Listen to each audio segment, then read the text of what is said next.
Chapter 1 Origins of Power.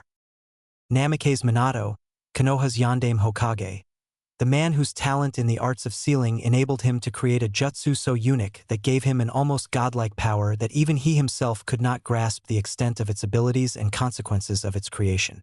The Hiraishin no jutsu, that earned him the nickname Konoha's Yellow Flash, allowed him instantly travel between seal markers. However, this technique, when used, emitted bursts of space-time radiation that, while not being harmful to the user, interacted with the user's chakra, changing it and attuning it to the space-time forces operating the jutsu. The more one used the technique, the greater the radiation's influence on the user's chakra. A prolonged exposure to it changed the very nature of the user's chakra, resulting in a completely new form of chakra, Hiraishin chakra. This new chakra had a golden color when flared, think Goku when he goes Super Saiyan, and channeling it through the body allowed the user to speed up and dislocate himself from normal time flow. The user sees things in a slowed-down state but is able to move normally, while to outsiders he suddenly sped up 50 to 100 times his normal speed. Think of it like bullet time from the Matrix. This new chakra also allowed to use the Hiraishin no jutsu, without the special three-pronged kunai. The only requirements were chakra, having the destination in sight or having been in that place before, so the greater the distance the more chakra was needed to perform the jump. Small jumps within a 10-mile limit weren't very exhausting to a person with Jounin-level chakra reserves, while a jump from Konoha to Suna, Kiri, Kumo, or IWA could even make a Kage risk death by chakra exhaustion. 10 miles is an easy jump but for a 100 miles jump the chakra requirement will be 10n1, so instead of using 10 times the chakra you end up using more than that, hence the danger of chakra exhaustion. The last two benefits of this chakra are the ability to reverse time on injuries when used as a medical jutsu like Oriheim's powers from Bleach, as well as an increased resistance to genjutsu. The stronger the genjutsu, the higher the chakra's resistance to the illusion. Low-level ones like D-rank genjutsu will most likely capture you in the illusion, but you will be feeling a tingling that is a sign of a power struggle between the Hiraishin chakra and the genjutsu caster's chakra that is anchoring itself onto you. With higher-level illusions, things will become blurry, C-rank to B-rank, or the jutsu won't anchor itself to you or be reflected to the caster, B-rank, A-rank, or S-rank.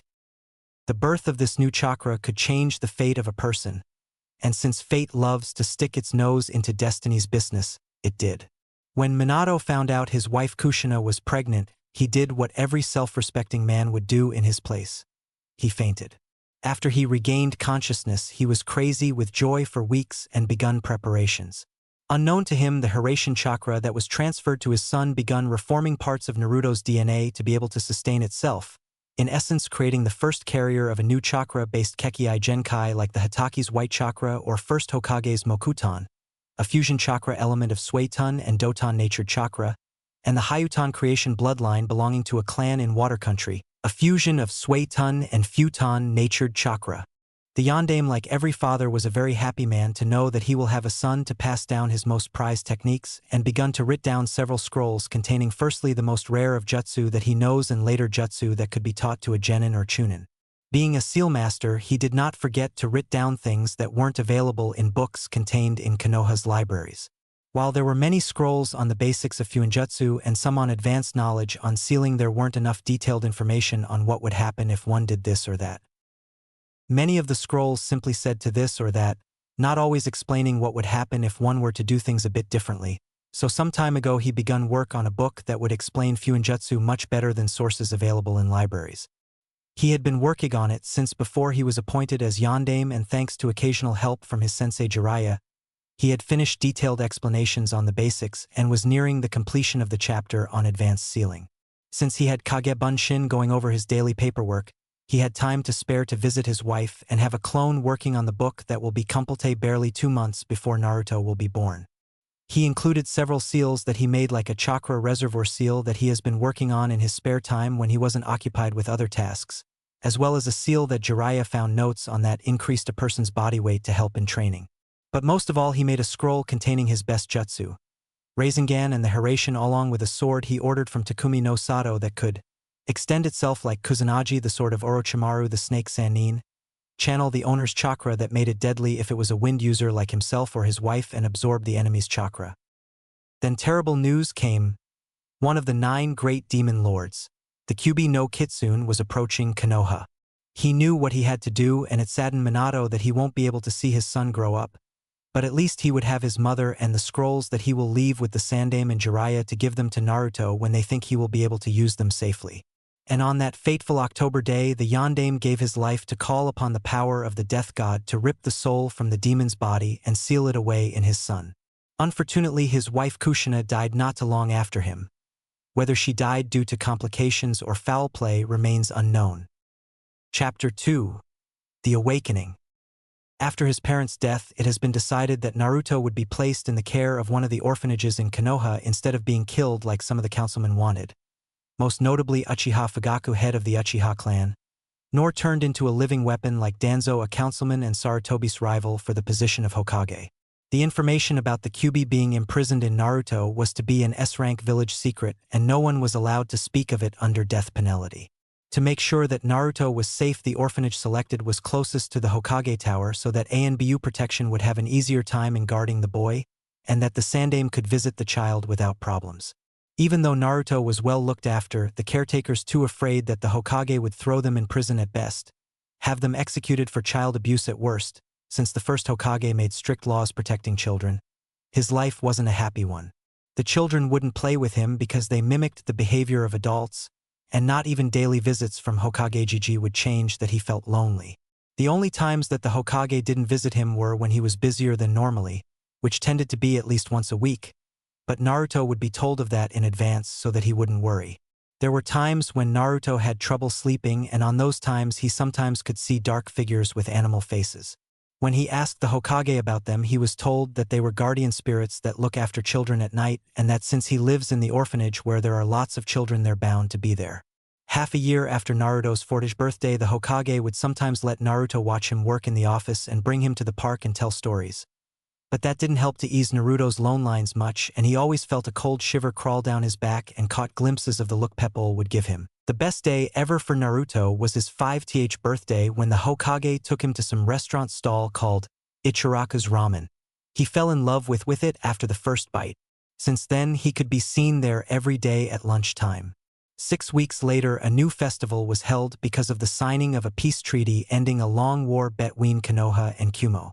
On the day of the festival, Naruto went to look around, though he avoided Pepple when he could because of the stares they gave him. Though Naruto did his best to avoid troublesome drunk villagers, thought it would be fun to chase around the demon brat, and Naruto ended up getting lost. As he walked the streets of the village trying to find a place, he knew Naruto ended up walking till it got dark. It was over 10:30 and Naruto wasn't back. So the caretakers at the orphanage got worried. Not about Naruto but themselves. If something happened to the brat, the Hokage could throw them in jail or worse, believing that they had something to do with it, unless they informed him right away.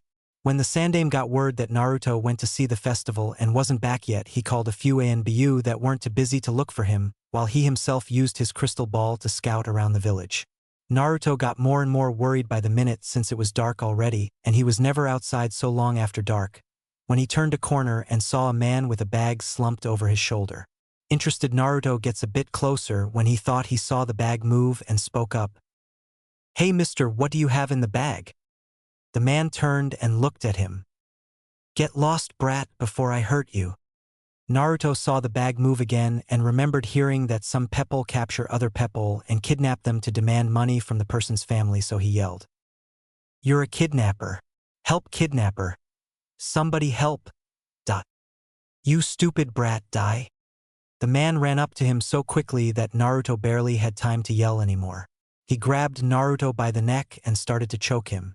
Scared out of his mind, Naruto started to panic and tried to get the man's hand off his neck, but was too weak to do so. At the same time, 2 ANBU dispatched to look for Naruto returned to report that they haven't found him in their search areas. Sarutobi was about to dispatch them to a new location when he found Naruto in his crystal ball, and what he saw terrified him. He found Naruto near the Hyuga district with a man choking him to death when something that he hadn't seen in a few years happened. Naruto, unable to free himself, began to lose consciousness when a funny feeling overcame him, and thinking he was about to die, his thoughts ran to the Hokage, who was probably in the tower now and didn't care what was going on. The strange feeling intensified and a thought about the Hokage's office came to Naruto when things got weird and a light flashed before him, and he found himself in the middle of the Hokage's office with two strange men in animal masks and the Sandaime. Sarutobi couldn't believe what he was seeing. First he sees Naruto about to be killed by some man, and the next thing he knows the same scene is happening in front of him. In his office. The man, temporarily distracted, blinked a few times before he noticed the change of surroundings, and then felt a blade on his neck and heard an emotionless monotone voice. "Let go of the boy. Drop the bag and lift your hands high. Don't try anything or you're dead." The man knew that even if he somehow survived, he was a dead man either way, since he failed the Raikage orders to capture the Byakugan for Kumo. He did what he was told and tried to swallow a hidden suicide pill when the other ANBU hit him in the back of the head and knocked him out. While checking if Naruto was alright, Sarutobi turned to one of the ANBU. "Check him for weapons and any means of taking his life. Tam, take him to Ibiki for questioning." "Hi, Hokage-sama." The ANBU took the man and sunshined out of the office. The other ANBU opened the bag and found a girl about 5 years old that was struggling to free herself. But what caught his attention most were her pale lavender eyes. A clear sign she was a member of the main branch of the Hyuga clan, since she had no mark on her forehead. "Lord Hokage, the bag contained a Hyuga child. It was clearly a kidnapping attempt.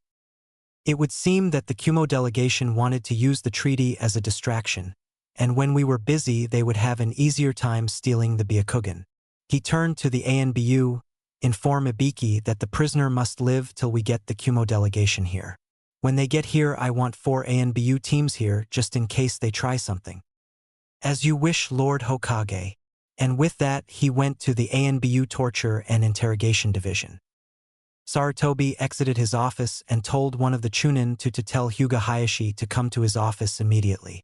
Returning to his office, he couldn't help but think that Naruto somehow was able to perform the Hiraishin no Jutsu, just like that, without any kunai or seal marker. He would have to investigate this further. After all, neither of Naruto's parents possessed any sort of bloodline, and he definitely never heard of one that would allow a person to teleport from the Hyuga compound straight to his office. I'll have to ask Naruto about this situation. He might give some clues as to what is happening. One thing is certain, it wasn't the Kyuubi's doing. If it was, we would have felt its power. When he opened the door, he saw the Hyuga girl sitting on a chair and Naruto still out on the couch. The girl is most likely Hayashi's daughter. This just might help Naruto out a bit with the Hyuga clan, or at least Hayashi. Just a few minutes later, Hyuga Hayashi and this twin brother Hisashi busted into his office. "Hokage-sama, my daughter has been kidnapped and you summon me here now of all times." "Calm down, Hayashi. Your daughter is safe here in my office, but more importantly, you should be thanking Naruto-kun for saving her from her captor. Unfortunately, he has yet to regain consciousness." "I see. Do you know who the culprit is?" "Yes, it would seem that the Kumo delegation were using the peace treaty as a diversion so that they could abduct a main house Hyuga. This will most certainly cause problems. I should return Hinata home. Please give my thanks to Naruto-san when he wakes up. Good night, Hokage-sama." An hour after Hyuga Hayashi, Naruto woke up. "Ugh, what happened? Where am I? Ugh, my, he hearsed. It's good to see you're all right, Naruto-kun. Ji-chan, what happened? How did I end up here?" "That is what I'd like to know as well. Tell me, what is the last thing you remember?" "Well, I got lost and was walking around to find some place I knew to get back, when I saw a man with a bag and I yelled when the bag was moving. He grabbed me by the neck and things started to go black. Just before I passed out, I felt all tingly and weird. Then I remembered your office, and the next thing I know I wake up here." "Thank you, Naruto-kun. I believe I know what happened, but I'm not entirely sure. I will need to have a doctor examine you to make sure you're fine, as well as to get more answers that could help us determine what exactly happened. But for now, get some sleep and we'll take care of everything in the morning." The next day, Sarutobi called in his most trusted medic Nin to look over Naruto for any abnormalities. What they found was a difference in his chakra that didn't match Naruto's chakra signature from the examination Naruto underwent 6 weeks ago after his 5th birthday. Sarutobi and the doctor went outside and... "That's very interesting. You say it's a chakra abnormality?" and that it's not connected to Naruto's condition? Hi Hokage-sama. Traces of this strange chakra are still present, and I can safely say that it definitely doesn't belong to Kyuubi. I believe it's the boy's own chakra that somehow changes its properties to allow him to, from war you told me, travel near instantly from place to place. The only thing I can compare it to is Yondaime-sama's Hiraishin no Jutsu. But to be able to do that, one would need the special seal formula that only one person knew, and he's dead. There is no possibility that Naruto could know it, so I have no idea how he is able to perform it to get to your office. I don't think Naruto even knows how to channel chakra, let alone change its nature, though I must say that he has more chakra than an academy student. If his chakra reserves keep growing at this rate by graduation from the academy, he could have the reserves of a Chunin or possibly a Jounin. Thank you for this information, Doctor. It would seem that Naruto will have to learn advanced chakra control exercises while still in the academy. Some might call it playing favorites, but if his reserves keep growing like that, and because of Kyuubi I believe they will, having such large reserves and barely any control over them could be a great hindrance to Naruto. About Naruto's chakra and the similarities to the Hiraishin is now an S-rank secret that you can only discuss with me. Please check the blood samples for any connections to Naruto's condition. I will lock over the notes Yondaime left with his observations on the effects of using that technique. Who knows? There may be some clues to what is happening to Naruto. Understood, Hokage-sama. If I find out anything, I'll inform you immediately. Having finished debriefing, the Dr. Sarutobi went back to Naruto. Well, Naruto, we know that whatever happened to you is linked to your chakra, so we'll start you off a bit earlier than expected. Originally, I wanted you to attend the academy next year, but because of recent developments and your large chakra reserves, I've decided to teach you some things earlier and enter you to the academy at the age of 9, so you can have a chance to get to know those who you might be on a team with as well as try to make some friends. Really? You are gonna teach me? Yes, but I won't be able to do it all the time, so I'll have someone to teach you when I can't. Sugoi. I'm gonna be the best ninja there is. Databeo. Chapter 3. Introduction to Destruction. 5 years later, Academy Gates. A 10-year-old Naruto stood outside the academy with an uneasy feeling in his stomach.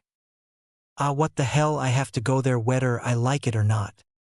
As he walked the corridors of the academy, Naruto kept thinking about the conversation he had with the Hokage the day before. Flashback. Naruto was waiting in front of the Hokage's office, busy wondering why he was summoned, when he was supposed to meet Yamato-sensei for training 20 minutes ago. His thoughts were interrupted when the door opened, revealing a smiling Sarutobi. Hello, Naruto.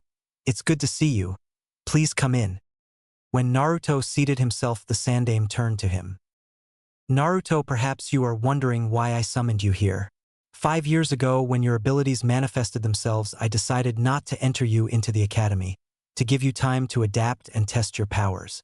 The training you had with myself, Yamato, Guy, and Kakashi is sufficient enough to allow you to join this year, and from my observations I would place you as a strong genin, possibly a low-level chunin.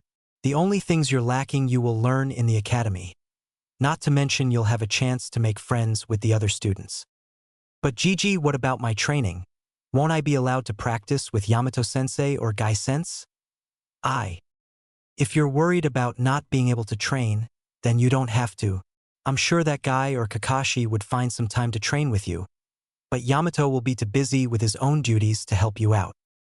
Flashback end. Room 108. Guess I'm here. With that, he knocked on the door. Soon after, he heard lots of noise and definitely the teacher yelling at the students to keep quiet. The door opened, revealing a man with a scar across his nose. Yes, can I help you? With that, Naruto presented a note he got from the Hokage. So you're the new student Hokage-sama told me about? The man saw Naruto nod in confirmation. I'm Irika and I'll be your sensei, so follow me and I'll introduce to the class. As Naruto entered the class, he instantly felt everyone's eyes were set on him, and his nervousness returned only much more intensive. Seeing the boy scared stiff, Irika coughed to get the class's attention. Now that I have your attention, class, this is Uzumaki Naruto, and he will be attending to lessons with us for the remaining 2 years until the graduation exam. But Erika-sensei, why does he get to join late when we had to start years ago? Yelled a pink-haired girl. It's very simple, Sakura. Children from clans either join a bit later, because some of the things we teach here are covered by tutors from clans. According to what Hokage-sama told me, Naruto had some chakra-related problems and needed help overcoming them. Right now, from what I've been told, he has more chakra than me because of those problems, and if he hadn't been given help, then his chakra control would have suffered. Now, Naruto, please take a seat next to Shikamaru. Irika notices that Naruto doesn't know where to go and quickly spots the problem. Shikamaru, wake up! Irika yelled and threw an eraser at him. This is so troublesome. I bet he'll start asking lots of troublesome questions, thought the Nara. Naruto walked up to the desk at the back of the class and took his seat in the same row as Shikamaru and a plump kid next to him. Hey, I'm Naruto. So troublesome. Shikamaru Nara. Naruto looked at him strangely. Don't mind him, munch. He's always like that, I'm Chuji. And so the class went by quickly with the boys talking a bit when Irika wasn't looking, or sleeping in Sakamaru's case. At lunchtime, everyone went outside to eat and Naruto joined Shikamaru and Chuji under a tree. Naruto and Chuji were talking a bit about others in class and discussing the valors of ramen and barbecue, leaving the Nara to his cloud watching, when a raven-haired boy started walking up to them. From Choju, Naruto learned that the boy was Uchiha Sasuke, the survivor of the Uchiha massacre. Dobe, fight me, demanded the Uchiha. And as soon those words were spoken, all the kids in the courtyard began to gather around them. Naruto just smiled. Say what? You heard me, Dobe. I want you to fight me right here and now. Why would I want to do that? That's stupid. Please go away, Sasuke, and stop being so troublesome. You know who? This infuriated the Uchiha.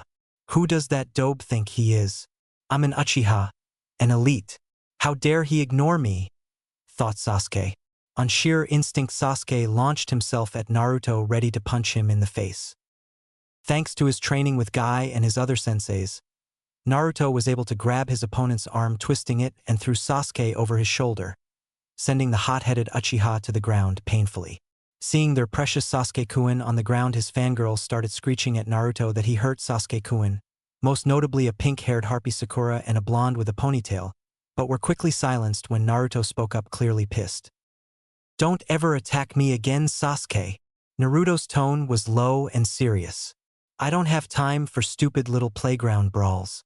I came here to finish my training and graduate so I could become a ninja, as well as hopefully make some friends. I can most certainly say that I don't like you. I don't give a damn that you're an Uchiha. To me, you are just an arrogant asshole who thinks he's better than others. I'll be going now. You made me lose my appetite. With that, he walked off towards the classroom. Sasuke lay there defeated and humiliated, with virtually the entire class to bear witness to it.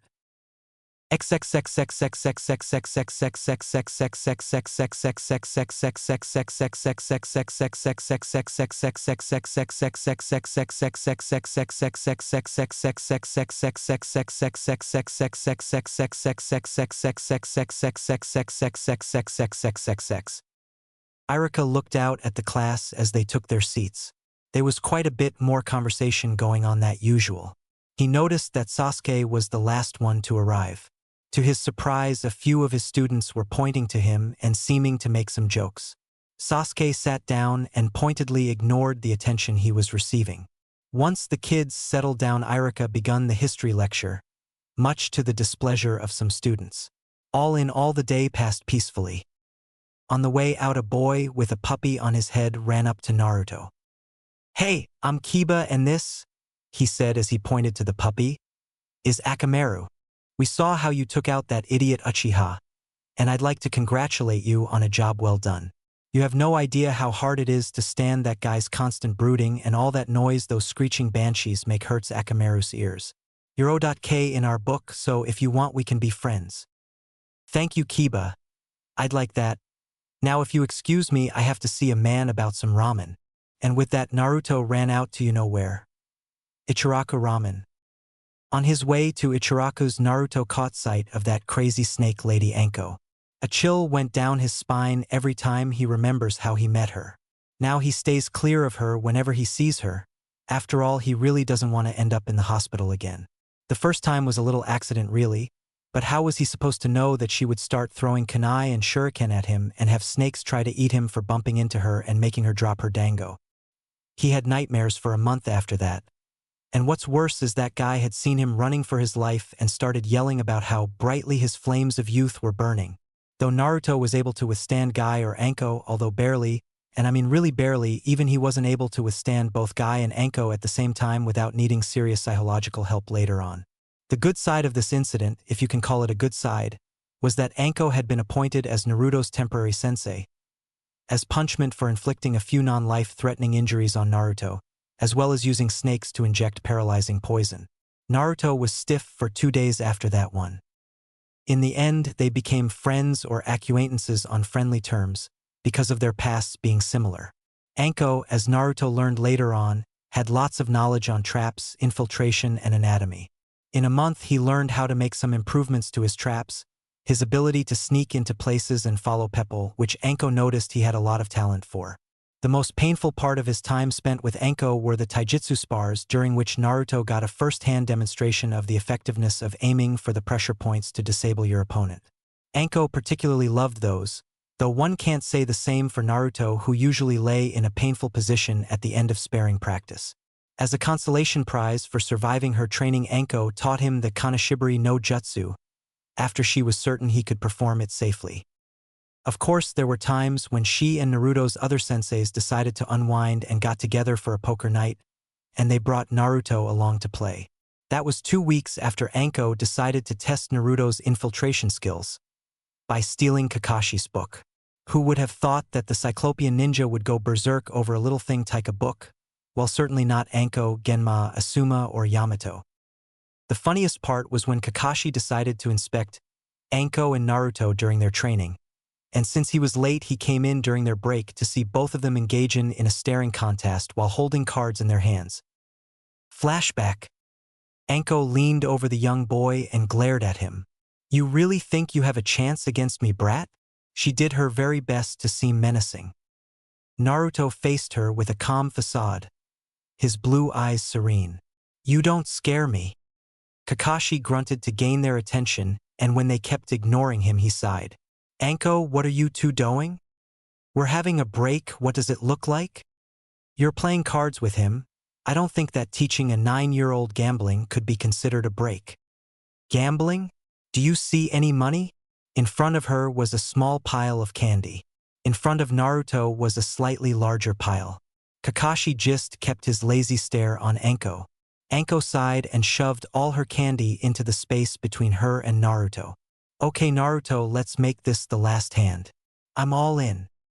Naruto shrugged. "O.K. by me." He pushed his candy into the middle as well.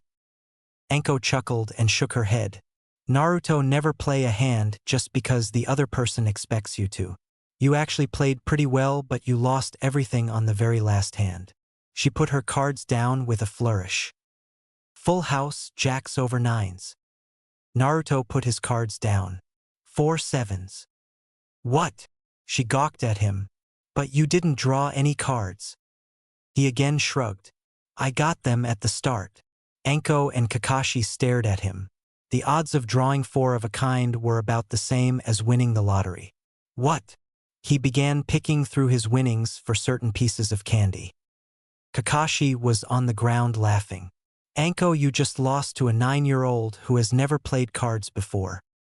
Flashback end. The same thing happened when they got Naruto to play with them at poker night.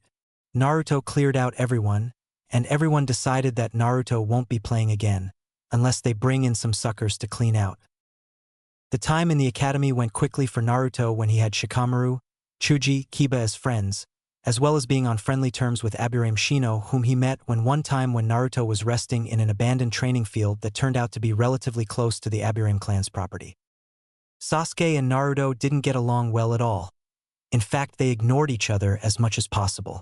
Sasuke was always pissed that Naruto was able to beat him in taijutsu spars, as well as equal to him in ninjutsu and weapons practice, though Sasuke had a feeling that Naruto was holding back, but he didn't know by how much. That only got the Uchiha brooding more since he kept thinking about how and where the dobe got this power. He clearly didn't deserve it as much as an Uchiha who had to avenge the death of his clan. Next week were the Genin exams and everyone was nervous about their chances at passing, as well as who will be on their team, all the fangirls wanting to be on a team with Sasuke-kun. Some weren't all that nervous since they knew that they had their jutsu down and their textbook knowledge memorized. Others, like Shikamaru, didn't bother with the whole anxiety thing because it was too troublesome. The day of the exams finally came and it was business as usual. Some people panicking, others excited, and some totally indifferent like Shino. When Irika and his assistant Mizuki entered the classroom, things got really tense. All right, class, we'll be beginning the examinations now. When your name is listed, you go to the examination room where you will perform 3 jutsu of the ninjutsu portion of the exam. I wish you good luck on your test. Time went on and one by one each of the kids exited the room with a headband. Uzumaki Naruto called out Irika. Naruto followed Irika to the room. Oda K. Naruto, please perform the henge, kawarami, and 3 bunshin. Naruto turned into an exact copy of GI green spandex, eyebrows and all. Irika was stunned. Good job, Naruto. Naruto then used the kawarami to switch places with a log and turned to Irika. Irika-sensei, does it have to be a bunshin or can it be another kind of clone jutsu? Well, if you can do another kind, then I suppose you can. There isn't any rule that a student can use a different kind of bunshin. With that, Naruto performed 3 kage bunshin. Silence was all that one could hear, as Irika and Misuki sat here with their jaws on the floor. Naruto, where on earth did you learn that jutsu? Hokage allowed me to learn it since I had too much chakra to perform an ordinary bunshin. Well, you passed, Naruto-kun. Congratulations. With that, Naruto and Irika went out to the others and Irika made an announcement. Congratulations on passing, everybody. To all those who passed, please come to the academy on Monday at 10:00 for Genin placements. And with that, everyone went home. Chapter 4. Bell hunting season is officially open. Irika kept working till late hours trying to sort out how to divide the 27 Genin who passed the exams into well-balanced teams. While normally that wouldn't be so problematic as it is in this case, Irika couldn't use some of the guidelines that were available. While tradition dictates that the graduates with the highest and lowest scores be placed on the same team with one other person, whose scores were somewhere in the first half of the grades from best to worst, he was unable to use this combination since that would mean placing Sasuke Uchiha with Nara Shikamaru, who even though lazy as hell strikes Irika as a genius when it comes to strategy, and one other person. This is the place where things get tricky since the heads of the Akimichi, Nara, and Yamanaka clans made it clear that they want their children placed on the same team. After all, since the Ino-Shikacho combination worked in the past, why bother change it, especially when their fighting styles complement each other so well? Well, there goes that idea out the window, thought the Chunin. Then there is the problem with forming a reconnaissance team. The best results would be achieved by placing Aburame Shino, Hyuga Hinata, and Inuzuka Kiba in one team. Shino is the best chios for the position of the team's captain and strategist, something Irika learned during the years he spent as his sensei. Inuzuka Kiba, while loud and brash, is a perfect candidate for the team's muscle and tracker, the things that his clan is best known for. Then there is Hinata, whose Byakugan complements the scouting abilities of the 2 boys. She could grow into a strong kunoichi if she gets over her confidence problem. However, being placed on a team with Shino and Kiba might help her with that since both boys are quite friendly towards her. That leaves Haruno Sakura and Uzumaki Naruto as his last problems. Sakura, while being undoubtedly the smartest person in the class when it comes to written tests, isn't as good in the practical aspects of academy training as the other students. In fact, he would have to be forced to agree if someone told him that she's the weakest of the students that graduated. Then there's Naruto, who has average scores when it comes to written tests, though Irika observed that he got there just barely and that written stuff just isn't him. However, Naruto did score the highest in taijutsu and is on even grounds with Sasuke in the ninjutsu department, though Sasuke only uses Katon Jutsu, while Naruto has a little of each, but doesn't seem to favor Raiton Jutsu. The same could be said for weapons use, as the boys are clearly tied in the use of shuriken and kunai. Now Irika has to decide what to do with them. Sakura needs to be placed with stronger teammates to compensate for her Wakeir physical abilities. Naruto, because of his heavy usage of taijutsu and ninjutsu, is best suited for an assault team. Irika has gotten quite close to Naruto over the years, ever since he bumped into Naruto at the ramen stand. At first he wasn't fond of the boy since he lost his parents to the beast that is now sealed in the boy. However, once the frequency of their meetings at Ichiraku's increased, Irika managed to talk to the boy a bit. Irika learned that they are both alike in many ways. They both lost their families in the Kyuubi attack, both love ramen and pranks. Irika grew to view Naruto as something close to a little brother that he never had, and got to learn some of the less-known things about the boy, like his love of gardening, his relationship with the Hokage, and loose friendship with some of Konoha's elite shinobi like Madogai and Kappinin Kakashi. Therefore, it was a hard decision for Irika to make what team to put Naruto in. As he was thinking about Naruto, an idea entered his mind. Of course, how could I forget about something like that? Instantly, most of his problems seemed to go away. There are 27 graduates to separate into 9 teams of 3, but usually only a third of the teams pass the final test given to them by their Jounin sensei. Instead of placing them into teams that all have nearly equal chances of passing, I should place the genin in teams that will have the highest chances of passing. Thought Irika. The Ino Shikacho team will most likely pass. The same can be said about the scout team consisting of Hinata, Shino, and Kiba, so that leaves an assault team. Since Sasuke will most likely fit best in this team and is an Uchiha, the most probable sensei for his team will be Kappinin Kakashi, the village's only other Sharingan wielder. Since Kakashi will be the sensei, then placing Naruto with someone who he knows is the best option. That only leaves the third member of the team. It has to be someone who will be a balance for Naruto's and Sasuke's heavy ninjutsu usage. I need someone who is a genjutsu type, and the only best option for that spot is Sakura. I just hope Naruto can work with them. I know how he dislikes Sasuke's attitude, and Sakura clearly likes Sasuke but dislikes Naruto because he doesn't like Sasuke. As Shikamaru would say, troublesome, but I know that they will pass somehow. The next morning, Irika delivered the list of teams to the Sandaime. Thank you, Irika. I take it was a very difficult matter to solve. Hi, Hokage-sama. I had to spend a few hours trying to sort out this mess. It wasn't easy given that I had to make the Ino Shikacho team and a reconnaissance team, as well as the overall scores of the graduates. Yet you were able to divide the children into good teams, though please explain why you placed Naruto, Sasuke, and Sakura in one team.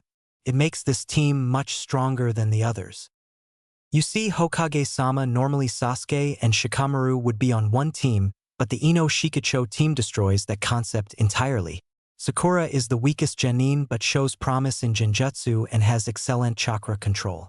Naruto is pretty much the strongest genin overall burst scored average in the exams due to his written test.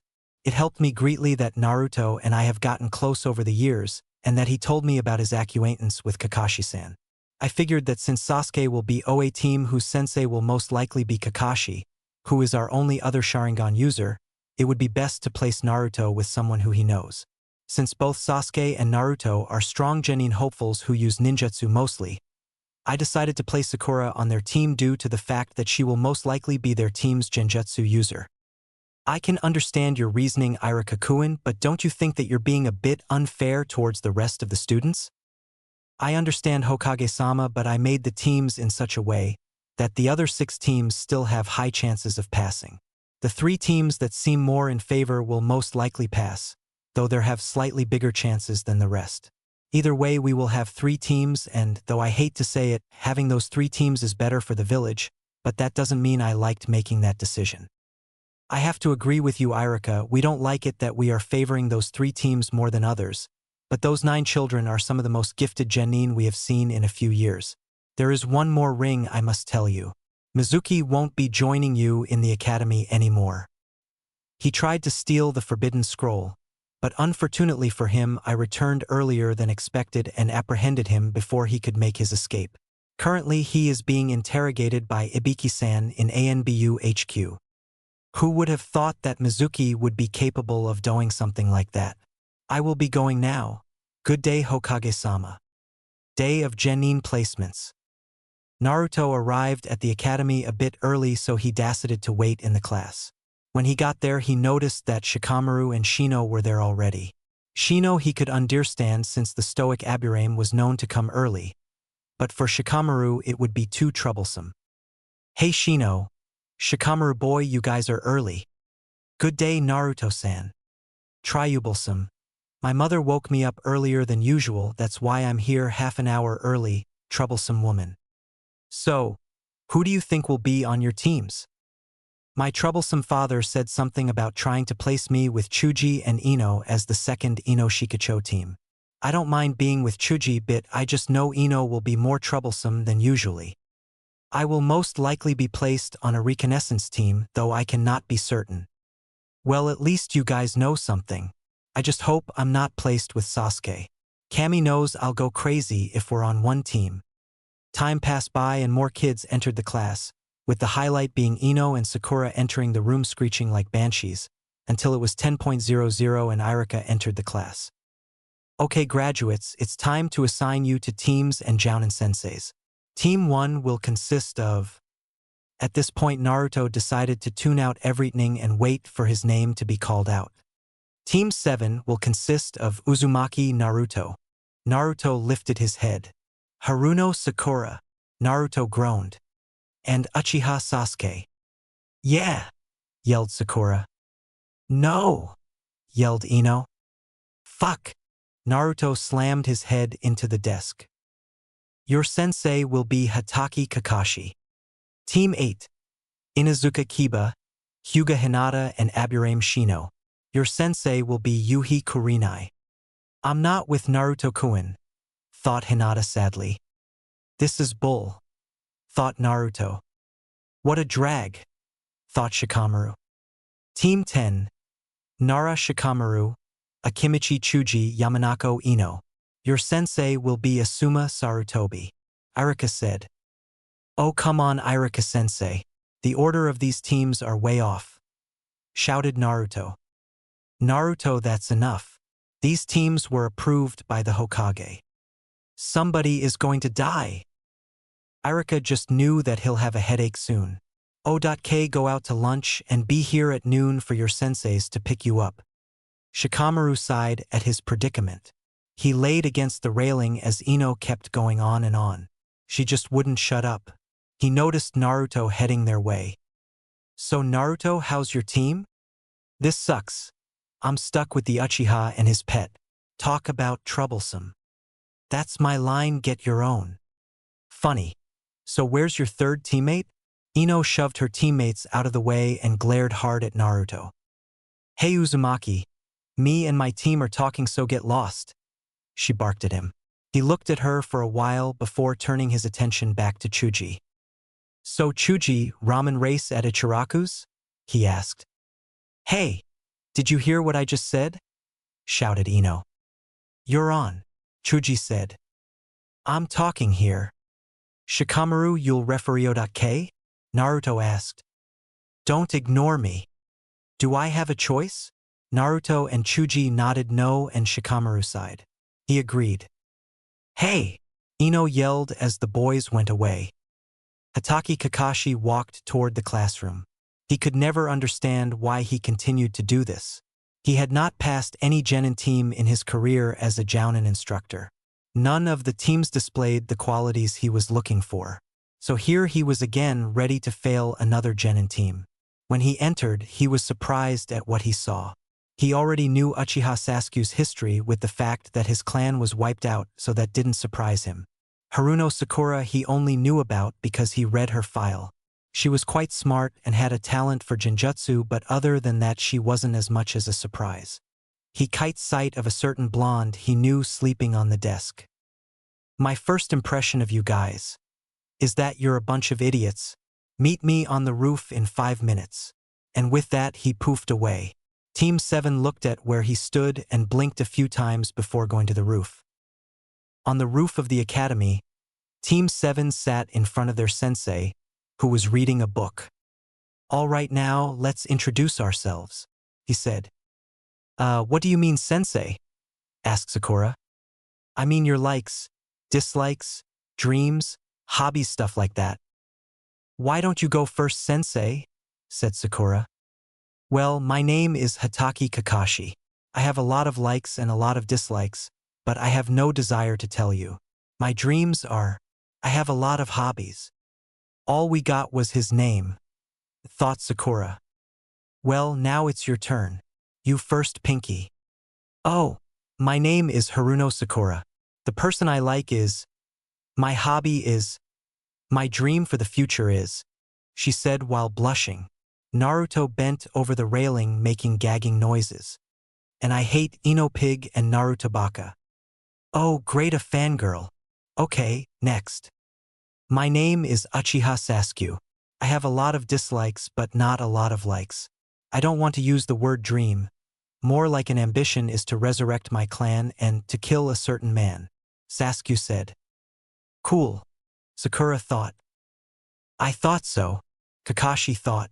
Okay, you next. My name is Uzumaki Naruto. My likes are ramen, training, and an occasional prank or two. My dislike is the 3 minutes it takes to make ramen, crazy fangirls, and arrogant pricks.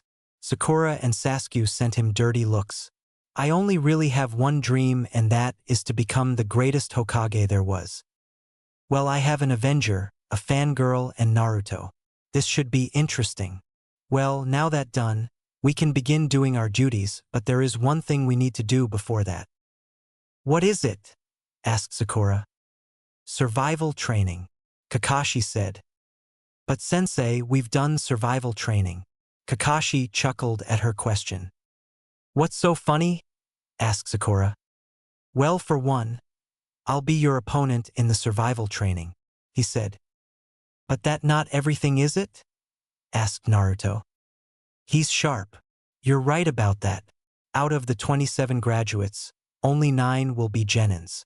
The rest will be sent back to the academy. This training is a super difficult exam with a 66% failure rate. Naruto and Sakura gave shock expressions while Sasku gave a glare. So what the hell was all that stuff at the academy for? Yelled Sakura. That was just to see if you have the stuff to become genin. We just can't have everyone as a genin now. So be at training ground 11 at 6 and don't eat any breakfast. You wouldn't want to puke, Kakashi said, and he disappeared. Well, I'm off. See you tomorrow. And with that, Naruto poofed away, leaving Sakura gaping and Sasuke fuming. The next morning, Sakura and Sasuke were wadding at the training ground, tired and hungry. 5 minutes before 9, Naruto showed up. Where the hell have you been? It's almost 9, yelled Sakura. I'm on time. After all, Kakashi-sensei was 3 hours late yesterday. What makes you think he won't be late today? As if on cue, Kakashi poofed into the training ground. You're late, yelled Sakura. Sasuke just glared at the man. Sorry, I got lost on the road of life, Kakashi said. Only you wold get lost on a one-way road with walls on the sides, grumbled Naruto. Kakashi took our 2 bells. These are your objective. He took out an alarm clock and put it on top of the post next to him. Oda-K, the timer is set for noon. You have until then to get one of these bells from me. If you do, you pass. But there are only 2 bells, sensei, said Sakura. Good observation, he joked. Naruto snorted as he tried to hold in a laugh which earned him a glare. The one who doesn't get the bell goes back to the academy. Naruto began to realize that something was up. The test made no sense. He was hiding something. That's when it hit him. Kakashi is testing not just their abilities but something else as well. Sakura was clearly concerned, biting her lip as she eyed the bells. She glanced at Sasuke. There was no way she could get a bell over him. He was the rookie of the year. That left Naruto. She could beat Naruto. Besides, if it was Naruto that was gone, then she's have Sasuke-kun to herself on the team. Well, now, time to get started. Come at me with the intent to kill. The test begins now. Naruto, Sakura, and Sasuke disappeared. Kakashi had to admit that they were good at hiding. That's when Naruto suddenly appeared. You know, compared to the others, you're really weird. he said. Well, I never cared what the others thought about me. Besides, there is something about this test that seems off. I was hoping you would shed some light on the situation, Naruto said. He's really sharp. That's an interesting theory, but why should I tell you anything? He asked. I figured you wouldn't, so I'll just beat it out of you, Naruto said and charged at Kakashi. Lesson 1. Taijutsu, he said, and he reached for something in pouch. Naruto stopped his charge and pulled out 2 kunais from the sleeves. Kakashi saw this and was impressed. Naruto stood in a guard position with his kunais. What he saw was shocking. He pulled out a book. It was an orange-covered book with a man chasing a woman. What are you doing? He asked. I'm reading to see what's going to happen next. Don't worry, you won't even touch me. Naruto got pissed and charged at him. He threw a punch which hit air. He tried a kick which Kakashi ducked and got behind him. You know, you shouldn't let the enemy get behind you, he said while he formed the Tora seal. Sakura saw what Kakashi was about to do and yelled at Naruto. Get out of there, Naruto. He's going to destroy you. Too late. Konohagakure Hiden. Taijutsu no Oji. Senengoroshi, Hidden Leaf Secret. Taijutsu Supreme Technique. 1,000 Years of Death. Kakashi stuck his index fingers into Naruto, but only for Naruto to go up in smoke. Kage Bunshin? Thought Kakashi out loud. Just then for Naruto's burst from the ground and Ataset him. Kakashi was impressed as the clones were using very complex fighting strategy. He destroyed 2 clones and was about to destroy another one when the 4th clone came from his right and blocked his punch. The 3rd clone attempted to use a crushing heel kick, but it was blocked. That's when he saw 4 more clones coming at him. Destroying the 2 remaining clones that attacked him, he readied himself for the others. Sasuke observed from his hiding spot and was amazed and envious of Naruto. He knew that those were no ordinary bunshins. They were solid and were able to do damage. How the hell does he know such a technique? Suddenly he caught movement from behind. He turned around to see another Naruto. He was moving fast and he was trying to get behind Kakashi. He watched as he stopped and snapped a kunai from his sleeve. He poised himself and waited. After a few seconds, Naruto let the kunai fly. Sakura watched as a kunai came out of nowhere towards Kakashi. Then she realized what it was aiming for. It was the bells. The kunai cut a string that held one of the bells. She saw Naruto moving and he was moving fast. He was never this fast in the academy? Sakura thought. He had the bell in his grasp until a kick sent him flying, or it would have if it wasn't a shadow clone. She saw Kakashi's surprise, and that is all Naruto needed. He caught the bell and jumped over Kakashi. That's when it suddenly hit her. Naruto actually got a bell. It was short-lived though, as Kakashi sped up and kicked Naruto in the back, making Naruto drop the bell. Kakashi was actually winded. This boy had actually been able to get a bell, if only for a short moment, with a well-laid plan. He used his clones as distractions and he went after the target. Taking back the bell, he stared at his most surprising student. I have to say, that was an excellent strategy you used against me, Naruto. Thanks, but there is still one thing that keeps bugging me. What are you really aiming for? Now, you know I can't tell you. All right then. Tell me what I did wrong. Well, aside from taking on a jounin by yourself, not much. Naruto growled, but suddenly he felt like kicking himself in the ass. He was a genin and he was fighting a jounin. Their skill levels were miles apart. There was no way he would actually get the bell. There was another part of this test. Naruto gave him a foxy grin which confused Kakashi. Thanks again, sensei. And with a poof he was gone. Kakashi heard the rustle of some leaves. He decided to follow, but he heard the sound of shuriken coming toward him. Doing a replacement with a log, he would have to wait to see what Naruto cooked up next time. Naruto sat on a branch far away from the battle site. He actually had to thank the team for providing a great distraction. He set some traps just in case.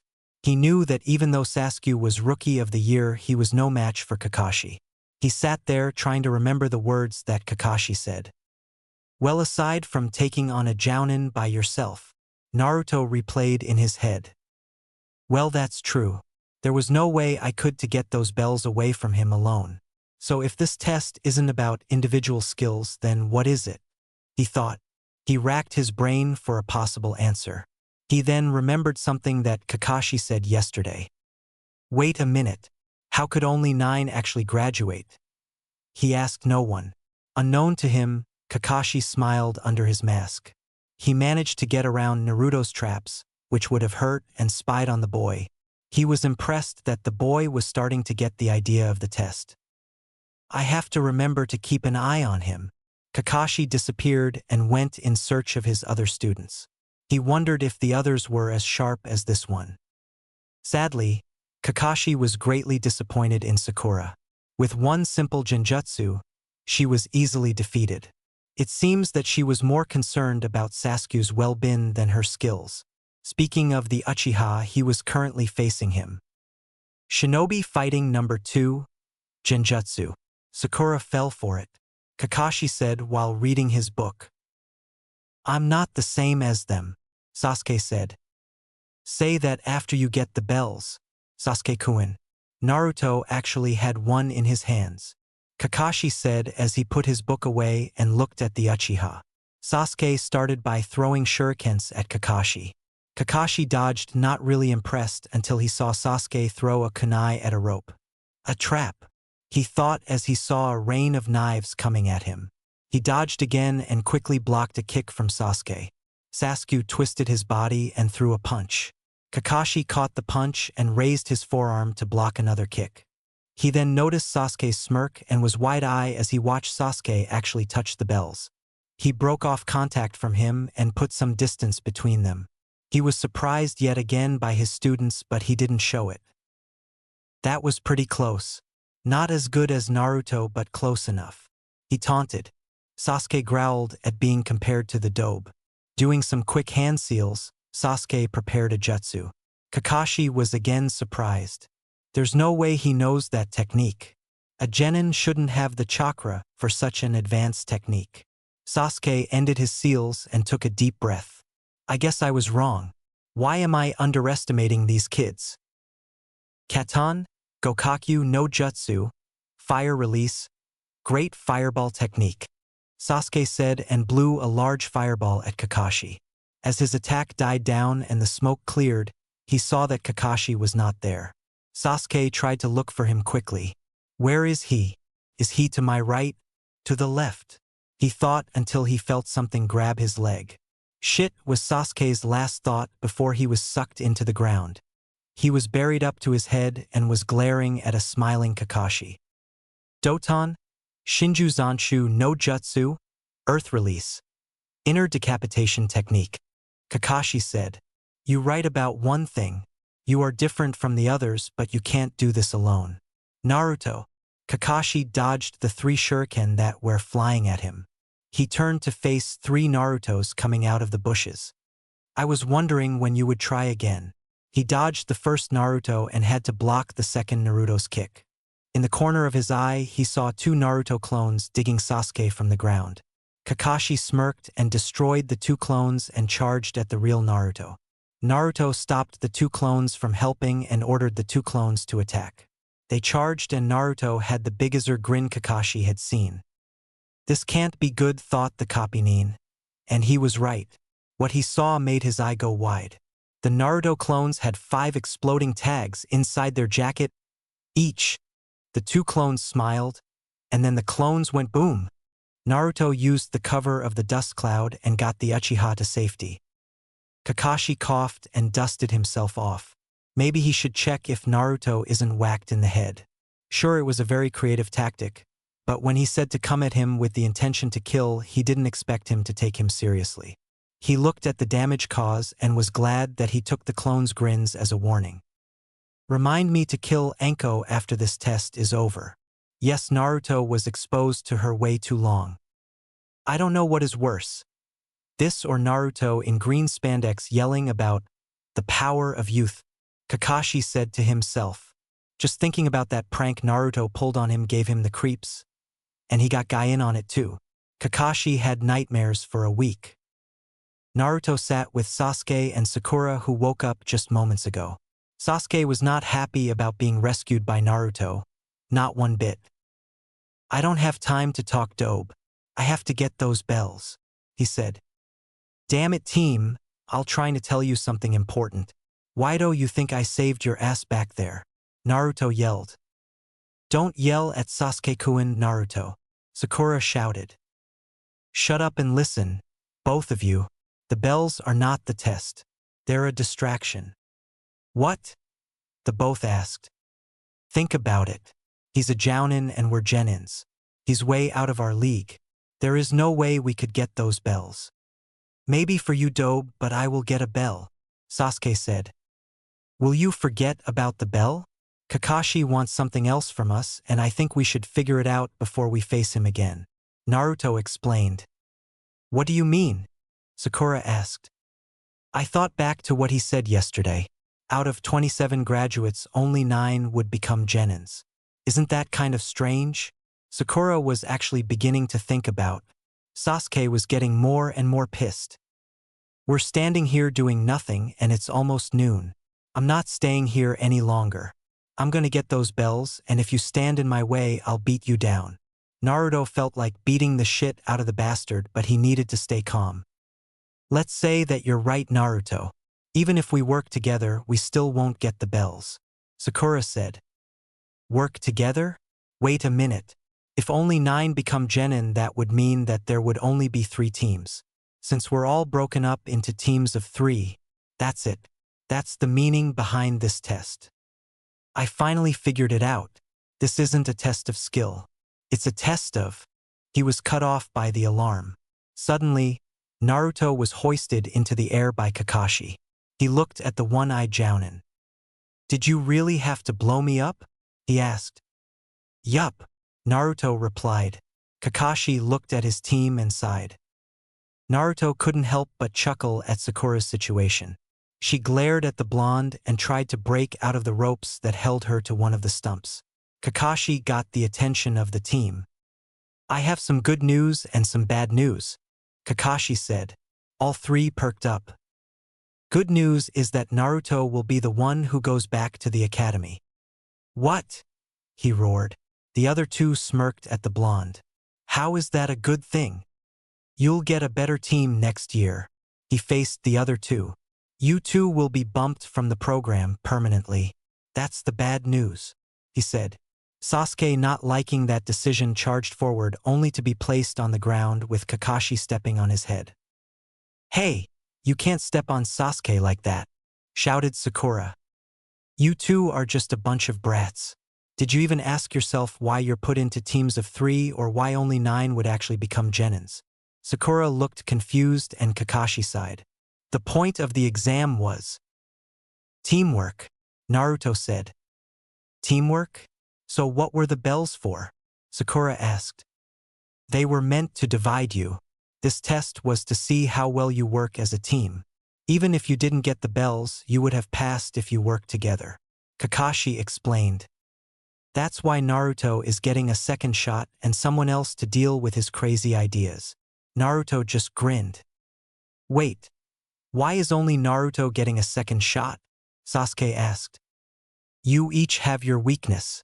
Sasuke, you think that the others will only slow you down. Sakura, you're only concerned with Sasuke and didn't even think of helping Naruto. Naruto, you feel that you need to take on everything by yourself, but unlike you 2, Naruto was willing to help you both. He took Sakura to safety and helped you escape. He also shared information even though he didn't have to. Naruto has a grasp of how to work in a team while you 2 can't free yourselves from your own selfishness, Kakashi explained. The other 2 looked at Naruto, who just shrugged. Kakashi went on to explain the spot that they were at. The memorial stone that held the names of those that were killed in action. He then told them that those who abandoned their team are trash. Everyone got depressed, so Kakashi decided to raise their spirits. Okay, I'm going to give you one more chance. Sasuke and Naruto, you 2 can eat the lunches, but don't feed Sakura. You've got 10 minutes. Remember, my word is law, he said and disappeared. The 2 sat and began to eat, and soon after that they heard Sakura's stomach grumble. Naruto looked at Sasuke, who ignored the sound completely, and went over to Sakura. "What are you doing, Naruto, trying to get us to fail?" shouted Sakura. "Here, eat this. You'll need your strength if we're going to pass. Besides, I'm the only one who ate breakfast and got enough sleep today." Sakura started to eat when Kakashi appeared, storm clouds, lightning and fire burning in the eyes. "I thought that I've forbidden you to feed her," bellowed Kakashi. "And eat us to fail again. Bose, she's too weak to move. Thanks but no thanks," was Naruto's reply. "You all?" The three genin braced themselves for the inevitable. "Pass. Hugh?" "I always got some idiots that did everything that I said and let their teammates starve, so I had to fail them. You're the first ones to pass." Naruto grinned, Sakura cheered, Sasuke smirked thinking that they passed because Kakashi didn't want to fail him. "All right, now that we're a team, we'll be meeting at the bridge at 9:00 from now on." And with that, Kakashi poofed away. At the Hokage's office, the Sandaime and the rest of the Jounin senseis gathered to report on the performance of their teams. After the senseis of the teams that failed gave their reports, came the turn of the rest. Team 8, consisting of Aburame Shino, Hyuga Hiata and Inazuka Kiba, passed, said Kurenai. Team 10, consisting of Nara Shikamaru, Akimichi Chuji and Yamanaka Ino, passed, Asuma reported. Team 7, consisting of Uzumaki Naruto, Haruno Sakura and Uchiha Sasuke, passed, said Kakashi. "What? Kakashi actually passed a team," said one Jounin. "We're all going to die," added Asuma. "Oh, come on. I'm not that bad," whined Kakashi. Chapter 5 of D-Ranks, Demons and Treasure Hunting. The next day began well for Naruto, as he woke up excited that his team was beginning their training.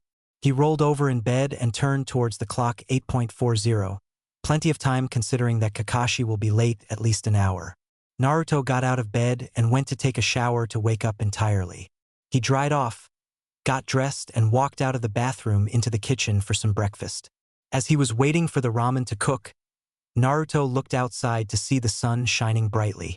When the ramen was done, Naruto ate it quickly and went to the team meeting spot at the bridge. Naruto arrived at the bridge nearly half an hour after 9, but the only ones there were Sakura and Sasuke, who sent him an annoyed look. "What? It's not like Kakashi-sensei is here yet." The Uchiha prodigy simply ignored Naruto and leaned back to wait for their sensei, doing what he does best, brooding and plotting his brother's demise. Sakura just kept ogling Sasuke, but there were signs that she was slowly getting irritated with her sensei's tardiness. Saying that he had nothing better to do, Naruto sat on the railing and waited for Kakashi to arrive.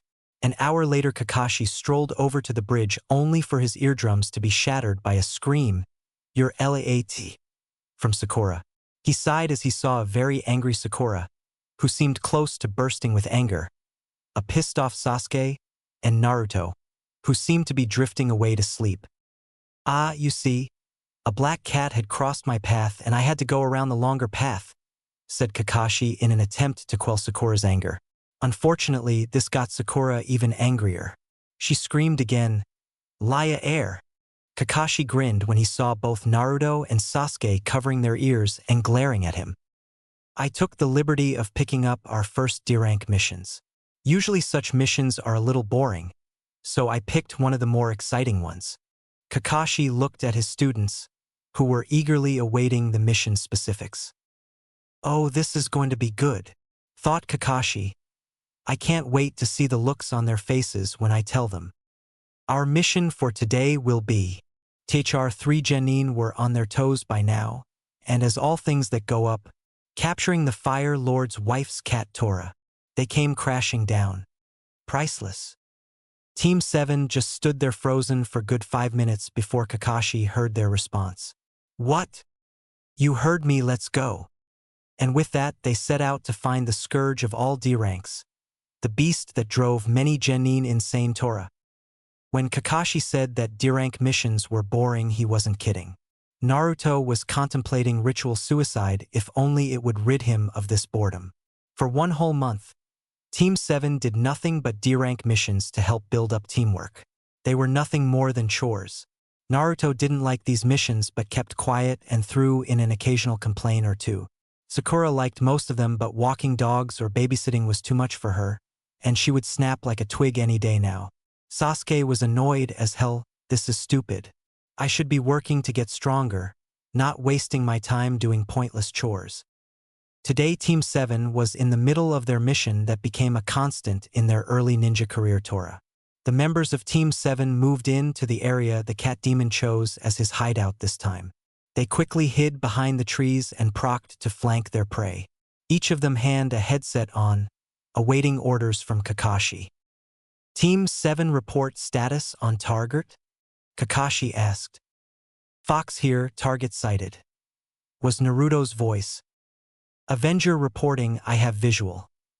Was Sasuke's voice. Blossom here, I'm his position to intercept. Guess who this was? How far is the target? About 5 meters, sir. Sakura replied. All right, everyone, move in. Team 7 moved in quickly. Naruto chased out the cat and Sasuke directed Tora towards Sakura. From there it was easy since Tora liked Sakura and always jumped into her arms. They developed this strategy after Naruto and Sasuke almost got shredded by the little hellion. Cat Tora captured. Sasuke reported. Mission completed. Come on back, Kakashi said. The next month passed by just as fast as the first one. After the 5th month, Kakashi decided that after completing 24 D-rank missions, which in itself is a miracle due to the copy-nin's constant lateness, Team 7 will focus purely on training their skills as ninja. Kakashi started them off with chakra control exercises, the first one being tree walking. Since Naruto knew it already, he and Kakashi took a page out Odiyasuma and Shikamaru's book and played shogi to work on strategy. Sakura finished the exercise quite fast and Kakashi was going to have her work on something else.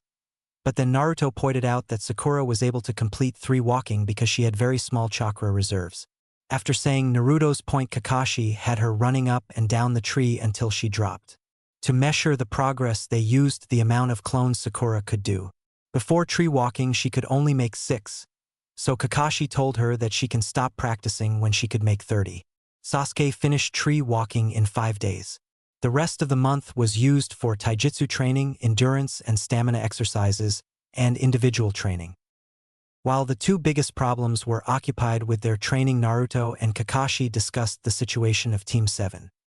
So Naruto, normally I wouldn't do such a thing, but since I know you for some time due to our previous training, care to give me your opinion about our team?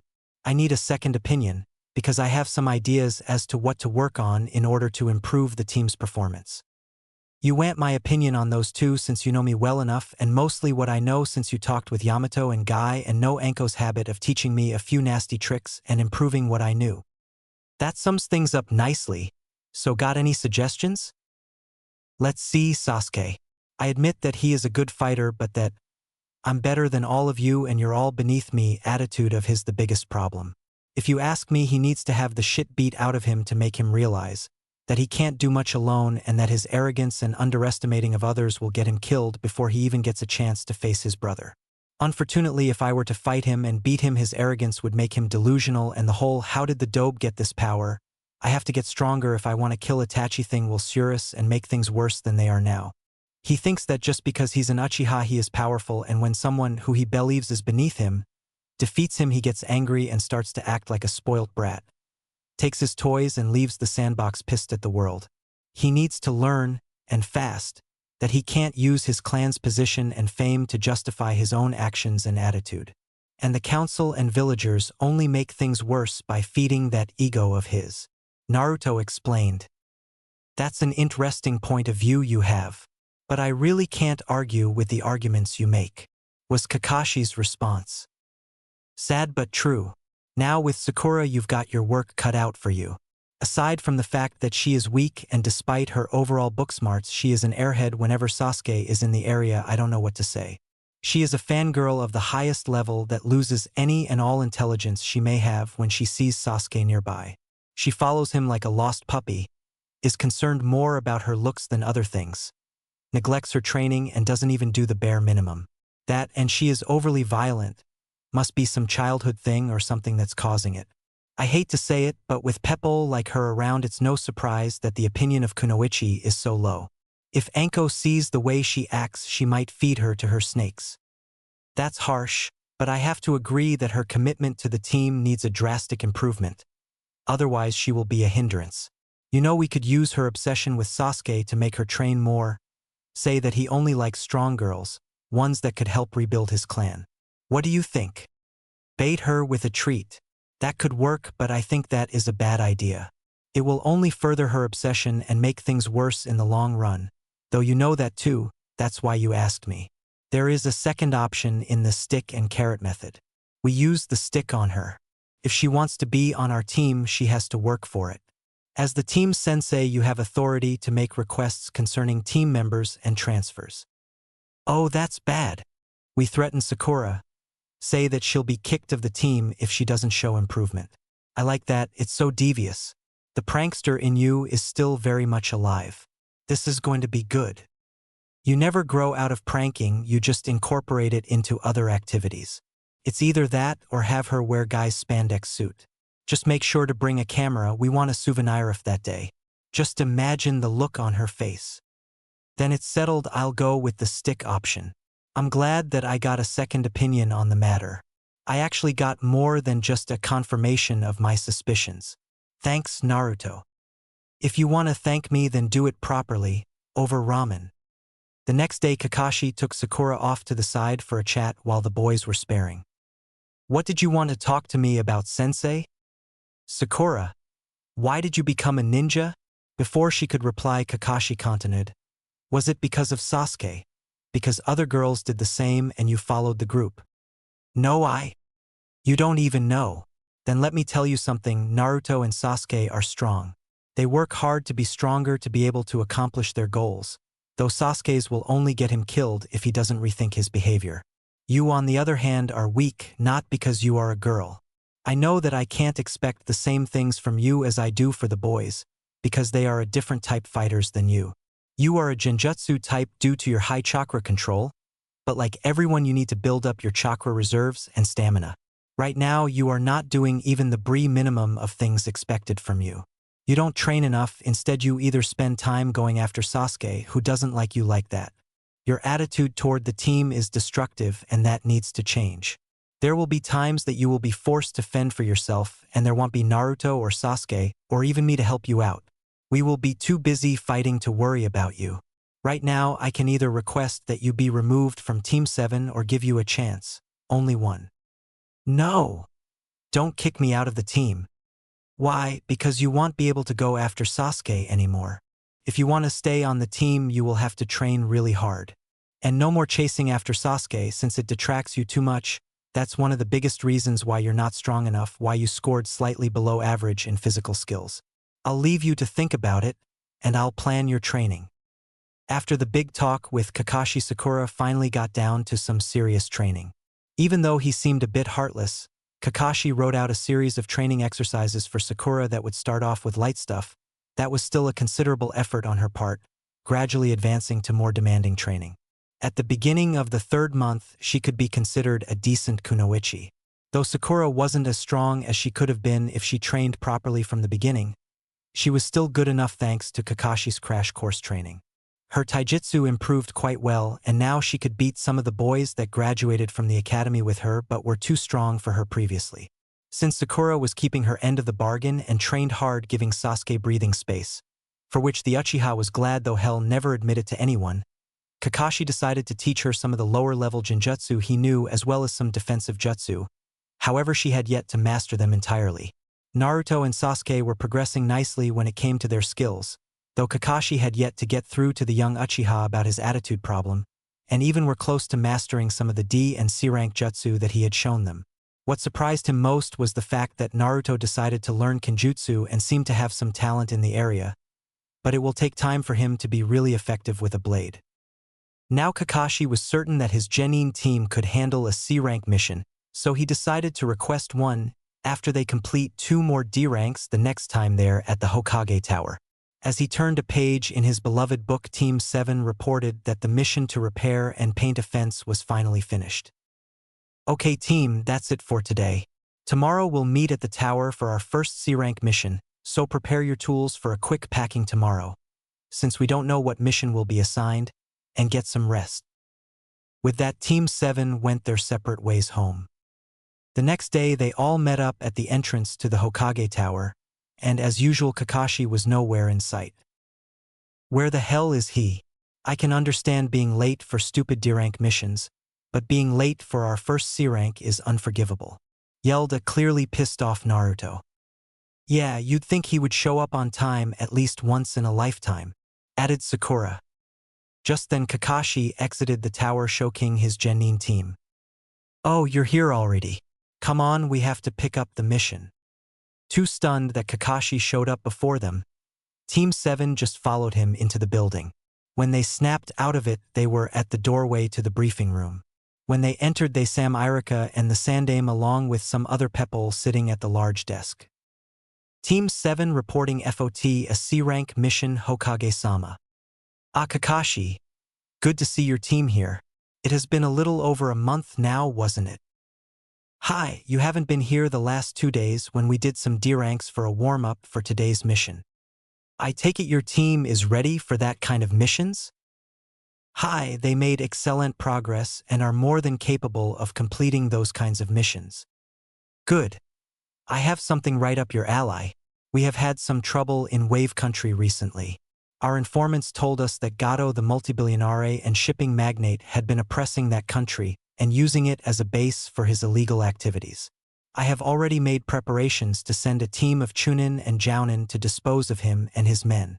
Your mission will be to escort the bridge builder Tazuna back to Wave and protect the bridge he is building, as well as take care of any bandits and mercenaries that survive the other team's assault. Do you understand? And here I thought we'd get some ordinary caravan escort or something. We'll take care of it, Hokage-sama. Good luck and don't overdo it, Kakashi. Hi. Please send Tazuna in. When Team 7 turned to the door, they saw an old man who was clearly drunk. What? Those brats are supposed to guard me. That's right. They will be enough for the mission, and as for Gato, he will be taken care of by another team. I don't know what you're talking about. Please, Tazuna-san, do you think that we don't know what's going on? When you arrived, it only confirmed our beliefs. Wave Country will pay for those missions after you get back on your feet, or if enough will be recovered from Gato's base. After all, Wave does have some of the finest oysters and shellfish that are a valued commodity in other countries. That and Wave's non-existent defenses allowed Gato to take over so easily. Once your homeland is well again, we hope that more missions will be available for our ninja to complete. Tazuna was stunned. They have known all along and sent ninja to take care of Wave's oppressor and even allowed for the payment to be made when the economy gets better. The only thing that Tazuna was able to say was, "Thank you." With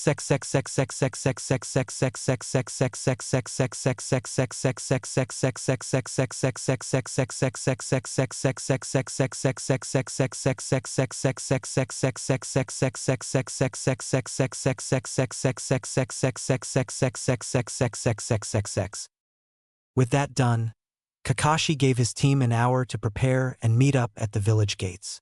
When everyone was ready, they set out to their destination. The trip was pretty much uneventful.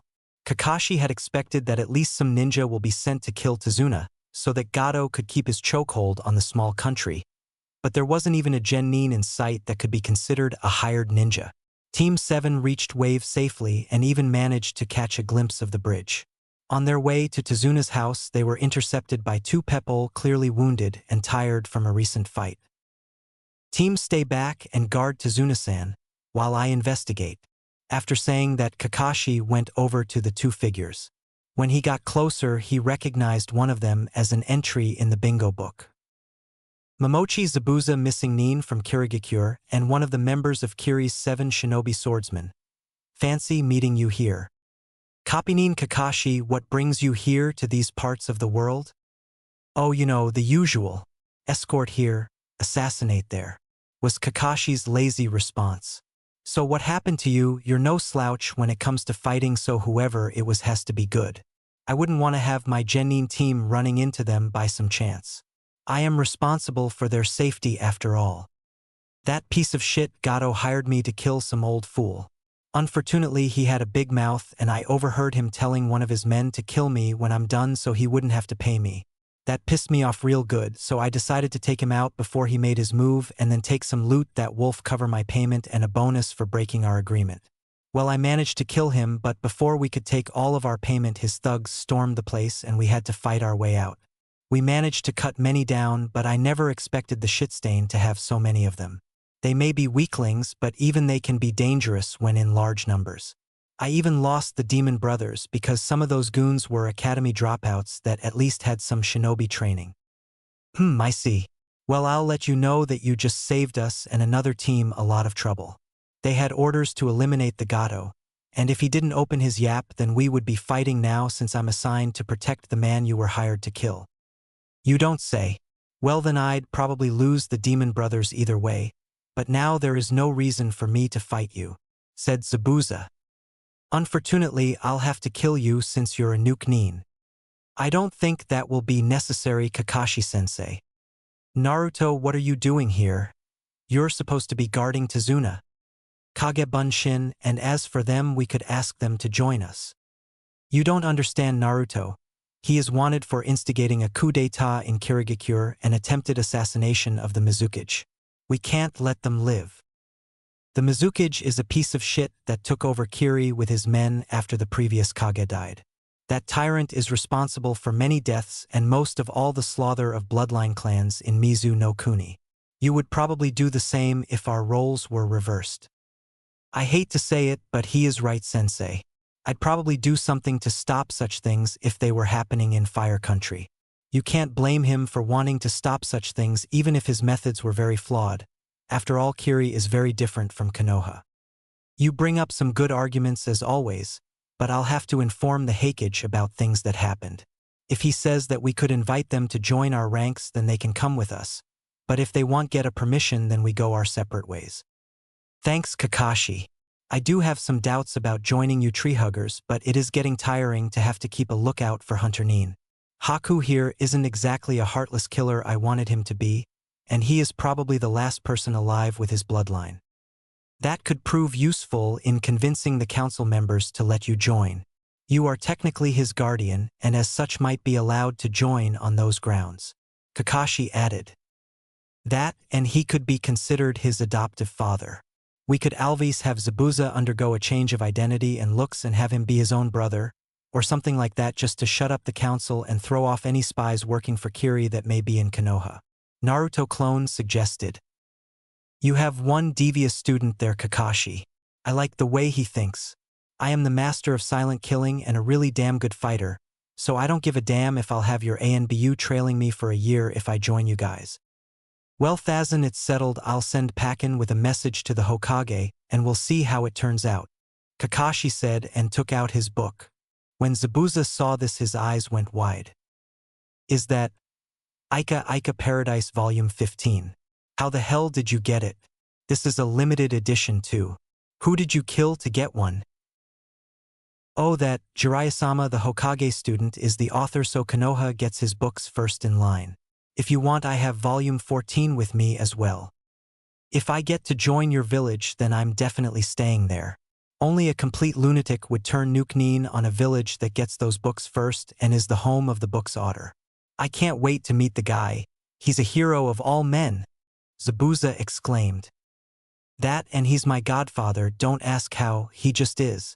The old man told me that he and my father were close friends and that I got named after the main character from his book. Naruto added. Really, which volume? Both Kakashi and Zabuza asked. Not that book, you perverts, his first book that didn't sell too well.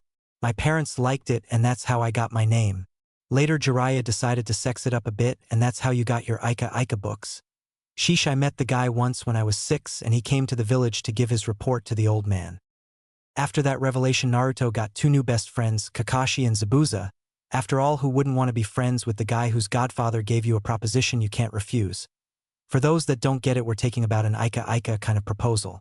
It took Zabuza 4 days to get back on his feet, and Pakin returned with a letter from the Hokage stating that Zabuza and Haku will be able to join up the ranks of Konoha. However, the Sandaime stipulated that Zabuza will have to undergo an alteration of appearance so that he could get a new identity since too many council members wouldn't let him become a Konoha shinobi. Since both his and Haku's knowledge of the Nukenin society and Kirigakure techniques combined with Haku's bloodline were too valuable for the village to pass up, the Sandaime would dispatch an ANBU squad and some of his best and most trusted medics to create a new identity for Zabuza and bring him into Konoha, to officially sign him up into the ninja force as Momochi Azuma, adopted brother of Momochi Zabuza and legal guardian of Momochi Haku. Since the day that Pakken returned, not much happened. Team 7 was training as usual and guarding Tazuna just in case some of Gato's men came by. In fact, 3 days after they received the letter, a group of about 30 bandits that worked for Gato came in search of loot one more time for old time's sake.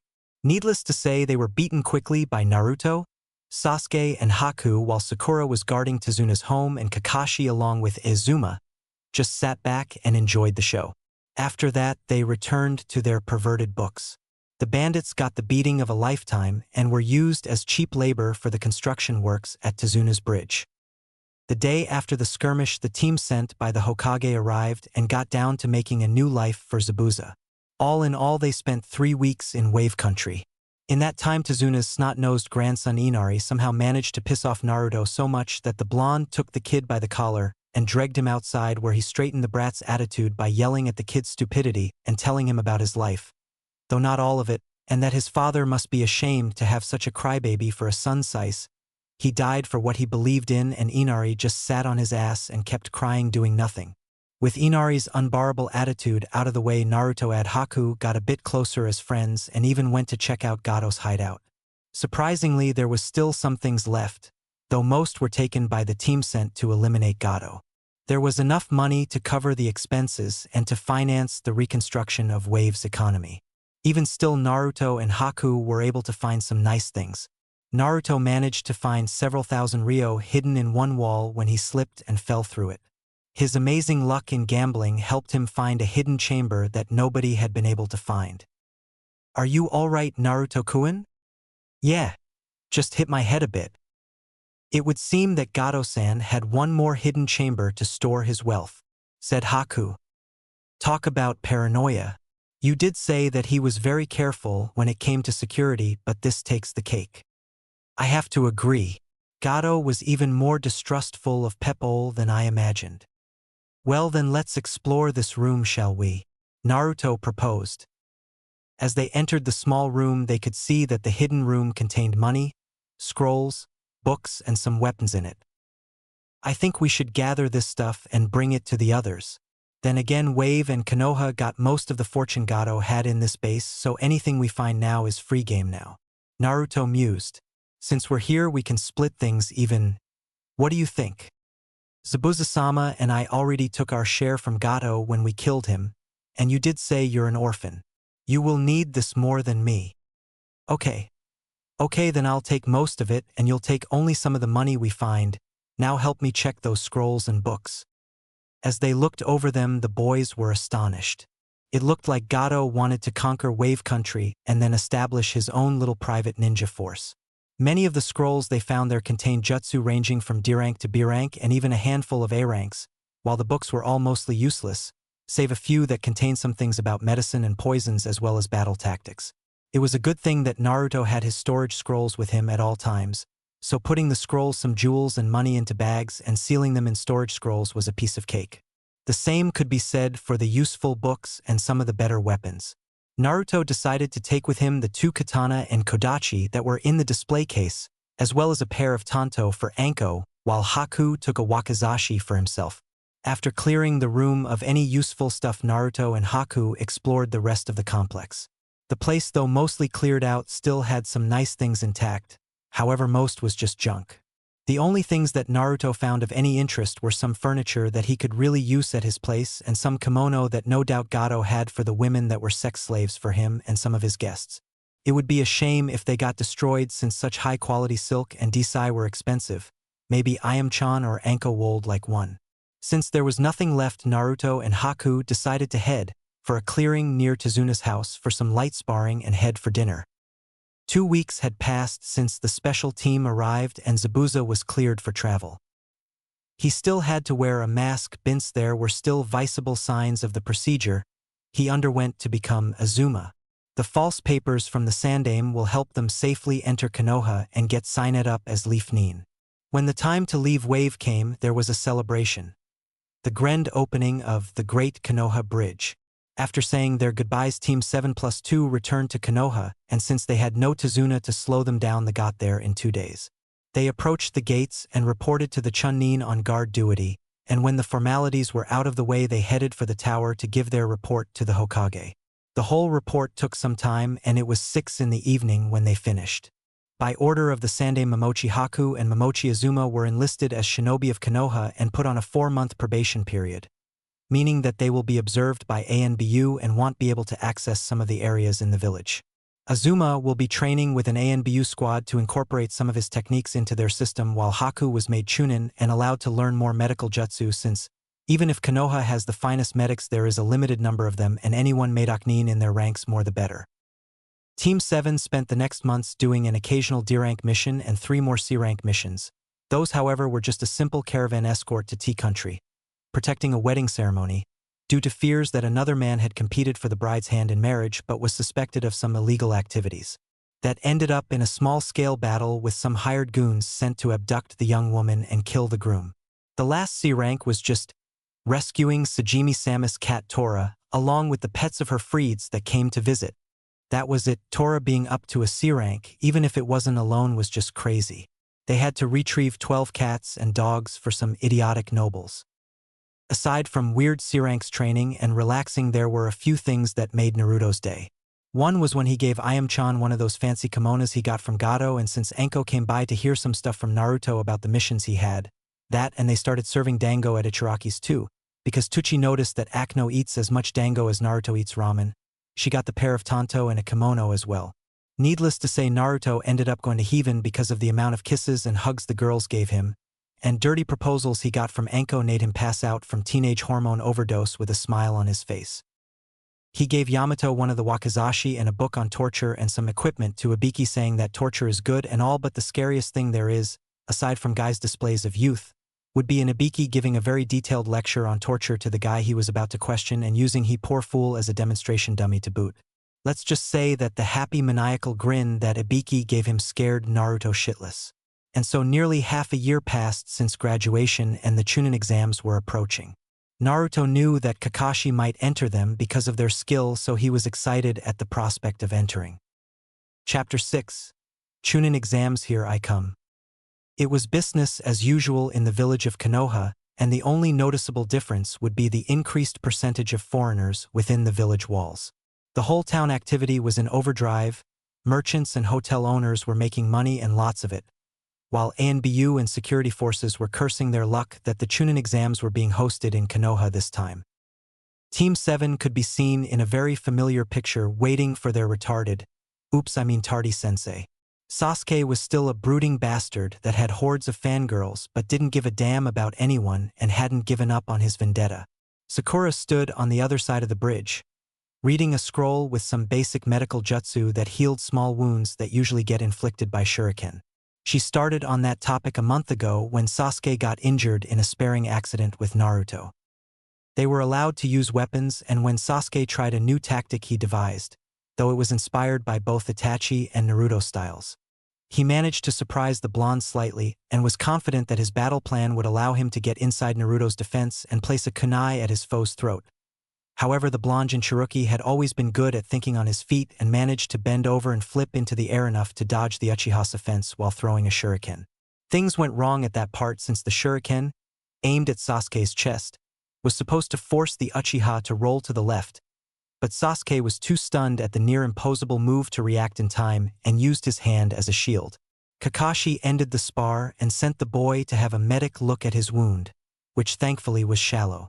For the first time in months, the fangirl side of Sakura's personality returned and lashed out at Naruto for hurting her pretty boy. After the pounding he received, the blonde demon container could only groan that there weren't any medic nin around when he needed one. That sparked an idea behind the billboard of a forehead, and Sakura went to ask Kakashi if he thought she would make a good medic nin.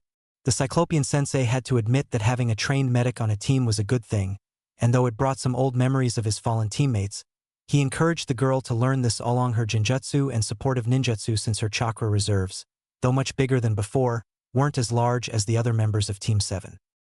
Naruto wasn't really present on the bridge and sent a shadow clone in his place, while he and Haku were working on some of those jutsu they found at Gato's place as well as joining up for early morning training before they had to go back to their duties. The worst part of that idea was running into Guy and his mini-me Rock Lee one time when they chose the same practice field. After that workout, they were sore all day since the spandex-clad duo set them up with an all-out taijutsu-only spar. One time they caught Hinata spying on them, only because he made too much noise after seeing the two of them together. Since Haku looked very feminine, the Hyuga heiress thought that Naruto was dating that girl she had never seen before. Needless to say, both Naruto and Haku had some laughs, and after they explained everything to Hinata, she laughed a bit too. Since then she would come by every couple of days to train with them since they agreed to help her out. That had helped her very much, and though she was still shy, she gained much more confidence in her abilities, even going so far as to learn some low-level Suiton Jutsu and practice medical jutsu with Haku. One day when Naruto and Haku were going to get some ramen, they noticed that a square rock was following them. That could only be one person in the entire village. The Hokage's grandson Konohamaru that Naruto had the privilege of knowing. Since he promised that he'd play with them, Naruto couldn't weasel out of it. At that time Sakura showed up, and that led to a disaster since, according to Konohamaru, she insulted the boss and the kid did the same unknowingly. Sakura chased him down and they bumped into a team from Sunagakure. That led to Naruto saving the brat from the guy, whose name he learned was Kankuro, and meeting his sister Temari and their teammate Gaara. Gaara instantly set Naruto on edge with the vibes he sent out. The whole thing couldn't be complete without the great Uchiha showing up and demanding answers. When they went their separate ways, Naruto had a hinged shadow clone trail the Suna team to learn more about what to expect them. What he learned confirmed his suspicions, as he learned that they were the Kazekage's kids, and that Kankuro used puppets while Temari was a wind user, and that their team was planning something. Unfortunately, there was too little information, so the blonde would have to be very careful near them and keep his ears out for info. At exactly 10:30, Kakashi showed up with one of his usual excuses. "Sorry I'm late, but my door got stuck and I had to repair the lock before I could get here." "I'm not even gonna honor this one," with a response came from Sakura. "Well, I had a meeting with the Hokage and thought you'd like these," Kakashi said as he presented 3 paper sheets. "These are applicatons for the Chunin selection exams that are going to be held in Konoha this Friday." "That's in 3 days, you lazy idiot. And you didn't inform us sooner that you were thinking whether or not to enter us?" yelled Naruto. "IBR that you were reading that smutty book of yours all the time and totally forgot what time of the year it was." "Yes, well, it's not something you can do without thinking about it first. These exams are quite dangerous, you know." "HN. So these are the application forms?" "Why yes, they are, Sasuke-kun. Just fill these out and be at the academy, room 301 on Friday if you decide to participate." And with that he poofed out. "Well, this is nice, we get to compete against the best genin from other villages and risk being killed in this exam. Oh joy," came a sarcastic response from Naruto. "There will be Kling in the exam?" asked a slightly disturbed Sakura. "Why yes, there will be, Sakura-san. These exams are divided into 3 parts, and there is usually a survival part or some other way to cut down the numbers drastically. The only sure thing about the exam is the final part, where those that passed all stages fight before an audience. I don't know if I should enter this time.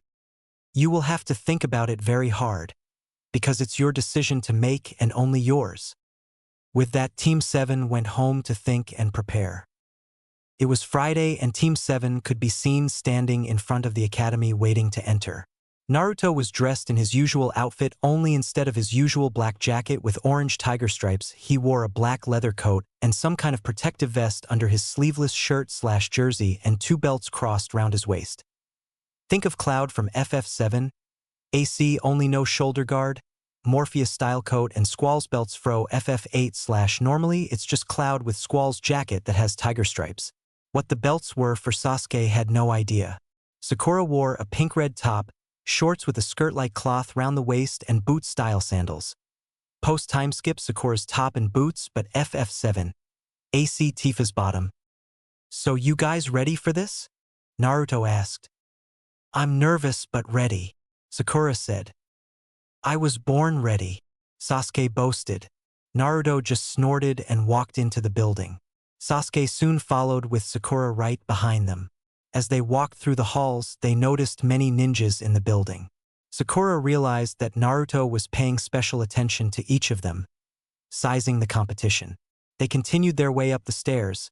When they got up to the first floor, rooms 100 and so on are on the ground floor, they noticed a small scuffle between a team and two older boys. Sakura noticed that the sign that said 301 was under a genjutsu. She nudged Naruto to let him know. Naruto got the message and was about to tell Sasuke when, "Drop that genjutsu. You're not fooling anyone," came from Sasuke. You noticed it first, right, Sakura? Yeah, we're on the first floor, not the second, so the rooms should begin with a 2, she said, a bit dejected. Of course, the easy thing would have been for us to go around these 2 and sneak pass, but you just had to show off again and let everyone know you're the great Uchiha, Naruto said sarcastically. Sasuke glared at Naruto. One of the older boys looked interested. So you're the last Uchiha? Well then, let's see how good you are. He threw a kick at Sasuke and he did the same.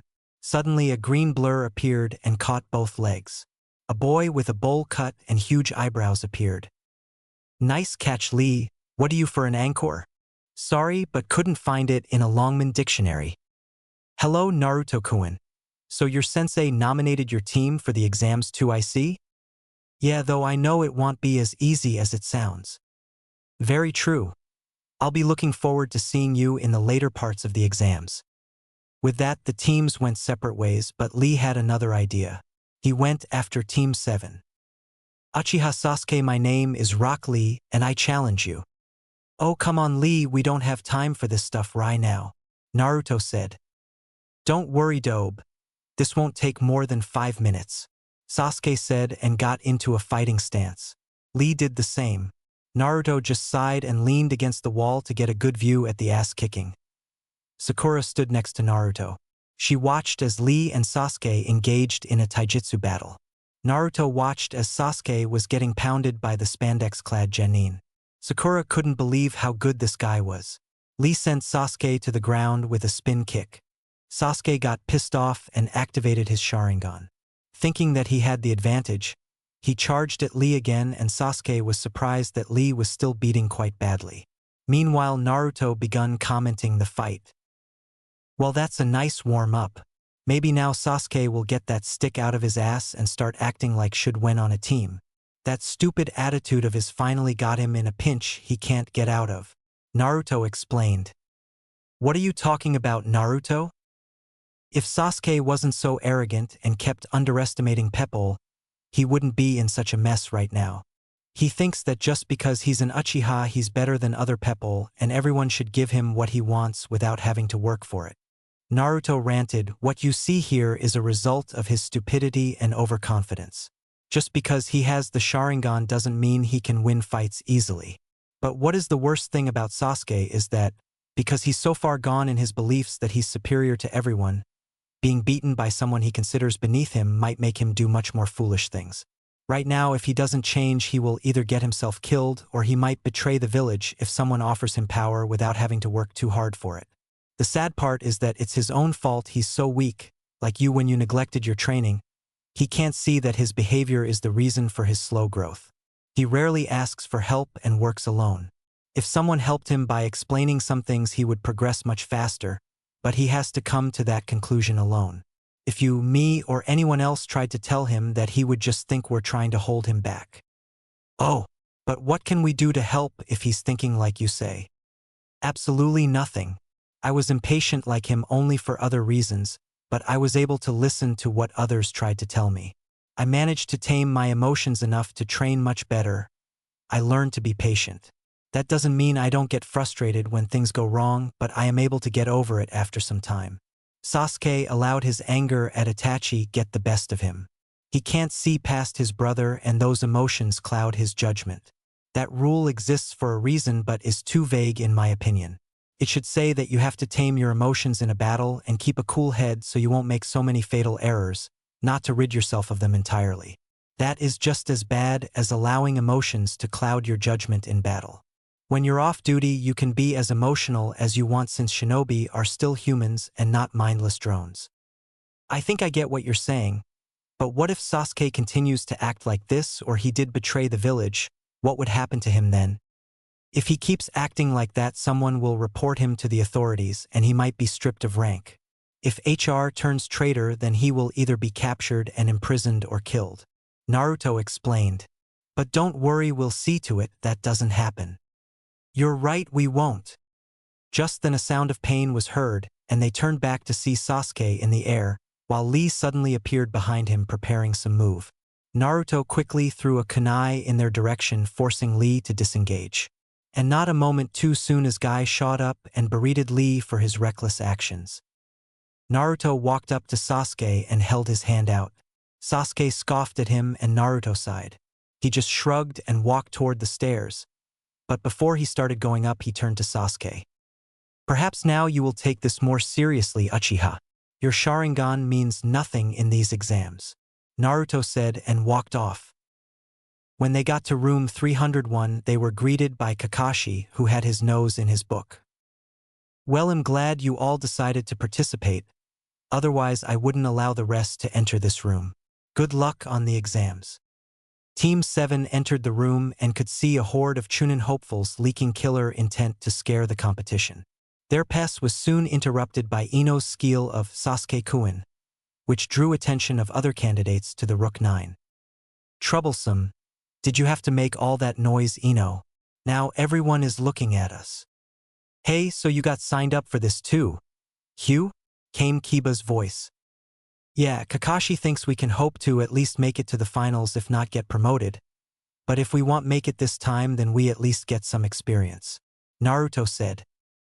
Will you kiddies quiet down? You're drawing unwanted attention to yourselves. And who might you be? Asked Kiba. Yakushi Kabuto at your service. I thought that I should give you kids some advice, since I remember my first time in these exams. So this isn't your first time taking the tests? Sakura asked. No, it's actually my 7th time in the exams. They really are more difficult than you expect. Troublesome. That's what I was afraid of. This is gonna be such a drag. HN, you're just probably weak, that's all, was Sasuke's reaction. This coming from someone who got beaten by last year's dead last. Kaburo got the reaction he wanted. He reeled up the Uchiha. Sometimes you fail early, other times you fail in the fights or you drop out because you can't go on any longer. You can even get all the way to the finals and still fail because you don't have what it takes to be a Chunin. That's what I gathered as well. If it was easy, the villages wouldn't be as strong as they are. Naruto thought out loud. Tell you what, I like you kids, so I'll give you some vital advice with these info cards of mine. Info cards? Ino asked. What are those? They're special cards that when I pump my chakra into them, they display information depending on what it is I want to see. Take this one for example. Kabuto said. He pulled out a blank card and made several hand signs. He then put his palm down on the back of the card, and then flipped it over to reveal a map on the front with various numbers. This particular card shows how many genin are partaking in the Chunin exams, and how many are from each nation. Kabuto answered. Kabuto, can your cards show on each individual applicant? Sasuke asked. Oh, do you have interest in a certain applicant? Kabuto replied. While it is far from complete, I do have cards that have some basic information on the genin from this year's set of applicants. Rock Lee from Konoha and Sabaku no Gaara from Suna, Sasuke said immediately. So you know their names, that no fun, Kabuto remarked. All right now, Kabuto said as he drew 2 cards and put some chakra into them. Let's see what we have here. He picked up the first card and flipped it around. First up is Rock Lee. He is 1 year older than all of you.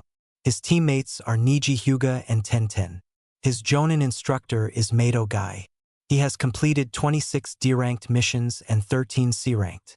His taijutsu skills are amazing, and have improved drastically over this past year. However, he had no other skills worth mentioning. He was a standout among last year's rookies. However, he didn't apply for the Chunin exams until this year, meaning he's a first-timer like the rest of you. He put the card back into the deck and then looked at the other one. Now Sabaka no Gara. It's his first time taking the exam, so I don't know much about him, but he's done 8C rank and 1B rank, and he's always come back without a scratch on him. Other than that though, I have no ideas what techniques this kid uses. Without a scratch from a B rank? Naruto asked. Even Jounin can't do something like that. Yes, well the people here are the best of their villages. After all, why send some weak genin to another village if they'll just fail? There are many candidates from the major villages as well as the smaller ones that are trying to make a name for themselves. Take Odo for example. It's a new village, so it's still relatively weak compared to others. Then all of a sudden 3 Odo genin dashed forward and launched an attack at Kabuto. The one with spiky hair attacked high, throwing some kunai. Kabuto barely managed to jump out of the way, coming face to face with the Odo genin with bandages on his face. He dashed forward with his arm extended and took a swing at Kabuto that he managed to duck back to avoid. However, when he returned upright, his glasses suddenly shattered. He managed to dodge that, Choji said, dropping his chip bag on the ground. How did his glasses break? Kabuto looked at his glasses, and then suddenly dropped them to the floor. He fell to his knees, shaking violently, and then he began to vomit. Everyone was slightly freaked out by the attack. Naruto walked forward and helped Kabuto to his feet. "You all right?" Naruto asked as he helped him up. "Yeah," Kabuto replied. "I'm fine. If this is the competition this year, then you better add this to your cards. The genin from Odogekure are going to make Chunin this year." Kabuto dodged that attack clearly, Sasuke thought. So what the hell happened? "Kiba," Shino said as he watched the event unfold from a distance. "What did that look like to you?" "That Kabuto guy definitely dodged the attack," Kiba said. "So there has to be some trick to it. Something in the attack that made him vomit like that," thought Shino.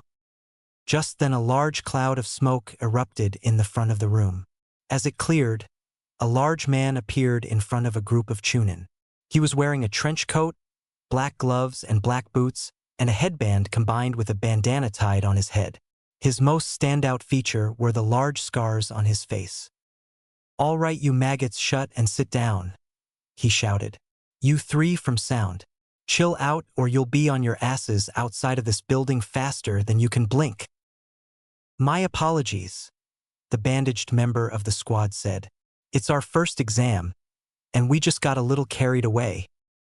I am Marino Ibiki, and I am the first proctor of the Chunin exam. The instructors will give you a number and that will be your assigned seat. So hurry up and get ready for the written exam," he said. When everyone got seated, Naruto noticed that he was sitting next to Hinata. That's when Ibiki spoke up again. "I'm gonna go over the rules to the first test, and I refuse to repeat myself. These rules are very important, so pay attention because I'm not going to answer any questions." "Rules?" Sakura thought. "It's a written test. What kind of rules do we need to hear for that?" "Do not turn your papers until I say so. Now let's start. Rule number 1. Each of you starts with 10 points. There are a total of 10 questions on the test, each one worth a point each. For every question you get wrong, you will lose one of these points," Ibiki explained. "Next is rule number 2. The written test is still a team event. So in light of this, not only do your scores count, but those of your teammates do too. In other words, all 3 members of your team's points will be linked into one final score. Now, the final rule. If during the exam one of you candidates do anything out of the ordinary, or in other words, leads a proctor into thinking that you're cheating and you get caught, it will cost 2 points from each member on the cheater's team." "So then if," one genin thought out loud. "That's right," Ibiki replied. "There is a good chance that during the exam, most of you will run through the total allotted points. In the event that that occurs, you will be forced to leave. Also, since no team can pass this exam without all 3 members, When one of you fails, the whole team fails. There were various murmurs among the crowd as they looked at the tests before them and the chunin that were scattered about the room. There are 10 questions in the entire test. 9 are on the papers before you. The 10th question will be given 15 minutes before the end of the 1-hour limit. Ibiki said, "You may begin." Immediately, the sound of papers flipping and pencils clacking filled the room. Naruto sighed as he flipped his paper over and looked at it. How he hated written tests. He wasn't an idiot, but there was something about those tests that frustrated him to no end. "All right, let's see what we've got here," Naruto thought to himself as he looked over the questions. Naruto paused and his eyes widened as he read the first question. What the fuck? There's no way that a genin can answer this stuff. Naruto looked at the other genin and noticed that some of them were cheating quite pathetically while others were doing a really good job. Those who can't answer the questions alone have to cheat and collect the answers without getting caught. He glanced around a bit more and noticed that the guy across to the left had nearly all the answers. Time to liven things a bit, Naruto thought, and discreetly took out some smoke bombs the size of ping-pong balls. Then when he saw an opening, he let them drop to the floor and roll to the guy with the answers behind him and to the sides. He warned Hinata before the bombs blew up, creating a smoke cloud. The bombs created a distraction that Naruto used to make a quick kawarami of his unsigned answer sheet with the paper of the genin sitting in front of him to the left. When the smoke cleared, there would be one hell of a surprise waiting for the poor sap. "What the hell?" yelled the genin. "Shut up and sit down, or I'll fail you off the bat," yelled Ibiki. A little more time passed and the Chunin observers started throwing Pepple out.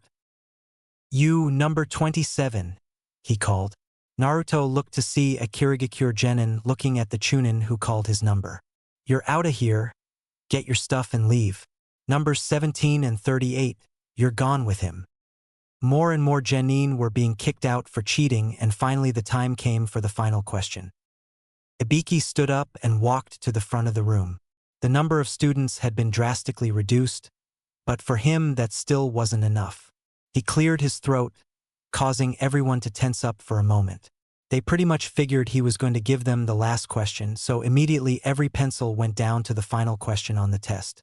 What happened instead, though, threw them for a loop. "It's time for the final question," Ibiki announced. "However, before I give it, there is one final, absolute rule that must be announced first." An absolute rule, Naruto thought.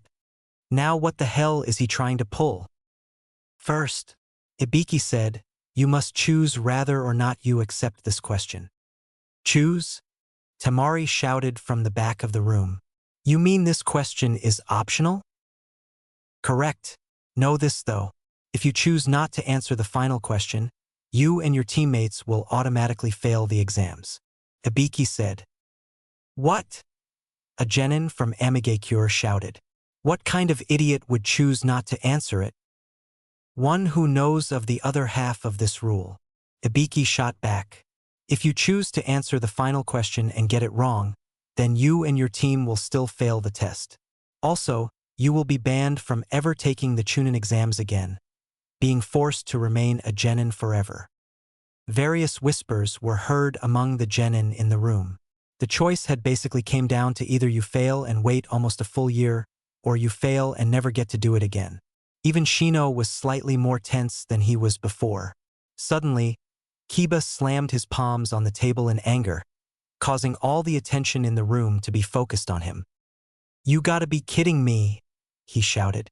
"There are plenty of ninja here that have taken this exam more than once. We know there are." "Well, I guess you're just shit out of luck, ain't ya?" Ibiki asked with a grin. "I wasn't making the rules in the past, but I am now. Either you take the failing grade, leave now and take the exam next time, or you try, fail, and never take it again. It's your choice." Talk about a hopeless situation, Sakura thought. "I kind of feel sick right now." "Then let's begin, shall we?" Those who do not wish to take in the final question raise their hand. Once your number is confirmed, they may leave the room with their teams. Almost immediately several genin began to raise their hands and leave. Naruto couldn't believe that the Ibiki had scared them shitless. Even he had his doubts. Like all the others, he was faced with a lose-lose situation. He sat quietly, thinking it over. Soon one by one people started to raise their hands. Then Naruto noticed that Sakura shakily began to raise her hand, not wanting to lose a chance at advancing in rank. Since he had suspicions that Ibiki was trying to pull a fast one on them, Naruto raised his hand. One of the Chunin proctors began to search for his name, only to come to a stop when Naruto suddenly slammed his palm down on the table. "Bullshit," he shouted. "No way in hell am I about to quit.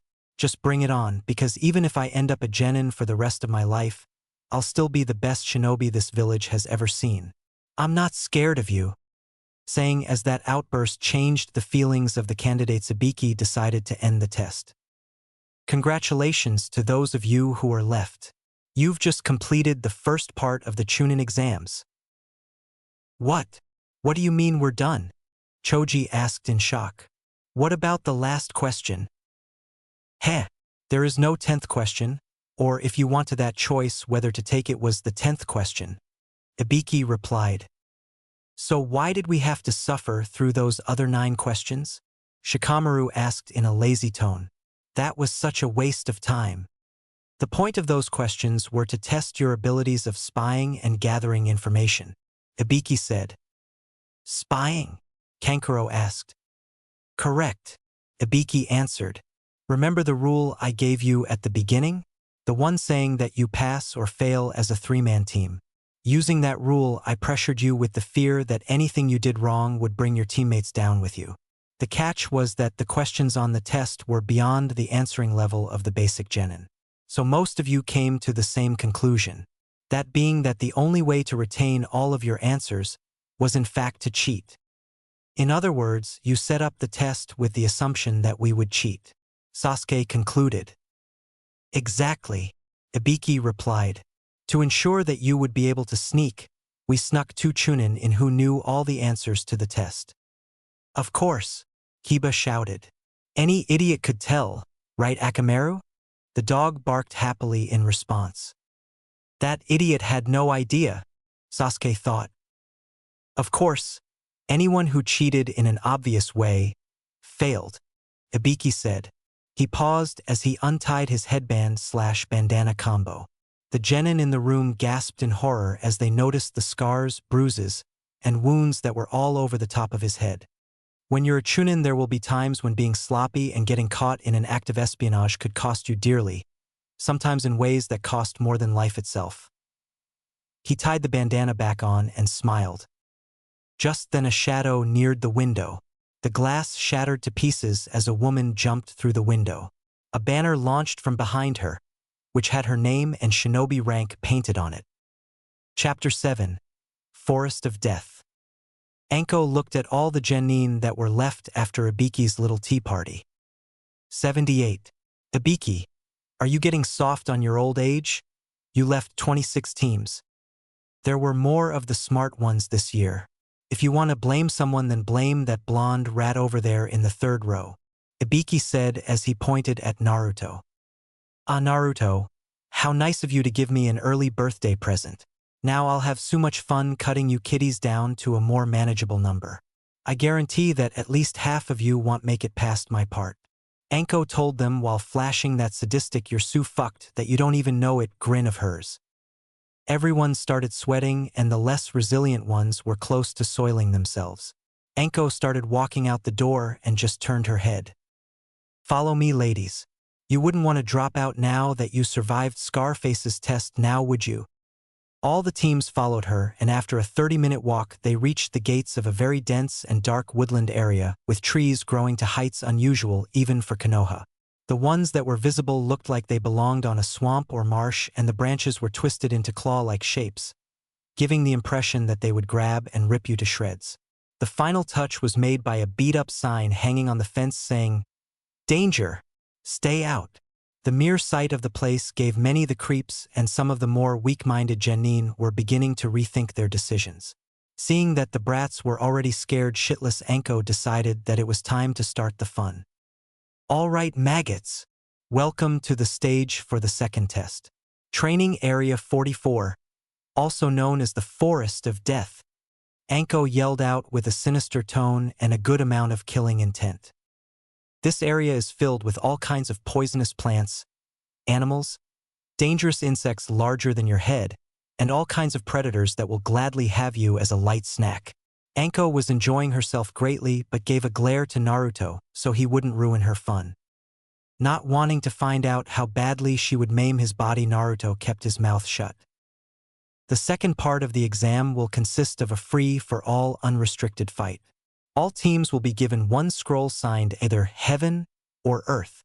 Your objective is to 1. Have both scrolls, meaning that you need not only to capture another team's scroll but also protect your own scroll from being stolen by enemy teams. 2.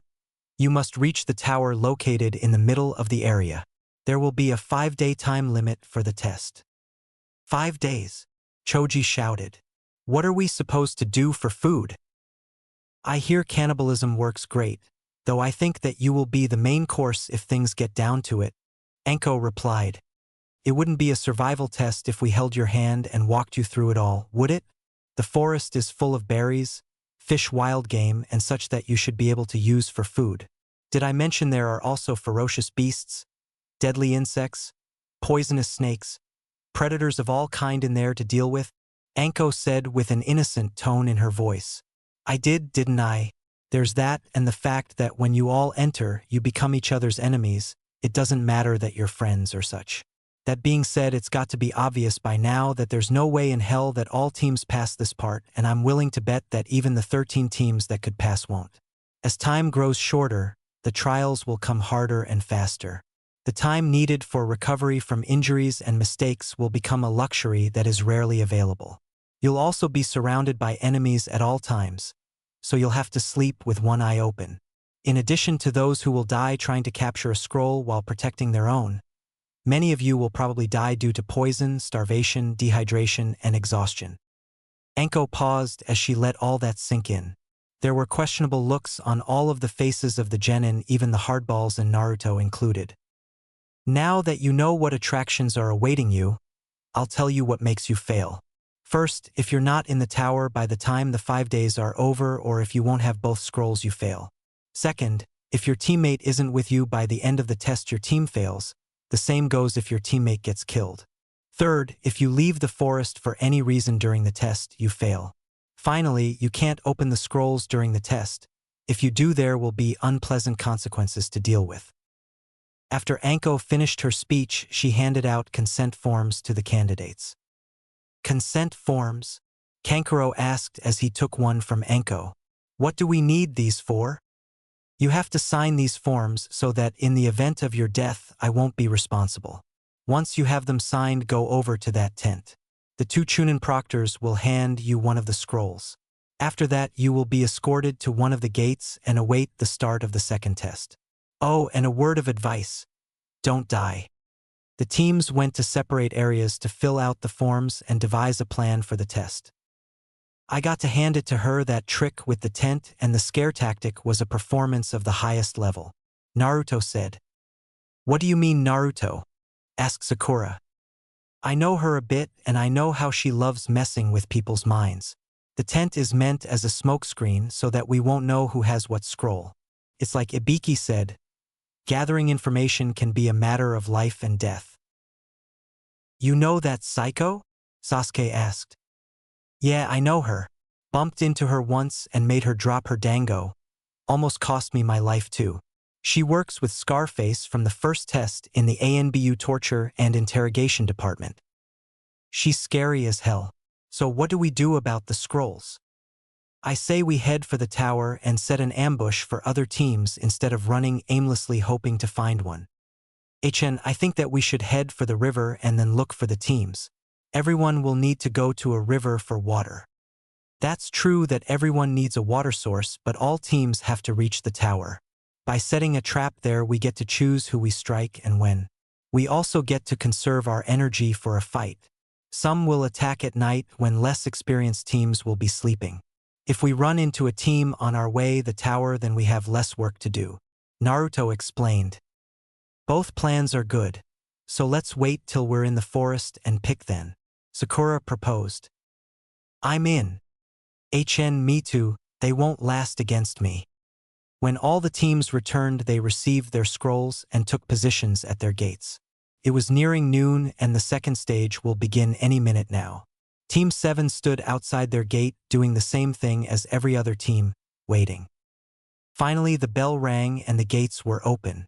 Each team ran into the forest of death at full speed, bent on one objective: finding another team, capturing the missing scroll, and reaching the tower at the center of the forest. After traveling a few miles into the forest, Team 7 stopped, listening to the screams coming from some ways away. Sasuke simply smirked. Sounds like it started already. Naruto frowned, looking disgruntled for a second, and said, I got to take a leak, be right back. He left for a nearby cluster of trees, walking behind it to answer nature's call. Good thing I noticed his presence, though I can't say that he's good at concealing his presence. When the Aimnin moved in to take Naruto down, he was surprised to find Naruto turn into smoke. Using the momentary distraction, Naruto dropped down from the tree and knocked the Aimnin out cold.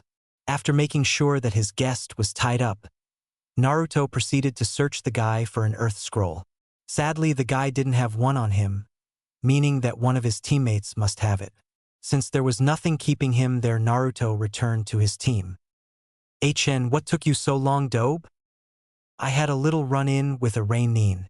Too bad he didn't have an earth scroll with him. We should get going before more people show up. We don't want to be ambushed by someone at a wrong time, Sakura said. Right, let's go. Team 7 traveled slowly for an hour before taking a break to eat, since it was nearly 4 hours from the beginning of the first exam and almost 2 since they entered the forest of death. I don't know about you guys, but I think we should find a password in case we get separated. If it was someone else, someone stronger than that Aimnin and a whole team instead of just one person, things could have turned out differently. I agree. It will help us capture an enemy that may have a scroll we need. But what should we use as a password? Asked Sakura. How about what's my favorite ramen flavor? Naruto suggested. What good will that do, Dobe? Then all we have to do is say miso ramen and we're in the clear. Then, now that that's settled, we need to get going. 5 minutes after Team 7 took off in the direction of the tower, a sudden powerful wind blew through the clearing, knocking the group away from each other. When it had all settled down again, Sasuke stood from the bush he and Sakura jumped into. Where's Naruto? I don't know, but that wind had to be a jutsu, so be on guard, Sakura. Whoever sent that jutsu wanted to separate us so he could pick us off one by one. Just then the bushes started moving and from them emerged Naruto. Man, that was some wind, you guys alright? Seeing Naruto, Sakura wanted to say that they were fine, but Sasuke put his hand on her mouth before she could speak. Dobe, what's the password? Sakura quickly realized what was going on and listened carefully. That's easy, miso ramen. Sakura nudged Sasuke to let him know that the answer was wrong, and as soon as she did, Sasuke threw a kunai at the fake Naruto. What the hell, team? Why did you throw that thing at me? We know you're not the real Naruto, so drop the act. Naruto smirked in a way unbecoming of the real Naruto. The look was evil and malevolent, something that didn't belong on Naruto's face. In a puff of smoke, Naruto was replaced by a grass nin with long black hair and a straw hat. The imposter smirked and spoke up. Ku, very impressive, Sasuke-kun. I should have expected something like that from a member Uchiha clan. I'm gonna have so much fun. Naruto got up and waited for his head to stop spinning. However, even if a bit dizzy, he noticed a shadow closing in on him and managed to jump away just in time. When he got a good look on his attacker, he cursed his luck. Fuck, just my luck, he thought. Why the hell is it always snakes that want to eat me? Damn, you're one big bastard, he said as he started making hand signs. With a loud hiss, the snake lunged at him, jaws wide open, intent on making him dinner. Naruto finished making the hand signs and called out the name of the jutsu as he slammed his hands on the ground. Doton, Pikes of the Underworld. Instantly 3 giant rock spikes shot out of the ground and impaled the snake. Naruto smirked in satisfaction, but it quickly left his face when the snake poofed out of existence. An angry scowl instantly appeared on his face. Damn, I better get back to Sasuke and Sakura. He took off in the direction of his teammates. That was no ordinary snake but a summon. Either Anko decided to spice things up by sending a few summons or someone else sent it to take us out. Either way, I got to hurry. Meanwhile, Anko sat outside the forest of death and listened to the terrified screams coming from within. Ah, now that's music for my ears. I wonder who will make it past this part of the test. Just then a cloud of smoke that appeared behind her cut her musings short. The woman turned around to see a Chunin with glasses and a Hittite tied on top of his head like a bandana. He looked worried about something. Terrible news, Anko, the Chunin replied. This soon? What the hell could the problem? The exam started barely 2 hours ago. We found dead bodies. 3 of them. Dead bodies? Yes, please, it's better if you see for yourself. Come quickly. Anko followed the Chunin and they ended up at a small graveyard located in the outer parts of Konoha. 2 other Chunin were already there, examining the dead bodies that Anko was informed about. Here they are, the Chunin told her. Anko walked over for a closer look. We went through their personal belongings. They were a team sent here from Kusagakure to take part in the Chunin exams. The weird thing about them, though, is that their faces are gone, almost as if they had been melted off. The skin is smooth, like they never even had them to begin with. Anko's eyes widened as the words of the Chunin came together in her mind. No, it can't be. What could he possibly be doing here? She thought. She quickly turned back to the Chunin. Quick! Show me the pictures from their ID cards. The Chunin produced them at once and handed them to Anko. She gasped in horror as she saw them. Shit! What is it? The Chunin asked in confusion. Just go get Hokage-sama. Tell him about what you found, and that he send Anbu into the forest of death, Anko ordered. I'm going ahead to catch the imposters. The Chunin nodded and left to do as he was told. Anko ran into the forest and began jumping from tree to tree. Her heart was racing in fear, anticipation, and anger. I don't know what sort of games you're playing, she thought, but I'll make sure that you won't live past this day. The Kusakunoichi smirked as he looked at Sakura and Sasuke, who activated his Sharingan. Ah, the famed Sharingan, how lovely. What say you that we begin the fun? She said as he pulled out an earth scroll. This is what you need, isn't it? That's what you need to be able to advance further since you possess a heaven scroll. Her long tongue wrapped itself around the scroll as he brought it to his lips. At an agonizingly slow pace, she stuck it down his throat, swallowing it. Grinning evilly, she stared at them, pulling her bottom left eyelid down slightly. Now let's begin the battle for each other's scrolls, with our lives on the line. The Kusanin's eyes bulged a bit and a paralyzing fear ran through Sakura and Sasuke, and their minds pictured themselves with kunai protruding from their foreheads, blood flying everywhere from their bodies, and all kinds of gruesome deaths.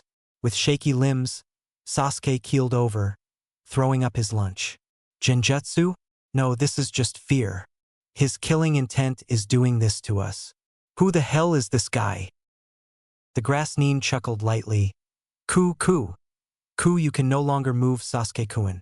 I had hoped that our little meeting would last a little longer, but I guess it's a little too much to expect. I guess I'll have to cut our time together short. With an almost lazy flick of her wrist, she flung 2 kunai at the 2 genin. Damn it, move! Sasuke thought as his hand reached into his kunai holster and stabbed himself lightly in the leg. Using pain to overcome the fear, Sasuke picked Sakura up and dashed for cover, barely dodging the kunai aimed at his head. He stopped behind some trees, panting in exertion and to stabilize his breathing. His little break didn't last long before a giant snake lunging at him interrupted it and smashed the branch he was standing on. Sasuke made some hand signs and moments later a Gokakyu no Jutsu, combined with some well-aimed kunai to the head, hit the snake, killing it. With the infernal thing dead, Sasuke leaned back against the tree he was in, sighing in relief. His breath caught when he heard a disturbing noise coming from the snake he had just killed. Sasuke turned his head back towards the humongous reptile and his eyes widened in horror as the Grassneen rose from the snake's corpse, staring at him. You guys shouldn't relax for even a moment. Prey should always be trying to run away in the presence of a predator like me. Sasuke engaged the Kusafreak in a taijutsu fight, but his opponent was faster and clearly toying with him. When the enemy positioned himself, the Uchiha did some hand seals and fired the Keton Hozenka no Jutsu at his target. The Kusanine slid past all of them when he felt something wrap around her torso. Hidden in the fireballs were shuriken tied with wire that Sasuke used to execute the Sharingan Sufusha Sanitachi Sharingan Windmill Triple Blade Tech in order to tie the enemy to the tree, and proceeded to use the Keton Ryuka no Jutsu to fry the Kusa Genin. You did it, Sasuke-kun, you beat her, yelled Sakura. They heard a noise coming from the direction of the burnt kunoichi and turned in her direction, only to find to their horror that the Kusanine was still very much alive and part of her face melted off, revealing a slitted yellow eye and pale skin underneath. That was too much, Sasuke. Sure, he was good and trained hard, but this was clearly no ordinary genin. The young Uchiha took out the Heaven Scroll and put it in front of himself. Here, Sasuke said as he eyed the Kusagakure kunoichi. If it's this damn scroll you want, then it's all yours. Just take it, leave, and leave us alone. Sasuke, what are you doing? Asked a disturbed Sakura. If we want give her the scroll, then we're toast. Are you crazy? We need that scroll to pass, Sakura said in disbelief at her teammates' actions. Don't be too hard on Sasuke-kun. I mean, it is only the natural defense of prey to try and distract the predator with tastier bait to save itself from the predator jaws, said the Kusanine. Too bad for you that I'm more interested in you than the scroll. The Kusanine snaked round the branch and headed for Sasuke when a bunch of shuriken embedded themselves in the branch right in the Kusanine's path, effectively stopping his assault for a short while. Sorry I'm late, Sasuke. Sakura, a voice said. But I had a little trouble with the local wildlife's dinner arrangements. Sakura and Sasuke looked towards the source of the voice to see Naruto standing on a branchway above them. Naruto, Sasuke yelled. I know you think you're here to save us, but run away. This one's on a whole other level. The Grassneen chuckled. Looks like you successfully defeated that giant snake, Naruto-kun. Yeah, well, every time I got a snake as a pet they tend to die. Maybe they just don't like me? I told you I'd give you the scroll. Just take it and leave us. Sasuke screamed and threw the scroll to the Kusanine. What? Naruto yelled. Naruto jumped in front of its path, snatching out of the air a few feet from Sasuke. Sasuke rounded on him, yelling in his frustration. Bastard, don't you understand the situation? Naruto punched him, watching as Sasuke landed a few yards away. Sasuke was infuriated. What's this all of the sudden? Naruto's cold whisper was quiet, yet somehow, the entire group assembled could hear it. You're a fake Sasuke, aren't you? You total moron, Sasuke shouted. I'm the real Sasuke. Bullshit, Naruto snapped. There's no way a useless coward like you is the real Sasuke. What guarantee is there that he'll just kill us rather than let us go if we give him the scroll? Naruto-kun, the Grassneen chuckled. You are correct, since I can just kill you and take the scroll. After all, it's much more fun. He bit his thumb, running it down a tattoo on his arm. Kuchios no Jutsu. Naruto saw that this guy meant business. He was clearly too powerful to be a genin, more like a jounin in strength. Deciding that desperate times call for desperate measures, Naruto jumped behind the Grassneen's back and threw a powerful roundhouse kick to the head, interrupting the summoning. The sudden kick to the head sent the snake user flying into a tree several feet away. The only thing that went through the Kusanine's mind before a bone-shattering impact was, how was it possible that the brat was in front of him one moment, and then kicking him from the back the next? Sasuke and Sakura were equally baffled by the sudden disappearance and reappearance of their teammate. Ugh, That was most impressive, Naruto-kun, the man said. What was that wonderful trick you used just now? You'd love to know that, wouldn't you? Naruto said in a tone that could rile up just about anyone. Unfortunately, I'm afraid that I can't tell you. You see, both Ajisen and Anko-chan told me not to talk to strangers, Naruto said innocently. And you seem pretty fucking strange to me. It doesn't matter. After I'm done with you, you'll tell me everything or I'll just dissect your corpse. The Nin lunged at Naruto, who threw 3 of his special shuriken that looked more like square pieces of metal with a rounded arch cutting into the sides from one corner to the other and had some seals on them. Naruto quickly performed the Shuriken Kage Bunshin no Jutsu, instantly turning 3 shuriken into 30. The aggressor's eyes widened as he saw a wall of metal blades heading right for him. Just a few more hand seals and the blonde called out, Shuriken Shuriken, great explosion, making the metallic blades explode, each with the power of an exploding tag, right in the man's face. The blast sent the man flying into another tree where Naruto jumped, as soon as he confirmed his opponent's trajectory, and waited for his arrival while preparing a warm welcome courtesy of a Keton, Karyuenden. Naruto watched as the white-hot flames engulfed their target. Naruto decided to retreat while he still could. He had a nagging suspicion that his opponent outclassed him by a large margin, even more so than Kakashi or Guy, and the only reason he got such good results was because his opponent had underestimated him and was taken by surprise by the blonde's sudden use of an unknown technique.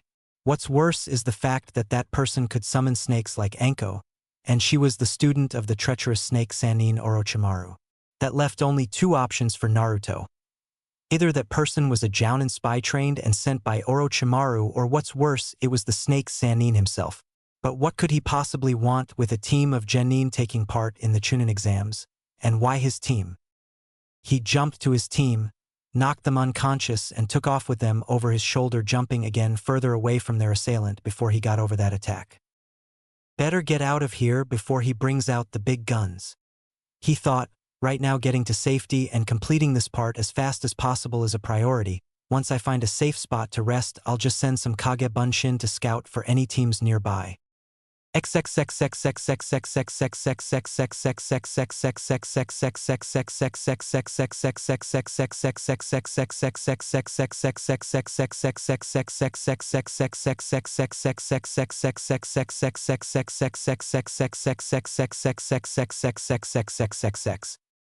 The whole point of the second test was to cut down the remaining teams from the first exam by as many as possible. Kankuro and Temari both knew this well. It wasn't that hard to get it, seeing as how the examinator lady enjoyed talking about that aspect the most when giving out the rules of this test. The problem, though, was their brother Gaara, who would kill anyone they came across just like that. That meant that whatever opposing team they ran into wouldn't be hanging to either their scroll or their lives for too long. Right now, his victims will no doubt be the 3 aim ninja who made the grave mistake of trying to steal their scroll. The leader of the Amigakure ninja turned to Gaara. Just hand us your scroll, and we'll let you all live. Gaara turned his stare back to the Amigakure team. Kankuro and Temari backed up, recognizing the glare on Gaara's face. It was the one he had before he usually killed someone. It gave the 2 the creeps, mainly because it was the only emotion the boy ever showed. Anyone who crosses me is dead, Gaara said coldly as he stared at the leader of the Amigakure team. I like the sound of that, the enemy shinobi said. Let's get to it then. The Amigakure ninja pulled out several umbrellas that he had strapped to his back and launched them all into the air. He smirked as he ran through several hand signs, though Gaara didn't seem to be impressed and simply continued to stand with his arms crossed, watching as the Amigakure ninja attacked.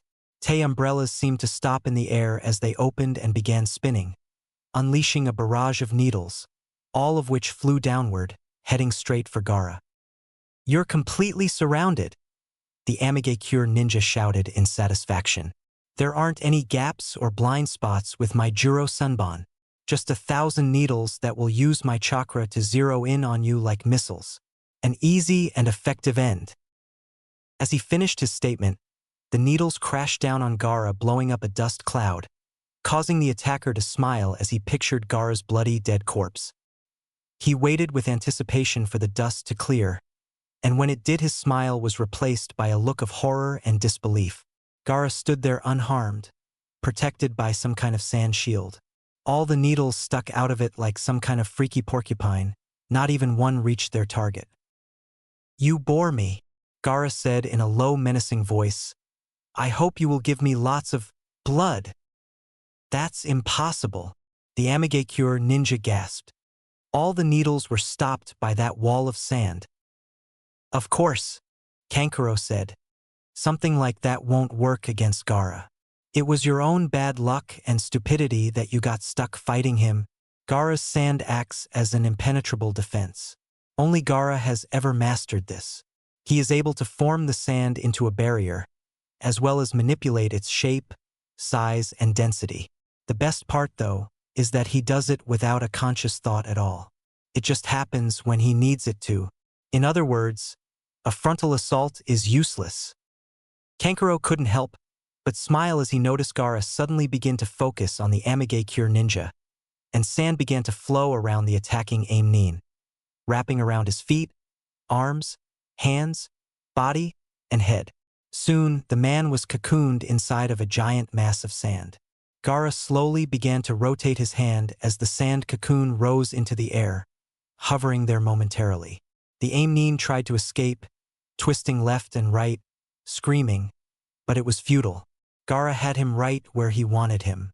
Gaara picked up one of the umbrellas from the ground and lifted it over his head before closing his fist, making the sand coffin implode, crushing the man and sending a rain of blood all over the place. The same thing quickly happened to the other Aim-nin, who died not long after their leader. Gaara's sand brought back the Heaven Scroll they needed, and the Suna trio headed for the tower. Unknown to both the Sand Team and Team 8, who were observing the whole event, a shadow clone sent by Naruto reached that clearing right in time to see the gruesome finale. When the team from Suna left, it noticed Kurenai's team hiding in the bushes on the other side of the clearing. After making sure that they were fine, the clone dispelled itself, sending the gathered information back to Naruto. Meanwhile, Team 8 was discussing what they just witnessed. "Did you see what that guy did to those AIM guys?" Kiba asked. "That guy's a real monster. I really wouldn't want to fight him." "It was your idea to scout for other teams to either lower the numbers of the teams in the next round or to find out their abilities," Shino said calmly. "Did you feel their power?" "Yeah, Akamaru won't stop shaking. That guy is unbelievable. We better get back to the tower." With that, Team 8 begun their trek to the tower. Naruto sat at the entrance to the small cave at the edge of the clearing he found tending to the fire. It had been 4 hours since their fight with Orochimaru, and neither Sakura nor Sasuke had woken up yet. He couldn't really blame them, though. They used most of their energy trying to stay alive during the time they were separated. Naruto thought about the information his clones gathered. Team 8 probably got to the tower by now, so he may be fighting them in the final round. Team 10 had yet to find a second scroll, since they tried to keep off the radar and get a scroll with the use of their jutsu when they get the chance. He needn't worry, after all Shikamaru is a genius when it comes to battle plans. What worried him most was that team from Suna. The 2 older ones were nothing he couldn't handle, just a puppeteer and a wind user. He can easily overwhelm a puppet user with his clone's jutsu and a good plan. The same could be said about the girl. It was their teammate that was the cause of his worry. That sand attack and the way he killed those Reinin without remorse was enough to set off warning lights in his head. The sheer bloodlust and that maniacal look in his eyes easily helped to file him as an insane, homicidal maniac that kills to satisfy his thirst for blood. It didn't go unnoticed by Naruto that his teammates were terrified of him. Then there was that strange feeling he got when near that Sannin. Felt somehow familiar, unsettling, and unnatural. Whatever it is, he better remain very cautious when near that guy. Finally, Sasuke and Sakura began to wake up, and soon they will begin their assault of pointless questions. "Oh, my head," said Sakura before looking at Naruto. "Why the hell did you hit me, Baka?" "Well, Sakura, it was the quickest way to getting out of there. If I had just told you we need to do that, you and Sasuke would waste precious time with stupid questions that would allow that guy to get back up and hit us with his full power. But He was weakened from the fight with Sasuke and you managed to hit him several times, and then there was that fire jutsu you used. Yeah, Dobe, what was that jutsu you used? What jutsu? Don't play dumb with me, Dobe. I demand you tell me that jutsu. I needed to kill him. You can demand all you want. I don't have to tell you shit. As for that guy we were fighting, he wasn't hurt too much by our attacks, and I only managed to land a hit because he was toying with you and underestimated me. If we had stayed there any longer, he would stop playing and kill us.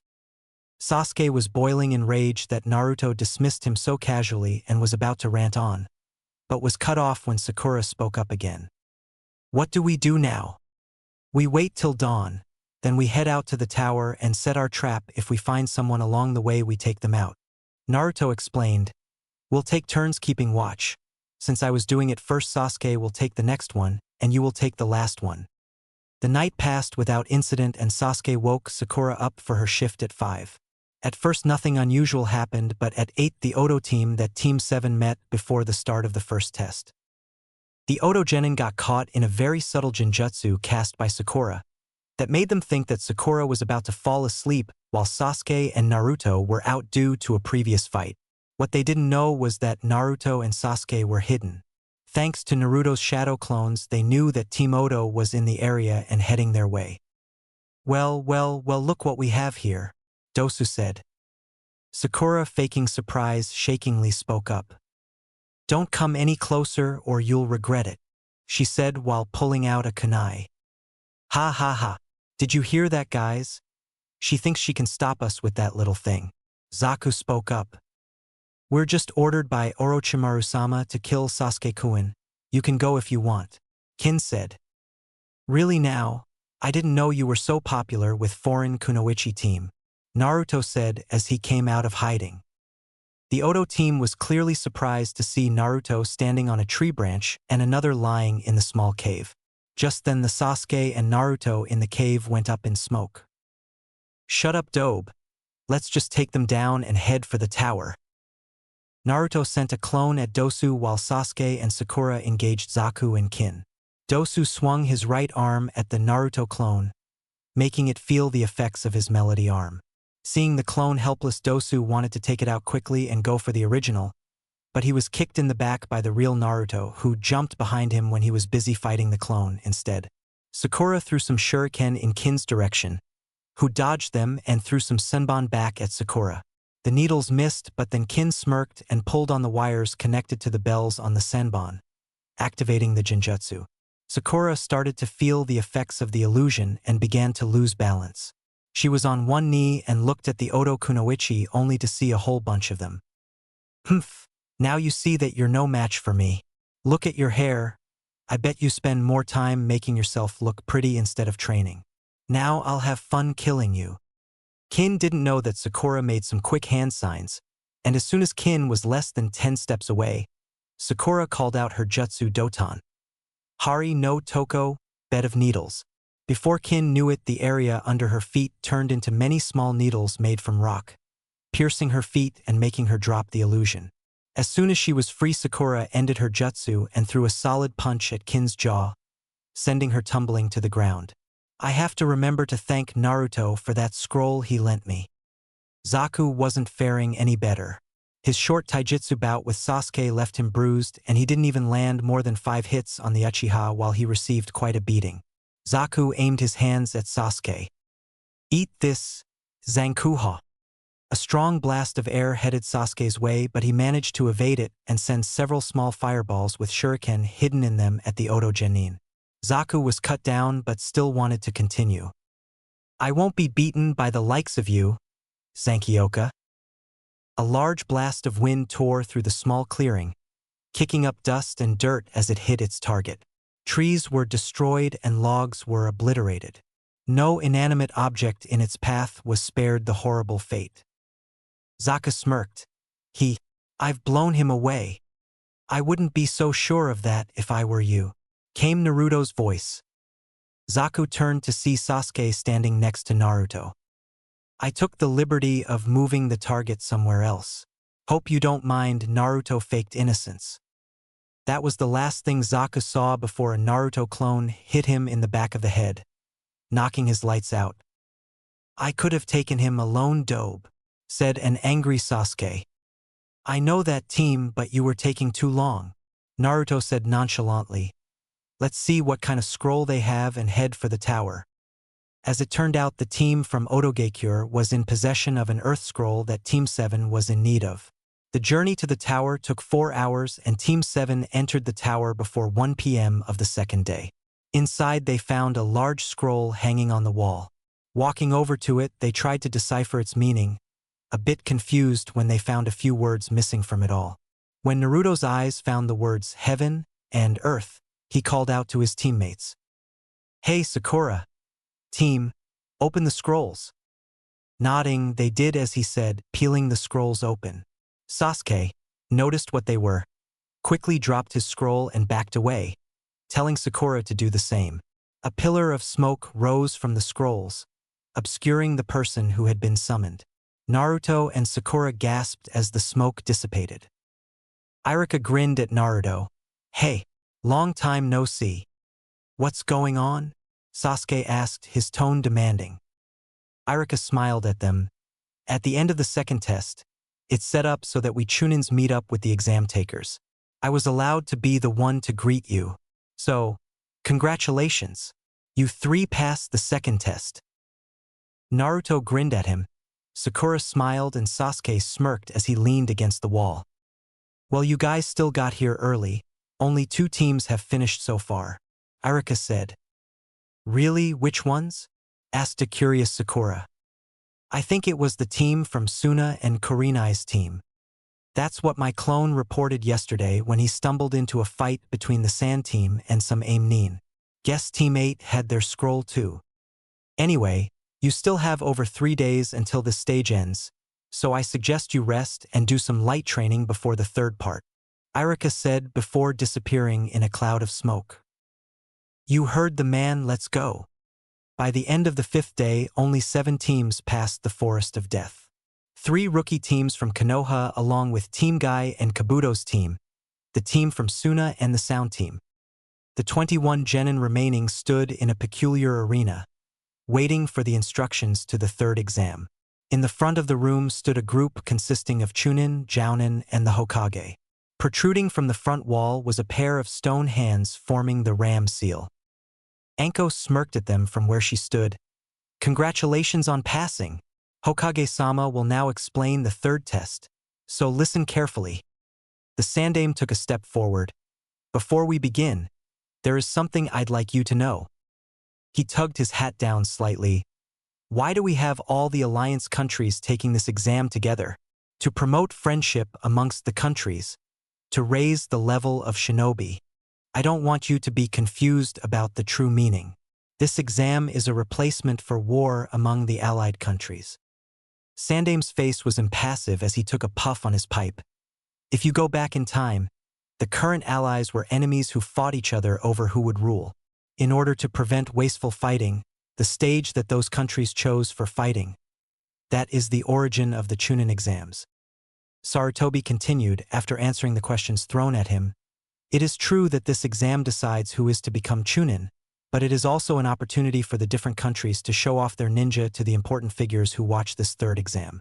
A shinobi village is only as strong as its weakest link.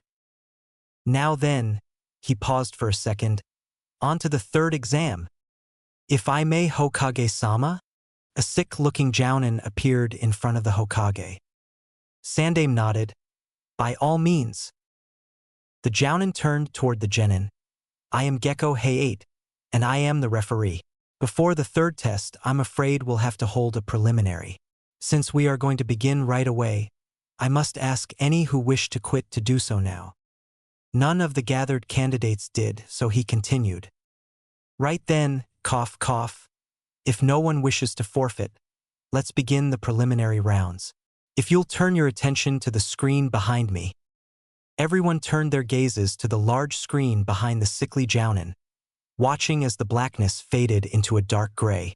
The letters versus lit up in the very center. Above them was the name Uchiha Sasuke, and below it was Yakushi Kabuto. Now, Hay-8 said, if these 2 participants would come to the front. They walked forward, each one assured of his victory. Gecko Hayate made a motion towards the stands. Now if everyone else would please leave the arena. When everyone had left the area for the stands, he said, "Now, please begin." Kabuto made a hand seal. "Are you ready, Sasuke-kun?" He slipped his left hand into his kunai pouch, his right hovering in front of his stomach. He withdrew a few shuriken, while, simultaneously, Sasuke withdrew a kunai from the holster on his thigh. Without warning, Kabuto flung his shuriken at Sasuke, who knocked them away with a swipe of his kunai. Kabuto engaged Sasuke in a taijutsu fight, but since the boy had his Sharingan active, it wasn't an easy fight. Seeing no alternative, Kabuto activated his chakra scalpels after dodging a Gukakyu no Jutsu from the Uchiha. Kabuto launched himself at Sasuke, taking him off guard and landing a hit on his left forearm. This angered the Uchiha, who used the Hozenka Shuriken combo and managed to wound Kabuto in the leg and cut his right arm. Kabuto wanted to heal his leg, but Sasuke got close and kicked the young medic into the air, using the move he copied from Lee, forcing the genin into the air. As fast as his body would allow, Sasuke followed him, appearing beneath Kabuto's airborne body. Sasuke sent a light poke to his opponent's body. "It's over." Using the other genin's body, Sasuke flipped over, sending a kick towards Kabuto's stomach. It was blocked with relative ease. Sasuke used the block to add speed and power to himself, performing a 180 and bringing his fist crashing into the older boy's face. Now only a few feet above the ground, Sasuke used his momentum to bring a solid kick into the stomach, forcing him to collide painfully with the ground and Sasuke's foot at the same time. "Sure, Rendan," Sasuke said. Kabuto managed to get up, but before Sasuke managed to attack again, the medic threw in the towel. "Sorry, Sasuke-kun, but I'm afraid that last attack broke some of my ribs. I do hope for a rematch one day." With that, Hayate declared Sasuke the winner, while Kabuto went to the medbay. The screen lit up with the next combatants, Yamanaka Ino versus Dosu Kinyuta. The second fight didn't last long and Ino quickly got dispatched into unconsciousness. The third fight was between Shikamaru and Kabuto's teammate Yoroi, who got trapped in the young Nara's Kagemain no Jutsu while trying to get close and drain his chakra. Shikamaru had taken his kunai holster off, and when he made movements to pull out a kunai, his opponent did the same. Since only Yoroi had a kunai in his hand, Shikamaru placed his hand by his neck. Yoroi's kunai was at his neck, and the Nara threatened that if he didn't give up, he would either slit his throat or stab him in the legs and vital organs. Having no choice, Yoroi gave up. The fourth mock was between Temari and Tenten. It ended just like Naruto expected, with Temari being able to deflect all of Tenten's attacks and then sending a gust of wind to finish her off. The fifth fight was between Sakura and Shino. Though Sakura had some good jutsu and even managed to take out some of the Aburame's bugs, she was still outclassed by him in taijutsu and got her chakra drained by Shino's chakra-eating beetles. Naruto had to fight 2 times because of the uneven number of participants. The sixth fight between Zaku and Naruto wasn't too spectacular. Since there were many witnesses, Naruto used the trick Azuma Momochi, Zabuza, taught him. He performed the Kirigakure no Jutsu and proceeded to scare the shit out of Zaku by imitating Zabuza's voice and listing the 8 vital points. Zaku, being unable to locate his opponent, blasted his airwaves throughout the arena, but was sorely disappointed when the blonde landed a vicious kick to his back. To make things more interesting, Naruto proceeded to throw threats about striking a 9th point, something dear to any man. Hearing this, Anko started chuckling at the devious idea of the blonde. It proved the point to Zaku when some shuriken grazed his manhood a few times. Still, the Oto Genin didn't give up, so Naruto finished him off with a powerful kick to the jaw that sent Zaku into a wall. Naruto's second fight was the 10th fight, where he faced Chuji. Not wanting his friend to be upset, he dragged the battle as long as he could, by avoiding the Akimichi's attacks before finally using a Doton Jutsu to box in his opponent and forcing him to submit. The 7th fight was between Kiba and Lee. Kiba, remembering from Kabuto's info cards that Lee was last year's deadlast, began to throw taunts at him about how a deadlast won't be too much for him and Akamaru. He was arrogant enough to actually say that he would end the fight with 1 punch. In his overconfidence, Kiba forgot that Kabuto also said that Lee was a taijutsu expert. No matter how many of his clan's jutsu he used, Kiba just couldn't land a hit on the green genin. In the end, Kiba was left humiliated when Lee used his speed and superior taijutsu skills to quickly defeat his opponent without even taking off his weights. The eighth fight between Kin and Kankuro was a short one, since Kankuro was able to fool the Oto Kunoichi with his puppet while he himself held a kunai at her throat. The ninth fight was a grudge match where Hinata faced her cousin Niji. In the beginning of the fight, Niji went off with his fate crap and how Hinata was weak and won't be able to change in order to strip her of her confidence. It gave, however, less results than Niji had hoped for, and he was forced to battle Hinata, who received words of encouragement from Naruto and the others. She put up a very good fight but was still unable to overcome Naji's superior abilities in the Hyuga Taijutsu style. Juken. When he finally disabled Hinata's ability to use the Juken, Niji began a merciless assault on his cousin. Naruto, seeing what Niji was doing, was boiling with anger, and Lee's explanation of the whole problem only made things worse. When Hinata got back up after Niji's attack and expressed her feelings about the division of the Hyuga and Niji's suffering, the Hyuga prodigy became furious and launched himself at Hinata, aiming to kill her. Luckily, he was stopped by Guy, Hayate, Kakashi, Kurenai, and Naruto, who appeared in front of him. Only after he was stopped did Niji notice the sword tip embedded in his shoulder, the blade held in Naruto's hand. Many wondered where the sword came from, but only the Jounin saw Naruto unseal it from his belt. After that, Niji began to rant about how the main branch gets preferential treatment, and Naruto promised him a very painful end if they ever fight in the finals. The last fight, if it could be called that, was between Gaara and Kabuto's other teammate Misumi Tsurugi. Gaara, who was restless from the sight of blood, wanted to sate that thirst as fast as he could. Misumi wasn't even able to use his elastic ability before Gaara's sand trapped him and crushed into a wet, bloody stain on the floor and walls. With the preliminary rounds complete, the victors drew their numbers for the final fights in 1 month's time. The pairs were: first fight, Naruto versus Niji. Second fight, Shino versus Kankwa. Third fight, Sasuke versus Lee. Fourth fight, Shikamaru versus Temari. Fifth fight, Dosu versus Gaara. Chapter 8.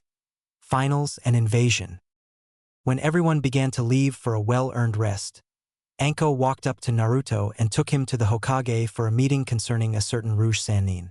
When both of them entered, Naruto could see Kakashi, Asuma, Guy, Kurenai, and Ibiki in the room. They were quickly ushered to their seats so that the meeting could begin. Good, you're here. Now, Naruto, I need you to give a report about your encounter with Orochimaru. Anko informed me about her run-in with him and the state he was in after, as he told Anko, his battle with that cursed blonde demon brat. Please tell me what happened. After we entered the forest, we defeated a lone rain ninja that went ahead to scout out for potential victims. He didn't have a scroll, so we went on to the tower. After a few hours, we were attacked by a wind jutsu that separated me from the rest of my team. When I got my bearings, I was attacked by a large snake that I killed with one of my Doton jutsu. After that, I ran to join up with my team. Once I got there, Sasuke and Sakura were engaged in a fight with a Kusa Kunoichi, who was winning. I interfered when Sasuke was about to hand over our scroll.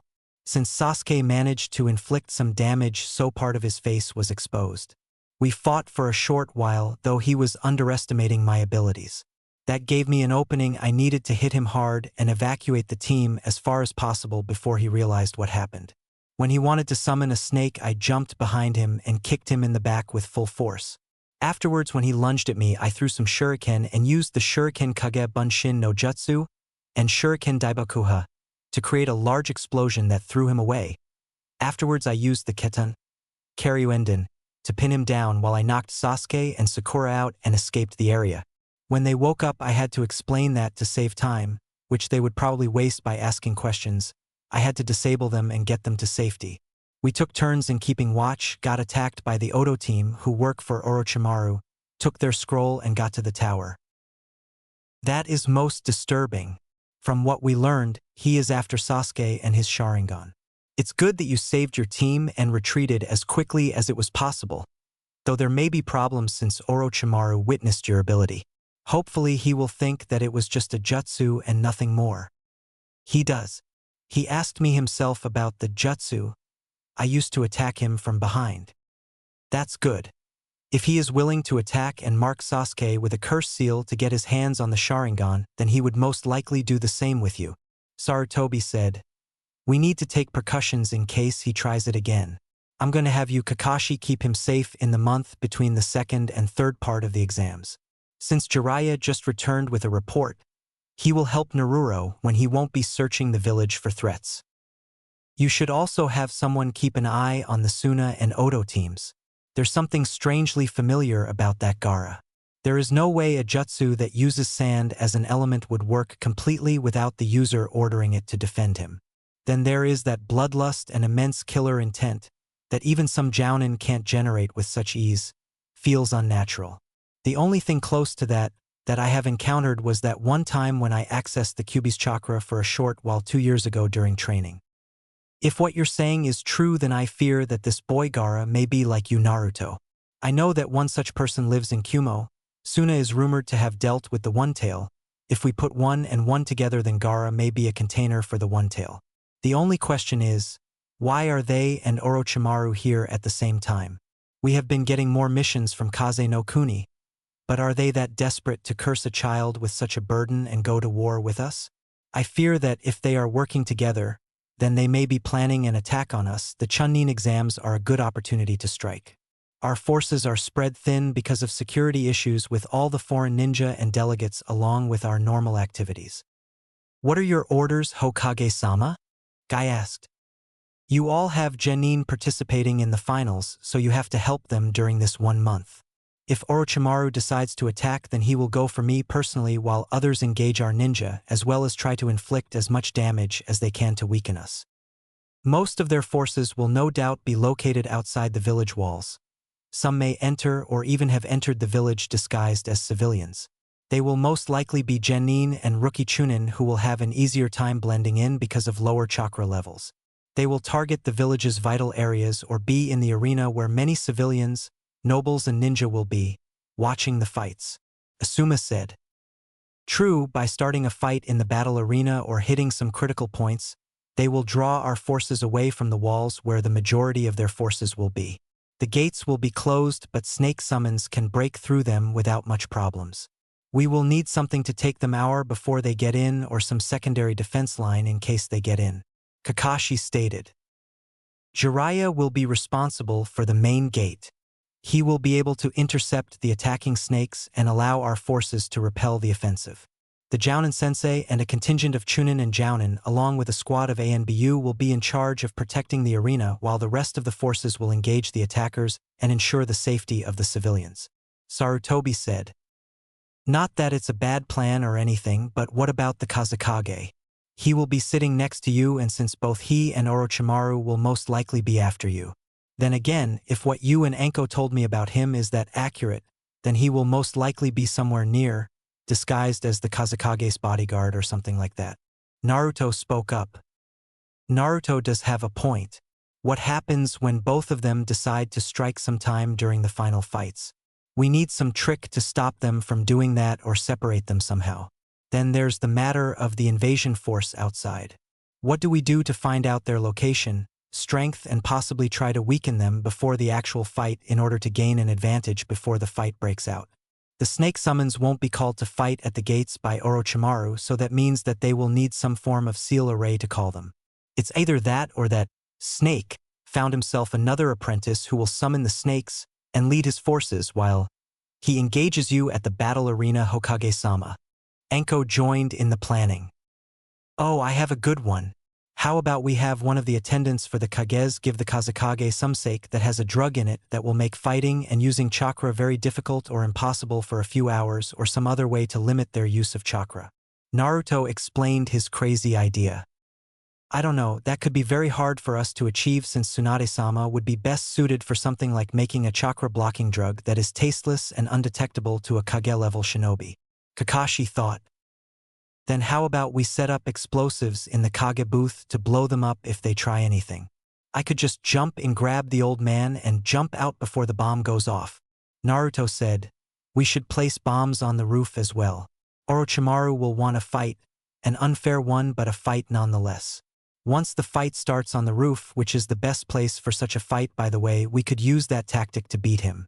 We know he is a very skilled fighter and likes to cheat and have all the advantages he can get. So he may have some way of preventing reinforcements from coming to the Hokage's aid. That won't be necessary, Naruto, but I'll agree with you on the fact that he may try to isolate me from the rest of our forces. So it will be a good idea for me to have a way of contacting you in case I need to get out of whatever trap Orochimaru may have planned. Came Sarutobi's reply. Everything will be explained in greater detail 1 week before the finals. As of right now, Kakashi will be guarding and preparing Sasuke for the finals. Naruto will be training with Jiraiya and helping in gathering important information. Your variation of the Kage Bunshin no Jutsu, the Shadow Crow Jutsu, will be of great use in airborne patrol around the village. It's a good method of finding the location of the enemy forces. Afterwards, we will have some of the Aburame clan members unleash their Kikai bugs and weaken the attacking forces on the day of the finals before they begin their offensive. Half of our ANBU forces will be ready to engage the Suna and Oto ninja and either kill Orochimaru's men and try to disable Sunanin before being forced to kill. If they were tricked by my treacherous student, then this situation can lead to strengthening our position in negotiating a new alliance treaty with Suna. Weakening our ally isn't in our best interest, especially if Orochimaru manages to escape. The Aburame will take care of draining the strength from their men and ANBU, and the rest of our forces will eliminate the threats. Especially if I use my Shadow Crows as explosive projectiles that will blow up inside their forces and cause confusion among their ranks. Naruto said. Now that everything is clear, everyone is dismissed. Good luck in the preparations.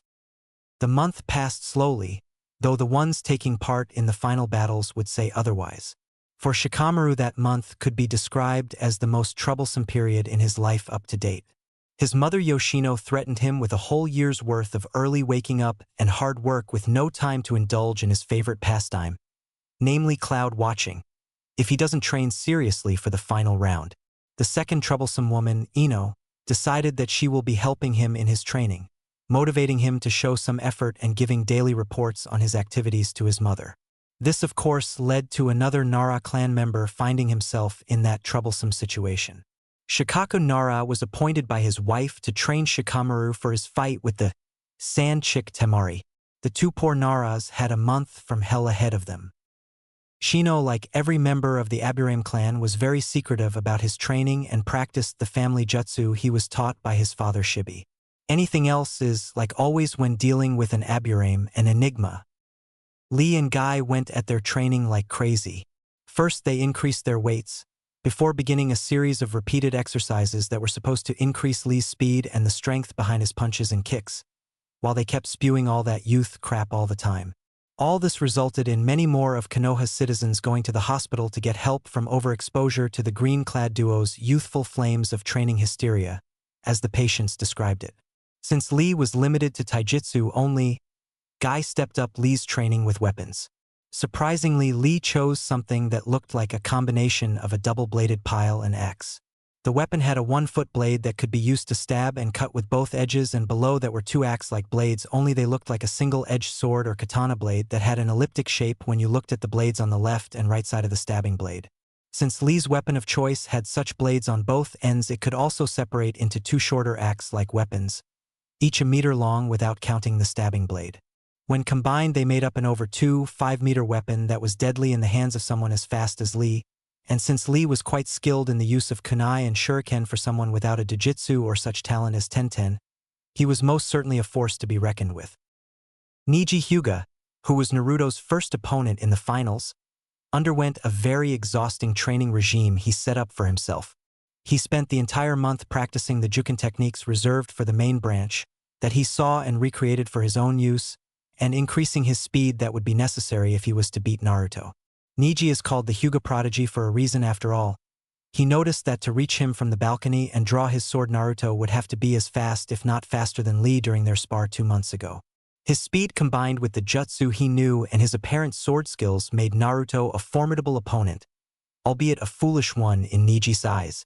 When he was practicing, the Kaiten Tenten had been his training partner, and when he was working on other aspects of his training alone, Tenten was helping Lee master the use of his exotic weapon. Kakashi and Sasuke decided to train in a secluded location where they won't risk an attack from Orochimaru. Since Sasuke had awoken his Sharingan 2 weeks before the exams, Kakashi focused on helping his student improve his abilities in the use of his eyes, as well as improve the young Uchiha's speed. The first person that Sasuke will be facing is Guy's pupil, who will no doubt be well-trained in Kakashi's eternal rival's taijutsu style, and that means that Lee is much faster than what he had shown in the preliminaries. Kakashi spent days beating the young Uchiha senseless until he couldn't move anymore. That was a good preparation for what Sasuke will be facing in the finals. It also was great entertainment for Kakashi. When he wasn't beating the shit out of Sasuke, Kakashi was teaching him a few useful katan and other elemental jutsu that will make his student stronger and increase his chances in the fights against opponents he will be facing, as well as the invasion. All in all, the month was rather uneventful, but there was that one time when Gaara showed up and threatened that he will have the Uchiha's blood once they fight. Speaking of Gaara and his siblings, they weren't training all that much for 2 reasons. The first and most important one being the upcoming invasion. There is no sense in getting worked up too much if you won't be fighting in the finals. They concentrated mostly on their orders for the invasion. The second reason, they thought that they were strong enough to take on the weak Konoha Genin, and there is no way that they could stand up to Gaara. After the display during the preliminaries, they could feel confident in their abilities, since all the Kunoichi were easily beaten in their fights and the boys showed some skill. Even if they were holding back, they couldn't be holding back that much, nor could they improve so drastically in just 1 month. Dosu Kinyuta was pissed that Orochimaru wanted to use him as a mere tool. He decided to track down the ones that had embarrassed him in the Forest of Death. He tried to track down the Uchiha that he was ordered to kill in the Forest of Death, but was unable to locate him. The damn blonde that had beaten him so badly was much easier to find. Dosu was able to find Naruto a week after the preliminaries near the hot springs, where said blonde was walking around and waiting for his perverted trainer. How hard can it be to find one old super pervert in the bathhouse of all places? Naruto said, clearly pissed. Just as Naruto was about to yell pervert, as loud as he could so that every female in the hot springs would hear and hopefully alert him to her discovery of Jiraiya's whereabouts, he was interrupted by shuriken flying his way. Okay, that's it, now I'm pissed off. Come out now or I won't be kind in a few minutes, Naruto yelled. Now you'll pay for humiliating me in our last fight, and since you're going to be dead, then there will be less competition in the finals. After I finish you off, I'll take out a few more obstacles. Then Orochimaru-sama will see that I'm more powerful enough to be more than a tool that he can throw away when he feels like it. You really are pathetic, aren't you? Naruto said. What did you say? I said that you're pathetic if you really think that Orochimaru cares about you and your strength or that of your teammates. All he cares about are his own sick ambition and personal grudge against his sensei, who didn't appoint him as Yondaime Hokage because of his twisted nature. And just to make it perfectly clear, you want beat me to do that you would have to be a jounin, not a strong genin who could become a low chunin. You lack the required skills and jutsu to do it. The only weapon you have is that device on your right arm and some low-level jutsu, Naruto said with a tone meant to infuriate the Oto genin. You're too arrogant, that will be your downfall. You overestimate your abilities. Just because you won our last fight doesn't mean you will win this time. Prepare to die. With that, Dosu began his attack by throwing some shuriken to make Naruto dodge to the side so that he could get in close and use his melody arm to disable his opponent. Naruto, however, used 2 kunai to deflect the shuriken and threw the kunai at Dosu, who jumped away. After gaining a few seconds, Naruto made the hand seals for the Kanashibari no Jutsu and paralyzed his attacker once he landed on the ground. Once the Oto genin was frozen in place, Naruto got behind him and knocked him out. Just as the blonde had finished tying the genin up, Jiraiya decided to show up. Hey brat, what are doing with that guy?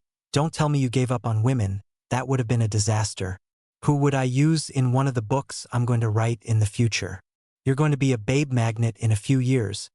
Think about the inspiration I'd lose if you won't get down with some ladies. Jiraiya joked. Damn it, Erosenin, where the hell have you been? I've waited almost as much as I would have if it was Kakashi of all people. Then this idiot decided to kill me and a few more of the finalists to improve his chances at getting Chunin and show your snaky teammate that he's more than just some tool and all that bullshit. Naruto ranted. Calm down, brat, will ya? With the way you're talking, one would think that the old man banned ramen from Konoha. Since he attacked you during the 1-month intermission, he gets disqualified from the tournament. That means we can interrogate him for even the smallest amount of information about Otogekyure and Orochimaru's forces. Do you know that waterfall outside the village? Yeah, that's where I trained with Azuma and Haku before the exams. Though I've still got plenty to learn about that silent homicide. Why do you ask? Good, since you've been there before, you can get us there in no time. Hopefully the place will be abandoned today. If not, then let's hope that there will be some hot babes swimming in the pond there. You just don't want to walk all the miles there, you lazy perv. Okay, grab him and hang on tight, Naruto said, clearly annoyed. The trip to the waterfall was a short one, and unfortunately for the mega perv, there were no girls in bikinis swimming in the pond. Seriously upset, Jiraiya woke Dosu up and began the questioning. While the Toad Sannin may not be Marino Ibiki, he too knows how to mess with a person's head until they give all the information they know like good little children. Most of the information they gained was already in their possession, and that what they didn't know was provided by a very willing Dosu Kinyuta. What they learned confirmed their suspicions about the invasion. According to Dosu, Orochimaru wants Sasuke for an immortality jutsu he developed, and the invasion will begin sometime during the Uchiha's fight or the Kazekage sons, namely Gaara's fight. Dosu overheard rumors that that Sand Kid is a demon or something like that, and that he was instrumental to the success of the invasion. He also told Jiraiya and Naruto that the only reason they passed the Forest of Death after their fight was because one of the Snake's agents in Konoha gave them the scrolls. The description sounded awfully like Kabuto. What surprised them even more was the fact that Dosu suspected that Orochimaru may sacrifice both him and his teammates to use some jutsu that is supposed to give him a tactical advantage over the Hokage, along with the information that the Kazekage may be dead or will die during the finals, since Orochimaru doesn't like to share. Clearly, the Snake Sannin greatly underestimated the data-gathering abilities of his subordinate. Once they finished with Dosu, Jiraiya summoned a toad that acted as a prison while Jiraiya and Naruto informed Sarutobi about their findings. When the Sandaime heard the latest news, he ordered that the 2 Oto Genin be hidden away with Dosu in one of the perverts' safe houses in the village, and the capture of Kabuto and his teammates. With the information hunting out of the way, Jiraiya proceeded to teach Naruto the Rasengan and toad summoning. While the blonde was busy with those 2 jutsu and his kenjutsu training with Azuma, Jiraiya worked on a seal that would suppress demonic yokai in Gaara to subdue him as quickly as they could before he inflicts damage to the village. There's no need to take risks when they can be avoided. Sometime during the last week before the finals, Anko decided to drop in and spice up Naruto's training a bit. She had just finished a new paralyzing poison that lasts approximately 24 hours before losing its properties, and just couldn't wait to show it off to her favorite blonde moving target. Naruto was not pleased, but Jiraiya got a nosebleed when he saw Anko wearing fishnets. Since she ruined Naruto's day of training, she gave him some of that poison, but he still had to buy her dango.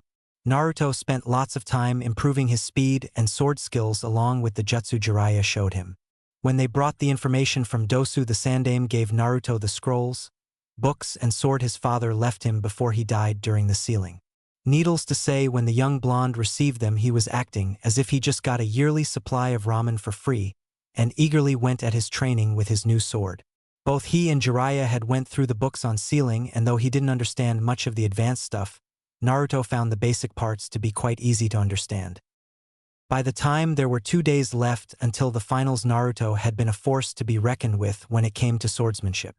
The basic training he had practically mastered before graduation, and then over half a year of learning and perfecting higher forms with a former Mist-nin and his acquaintances among the Jounin of Konoha made him one hell of a fighter with his new blade.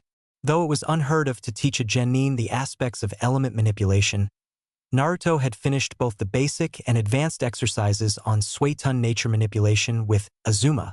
Luck would have it that the ex-Miss Jounin didn't give a damn about stupid regulations when it came to talented Suetun users. For Azuma, things were rather simple. If the brat can make hundreds of shadow clones and had both the skills, chakra levels, and affinity, then why the hell should all that go to waste?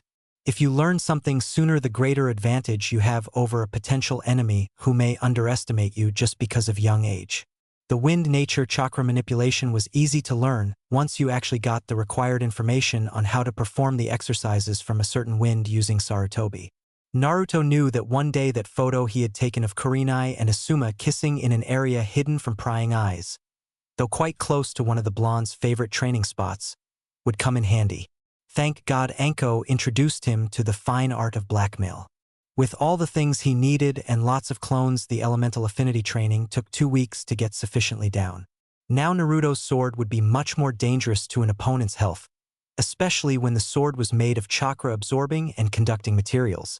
Adding a wind nature chakra blade enforcement made the thing a one-hit kill weapon if used properly, and Naruto knew all too well how to use it. The last day before the 3rd round of the Chunin exams, Naruto sent out 200 of his shadow crows to scout the forests outside the village walls. He located the invasion force a few miles outside the village. In the clearing, he could see that preparations for some kind of seal array were nearly done. Naruto guessed that it may be used to summon the snakes and rest of the invasion force, since the numbers close to the village were nowhere near to being sufficient enough for an assault on a major ninja village. When he reported his findings, the Sandaime sent out a task force composed of Aburame and Anbu to silently take out the enemy contingent.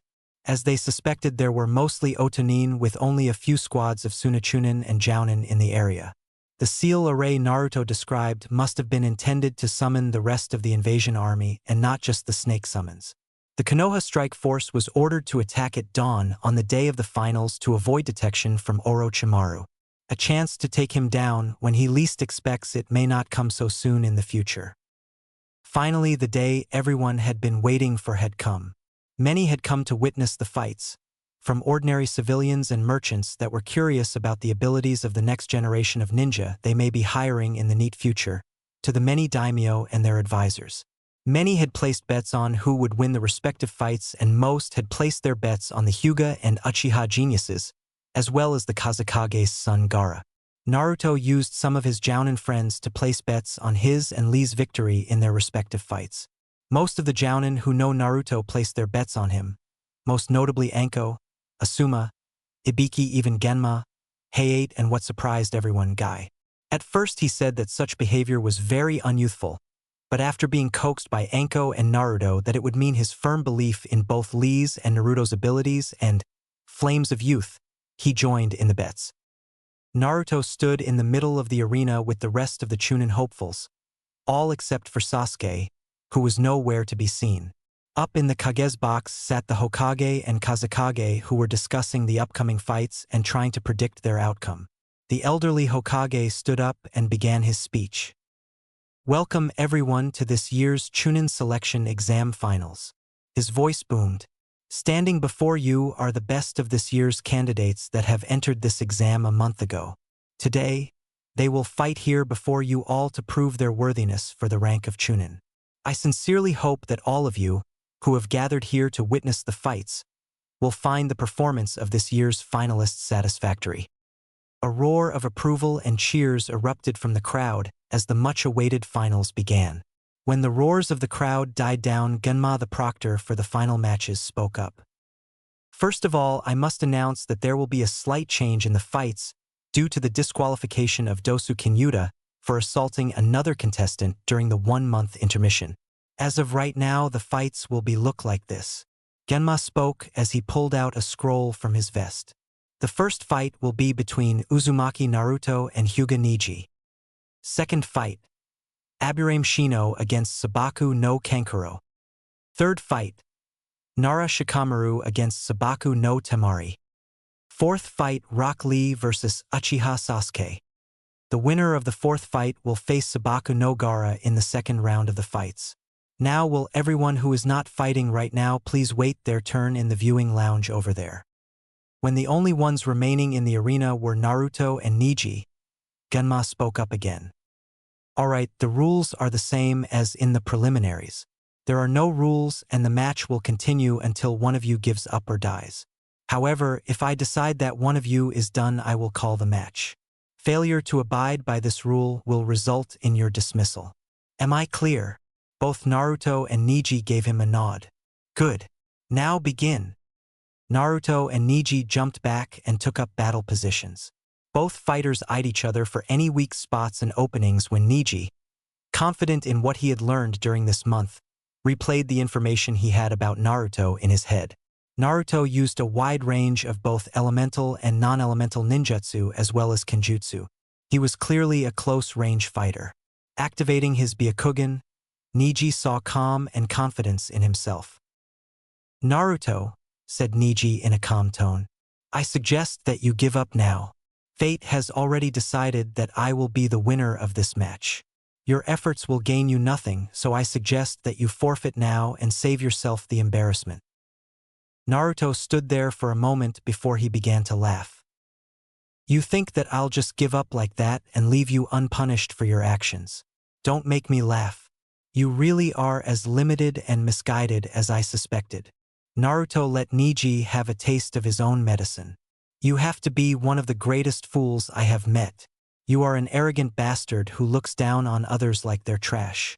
What has Hinata ever done to you that you would go so far as to kill her? She is one of the kindest people I have met, and there is no way she would have harmed anyone intentionally or not. You have no right to judge me dead last. What do you know about my life? Every member of the branch house is effectively a slave to the main branch.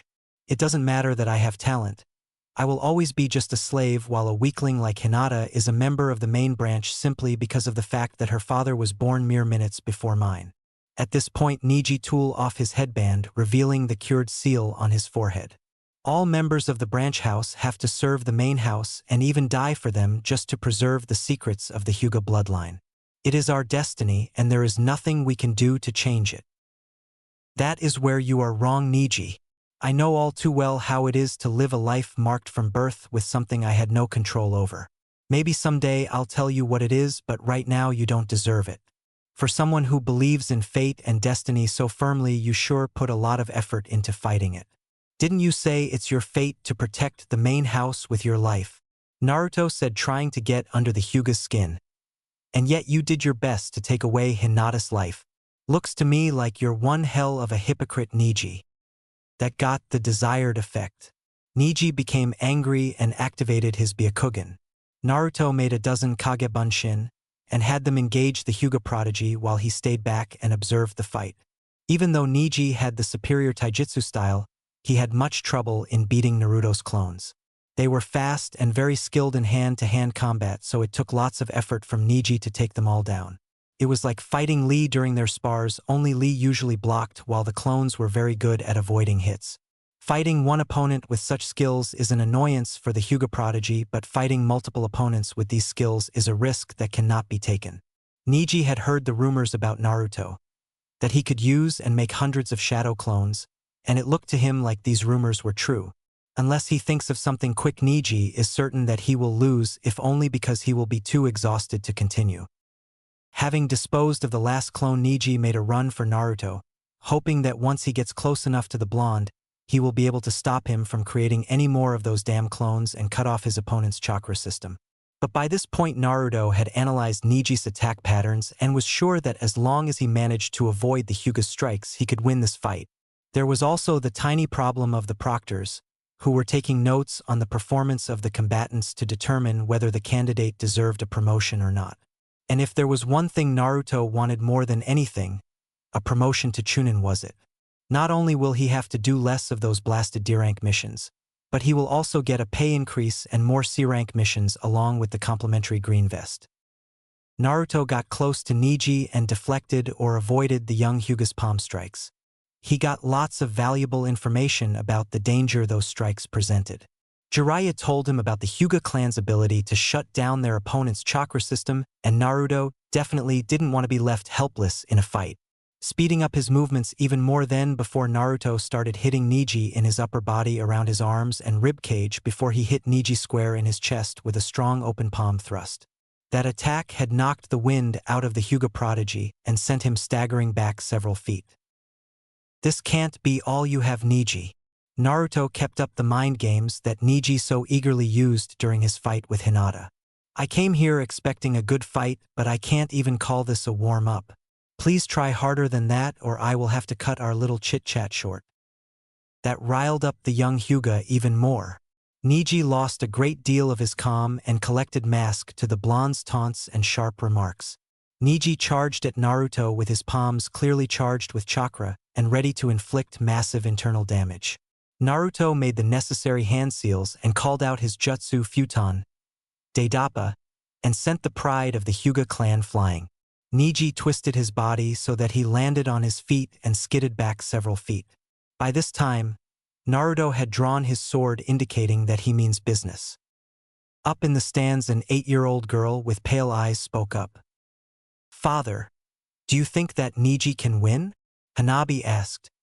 "Yes, but it will be difficult," said Hiraishin.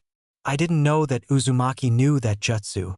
With that wind he can blow Niji away so he can't get in close for a Juken strike. But Niji will figure a way to counter this. His eyes are the most powerful among our clan in a few generations. They are even more powerful than yours or Hinata's."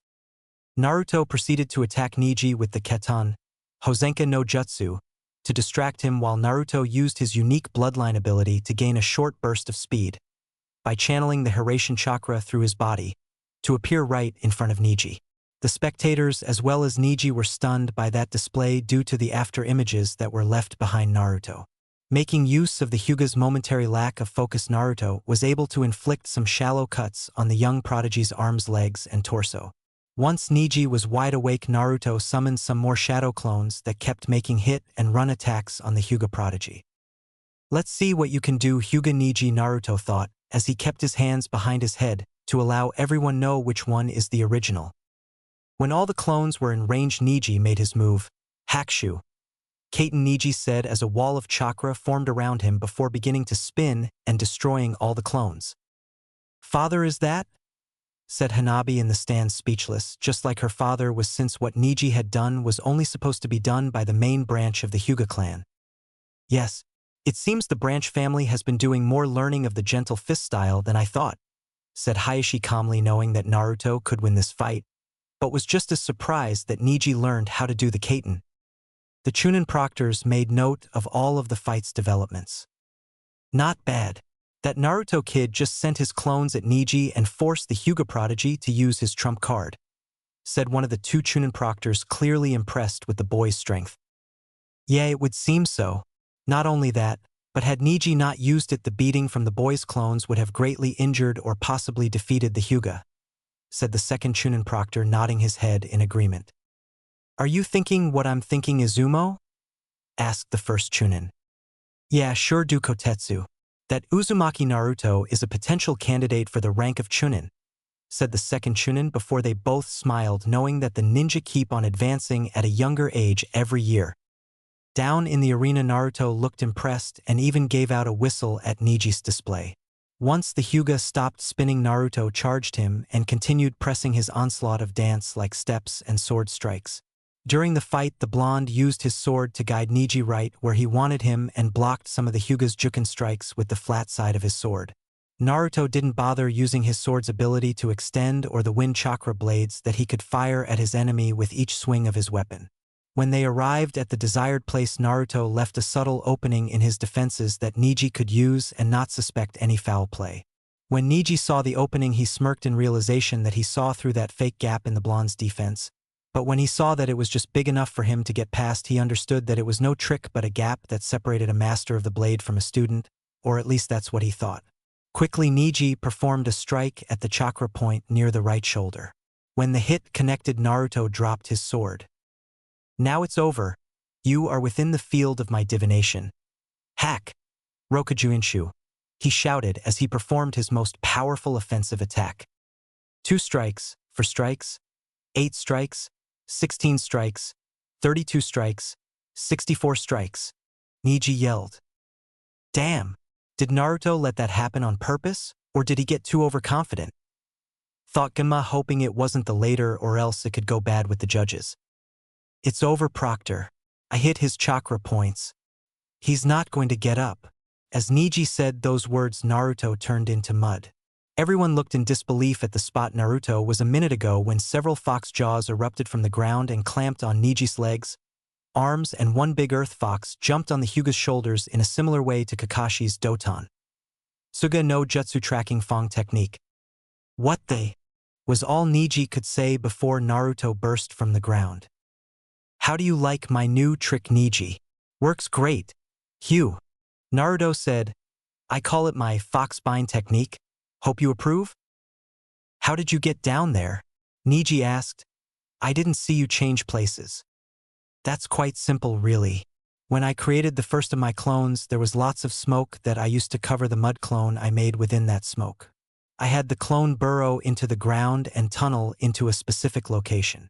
Naruto explained, then when we were fighting and I forced you to use the Kaiten, you were temporarily blinded by the chakra-saturated smoke left by the destroyed Kage Bunshin. At that time, everyone's attention was focused on you and your technique. I switched places with the mud clone that continued the fight and lured you into position. Once you used the opening I gave you, it was all over, said Naruto as he brought the tip of his sword to Niji's artery. Surrender or die? What will it be, Niji? Seeing no way to escape from the jaws of the earth foxes and Naruto's sword, Niji spoke up. Proctor, I forfeit. Hearing that Ganma spoke up, winner? Uzumaki Naruto, and the entire stadium roared in cheers. You know what the irony of your situation is, Niji? Naruto asked, but seeing Niji's confused expression, he continued. You tried to kill the one person who actually cares about you and couldn't stand to look at your suffering. I knew about the division in your clan from her when we talked in the academy.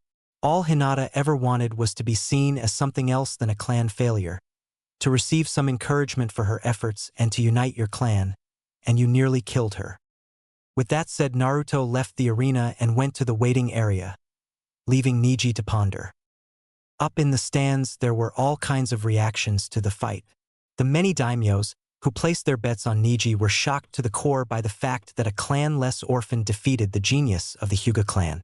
The Jounin, Hokage, and Jiraiya who placed their bets on Naruto had Ryo marks in their eyes, due to the fact that so many placed their bets, otherwise the winnings from Naruto's victory will be colossal. Did you guys see that? Kiba opened his big mouth. Naruto just made Niji look like an idiot with those tricks of his. Yeah. Who knew Naruto was that good? Ino said. I'm glad he went easy on me. Otherwise all that would be left of me would look like Korean barbecue. Chuji said.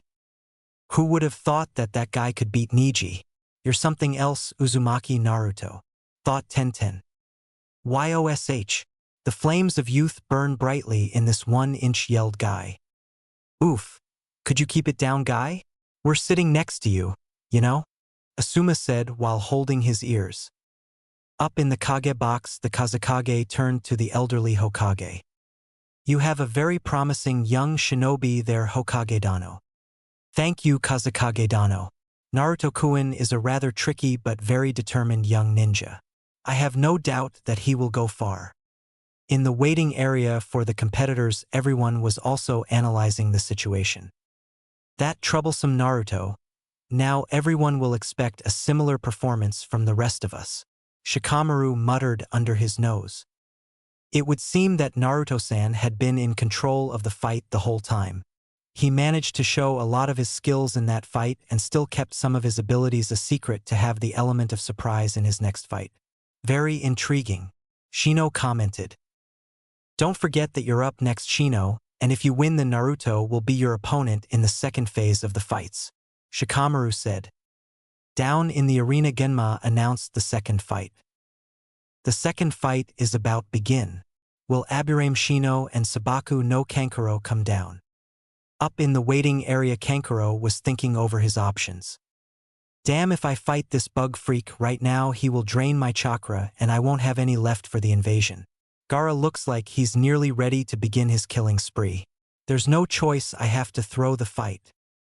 Hey Proctor, I give up, Kankuro yelled. Genma was surprised, but he called the fight. Winner Aburame Shino. All right, on to the third round of the Chunin exams.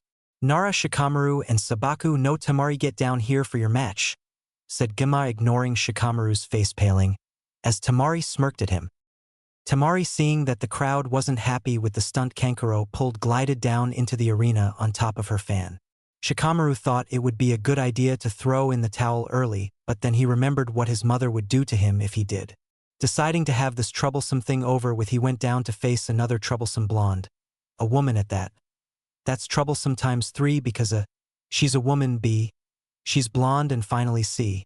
She wants to fight. Unfortunately for the lazy Nara, he opened his big mouth and seriously pissed off the proud Sunakunoichi, who started swinging her battle fan, sending powerful gusts of wind towards his persona. The only thing left for him to do was to avoid getting hit by using the terrain for cover and think up a plan of action that could get him out of this mess. Damn, she's spunky. I hate spunky. She has me pinned down good, and it looks like she's quite good when it comes to forming strategies. Looks like I've my work cut out for me. When he found an opening, Shikamaru used his Cage Main no Jutsu in an attempt to capture Temari, but the Sand Maiden was agile enough to jump back and avoid the shadow creeping her way. Once Shikamaru was certain of her reactions, he proceeded to use his shadow and steer Temari in the desired area. If you don't want to come to the shadow will come to you, thought Shikamaru. You may have more firepower and a decent strategy on your side, but in some cases it's not always healthy, especially when you're facing someone who is the opposite in stature.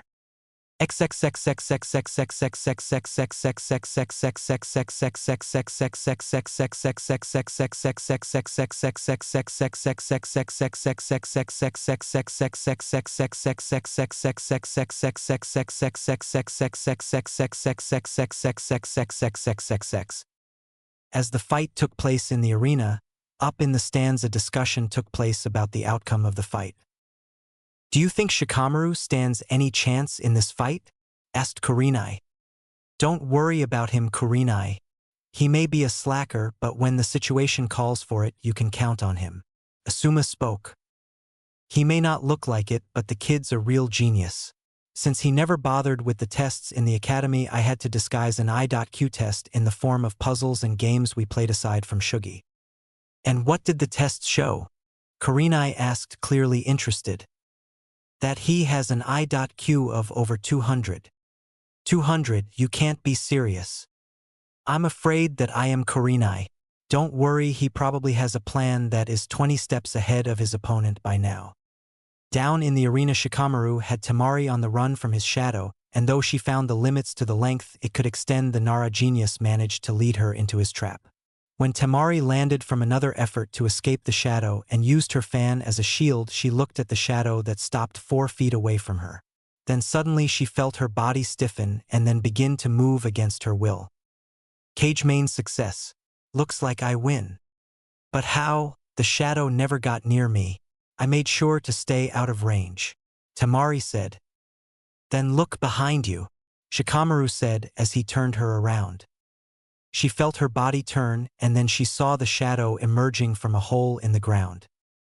I used the tunnel Naruto made during his fight with Neji to allow my shadow to extend a bit longer than normally and attack you from behind. Looks like you win then, Temari said. Not really. I don't have much chakra left. In fact, I only have enough for a few more seconds. With that said, Shikamaru's shadow receded back. Proctor, I give up. What? Yelled Ino. How can that lazy bum give up when he had the victory in the bag? She asked, completely confused. What did you expect? He did what he had to do, but advancing further is too much of a hassle, Chuji said. Many of the spectators were outraged at the performance and started throwing things into the arena. Winner of the third match, Sabaku no Temari, Genma called out. Why did you give up? I know perfectly well you could have knocked me out with my own fan to get the win, said Temari, as the two went up the stairs. I was telling the truth and it did cross my mind, but if I did I would have to face the ever-troublesome wrath of your brother Gara-in, said the lazy Nara. All right, I believe you. For now, said Temari like an afterthought, making Shikamaru wonder if it was wise to lose like he did. Indeed, Naras were too smart and lazy for their own good. Will Rock Lee and Uchiha Sasuke please enter the ring for the next match? Genma called out. Looks like you are up, Lee. Now you get to show the team what it means to be a genius of hard work, said Naruto, sitting on the railing with his arms folded. YOSH, Time for Kahona's green beast to show his flames of youth, said Lee before leaping over the railing and onto the ground with a loud thud. It's bad enough we have one Mato guy to deal with, but I don't think we can handle his mini-me of a clone when the kid gets older and wears the vest to go with the green spandex, thought Genma. YOSH. Bring on Uchiha Sasuke so I may show him that hard work always beats a genius, said Lee enthusiastically waiting for Sasuke to show up, but the Uchiha was nowhere to be seen. Sasuke Uchiha, come to the arena now or you will forfeit the match with Rock Lee, said Genma looking around for Sasuke and Kakashi, finding that being late was a serious point against them. Lord Hokage, surely you can let this match be postponed for a later time? After all, it's the last survivor of the Uchiha clan from what I understand, and many have come for the sole purpose of seeing him fight, said the Kazekage as he looked at the Hokage, not knowing that the Hokage suspected who was underneath the disguise. I'm sorry Kazekage Dano, but we can't have one of our ninja be late. What would happen if a ninja is late during a mission? It could result in his or her comrade's life being forfeit at the hands of an enemy. We will not postpone the match just for your amusement and will continue should he not show up in the next 2 minutes, said the Hokage, knowing that the Kazekage would be seriously displeased. After 2 minutes had passed, Genma shook his head and mentally shamed Kakashi for being so late to the exam. As a result of Sasuke Uchiha not being here, said Genma, raising his hand to declare Rock Lee the winner, even though the kid looked disappointed at not being able to fight the Uchiha. Sabaku no Gaara, please come down into the arena. The next fight will be between Rock Lee and Sabaku no Gaara. The Sunanin used his Suna Shunshin to appear in the center of the field. Begin, yelled Genma and stepped back. As soon as the proctor called the fight, Lee rushed his opponent and threw a vicious kick to the head but was pushed back by Gaara's sand shield. Lee tried a few more times to pierce the sand, but his efforts gained him nothing. It didn't matter if Lee used kunai, his special staff weapon, or explosive tags. The sand absorbed all the attacks, though the explosive notes were the most effective. Seeing no alternative, Lee took off his weights. When he resumed his attack, everyone's eyes nearly popped out of their sockets at how fast the green-clad genin became. From the looks of it, the move paid off since Lee was able to land a powerful punch to Gaara's head. I'll have to thank Naruto-kun after the fight. The advice he gave me for a fight with Gaara has proved most useful. Flashback. Hey Lee, you've got a minute? Naruto asked as he walked up to the green genin during Shikamaru's fight. Why yes, Naruto-kun? Do you need something? Since they changed the order of the fights, you'll be facing Gaara first, so I thought I'd give you some heads up beforehand. That's very considerate of you, Naruto-kun, thank you. Whatever you do, Lee, be very careful when fighting that guy. Remember what he did to that guy during the preliminaries. I've seen him do the same to a team from AIM in the Forest of Death, so did Shino. Whatever you do, don't get caught by the sand. Luckily for you, you're really fast, so you have that advantage. His sand won't be able to raise the defense in time if you attack with enough speed, and most likely won't be able to return in time if you separate them. Thank you for your advice, Naruto-kun. I'll keep that in mind. Flashback end. No way, he hit Gaara, Kankuro said. He got past his sand shield. That's impossible, Temari said, dumbfounded. It's very much possible if you're as fast as Lee, that is. Now Lee will soften him up some, and when your little invasion begins, Gaara will be easy pickings, Naruto said. What did you say? Asked a shocked Temari, who grabbed hold of her fan. You heard me. We know all about your little team-up with Orochimaru to raid Konoha, and the fact that your brother is the host of Shikaku. Naruto smirked as he watched the expressions on their faces change from shock to panic. Our forces probably secured the gathering point outside the village by now, not to mention all the ANBU, Jounin, and Chunin hidden in the stadium. The only thing that still puzzles me is whether or not that is the Kazekage and Orochimaru disguised himself as one of the bodyguards, or did the treacherous snake kill that idiot Kage and took his place. How the hell do you know all this? And what do you mean the Kazekage being impossibly an imposter? Temari asked, all the while shaking because they were discovered. I know because I've sent my clones after we first met. The reason I did it was that I may have been nominated myself, so I decided to scout the competition. Well, that and the fact that Gaara made me feel uneasy. My clones simply overheard you talking about something big, so I simply had clones trail you the entire time you spent in the village.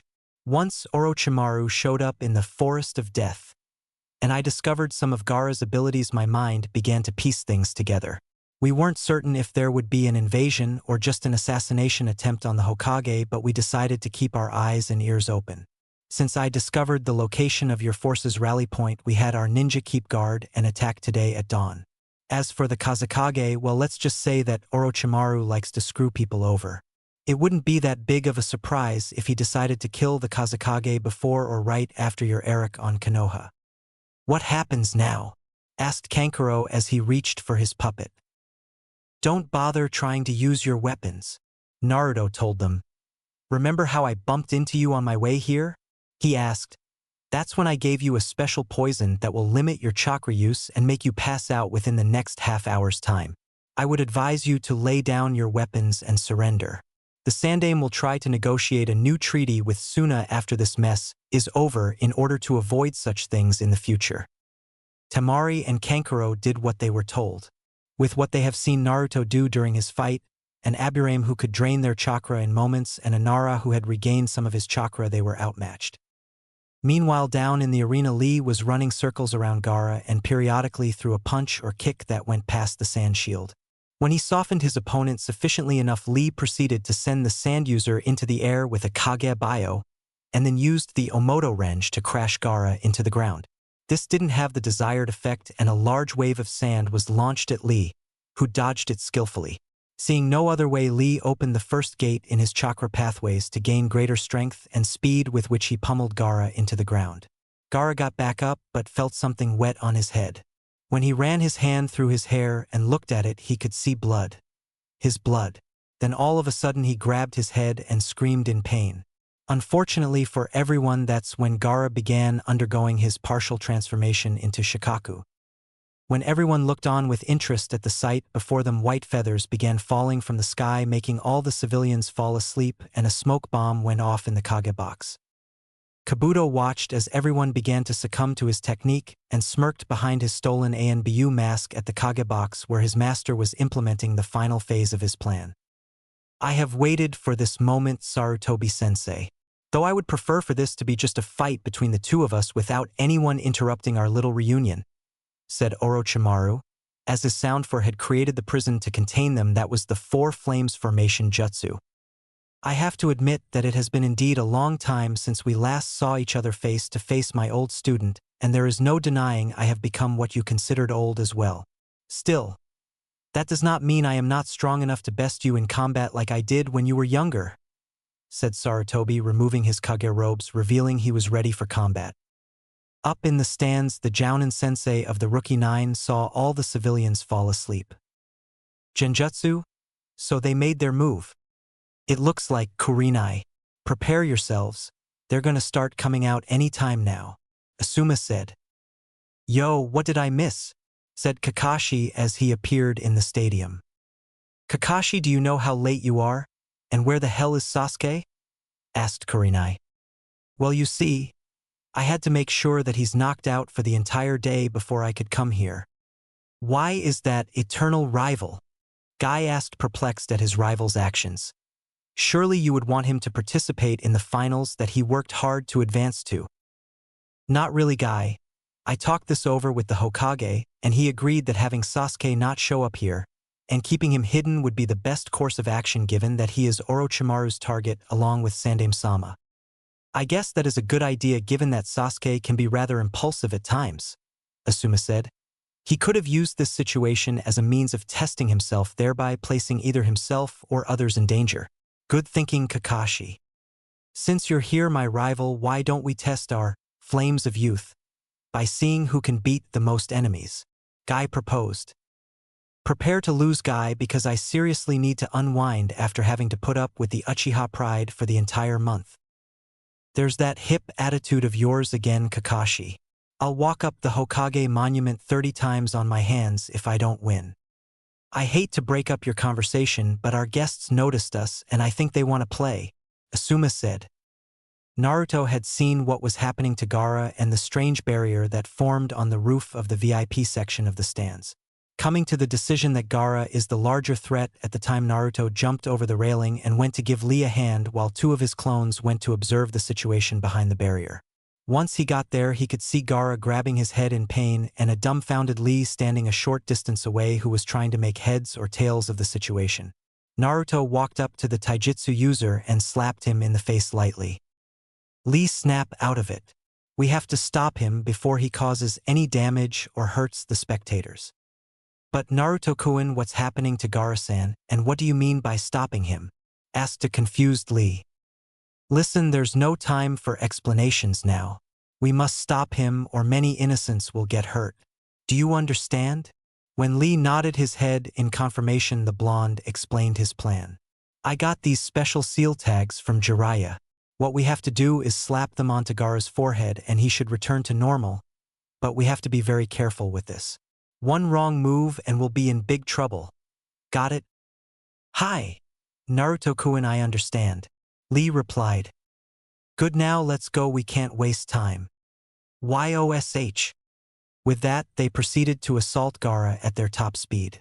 The Tsunade Jinchuriki wasn't able to defend himself against such speed, and any attempts he made to stop the Konoha Genin with his sand attacks proved to be futile. Every time he tried to snag one of the assailants, the other would connect a powerful hit. What made the Tsunanin's situation even more dire was the fact that he had used a third of his chakra reserves and he kept losing more at an increasing rate. What he didn't know was that Shino had sent some of his bugs to help Naruto out. They were the reason why Gaara's chakra levels kept decreasing so rapidly. It didn't help any that Naruto made frequent attacks with either one of the many fire jutsus he knew, Doton techniques that seriously strained his sand shield and made him use up his chakra even more, or the Suetun techniques that made his sand heavier and forced Gaara to use even more chakra to reanimate his sand. Then there came the powerful physical attacks of the green-clad taijutsu master. Each of those made his Suna no Yoroi crack and fall off. It was another large chakra drain that kept weakening Gaara. Since those punches and kicks were so strong that he could feel them through the armor, Gaara didn't want to find out what their effects on an unprotected body were. To the side, Genma was engaged in a fight with 3 Odo shinobi, though they clearly were not enough to make him worry about his life. They couldn't be more than barely chunin in strength and most definitely not strong chunin by Konoha standards. It took him only a few minutes to dispatch them into the afterlife.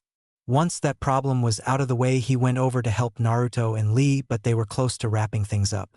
When Naruto came to the decision that they had weakened Gaara sufficiently enough, the blonde used a burst of speed by channeling Hiraishin chakra through his body to appear right in front of the Tsunade Jinchuriki's face and slapped one of the suppressor tags onto Gaara's forehead, cutting off the flow of Shikaku's Yukai and making him pass out while simultaneously breaking the Sand Demon's grip on Gaara's mind. With one crisis out of the way, Naruto could rest a little before heading to the barrier and leaving Gaara in Genma's hands with Lee and one more suppressor seal in case Gaara woke up. Naruto was able to rest only a little before one of his clones dispelled itself and the information about the Sandame's fight with Orochimaru came back to him. Wasting no time, Naruto jumped to the location of his other clone near the edge of the barrier. Throughout, Konoha battles were going on between the small contingents of Odo shinobi who infiltrated the village before the finals began and the Konoha shinobi assigned to defend strategic points in the village. Hee. Looks like the old Ino Shikacho strikes again. Huh guys.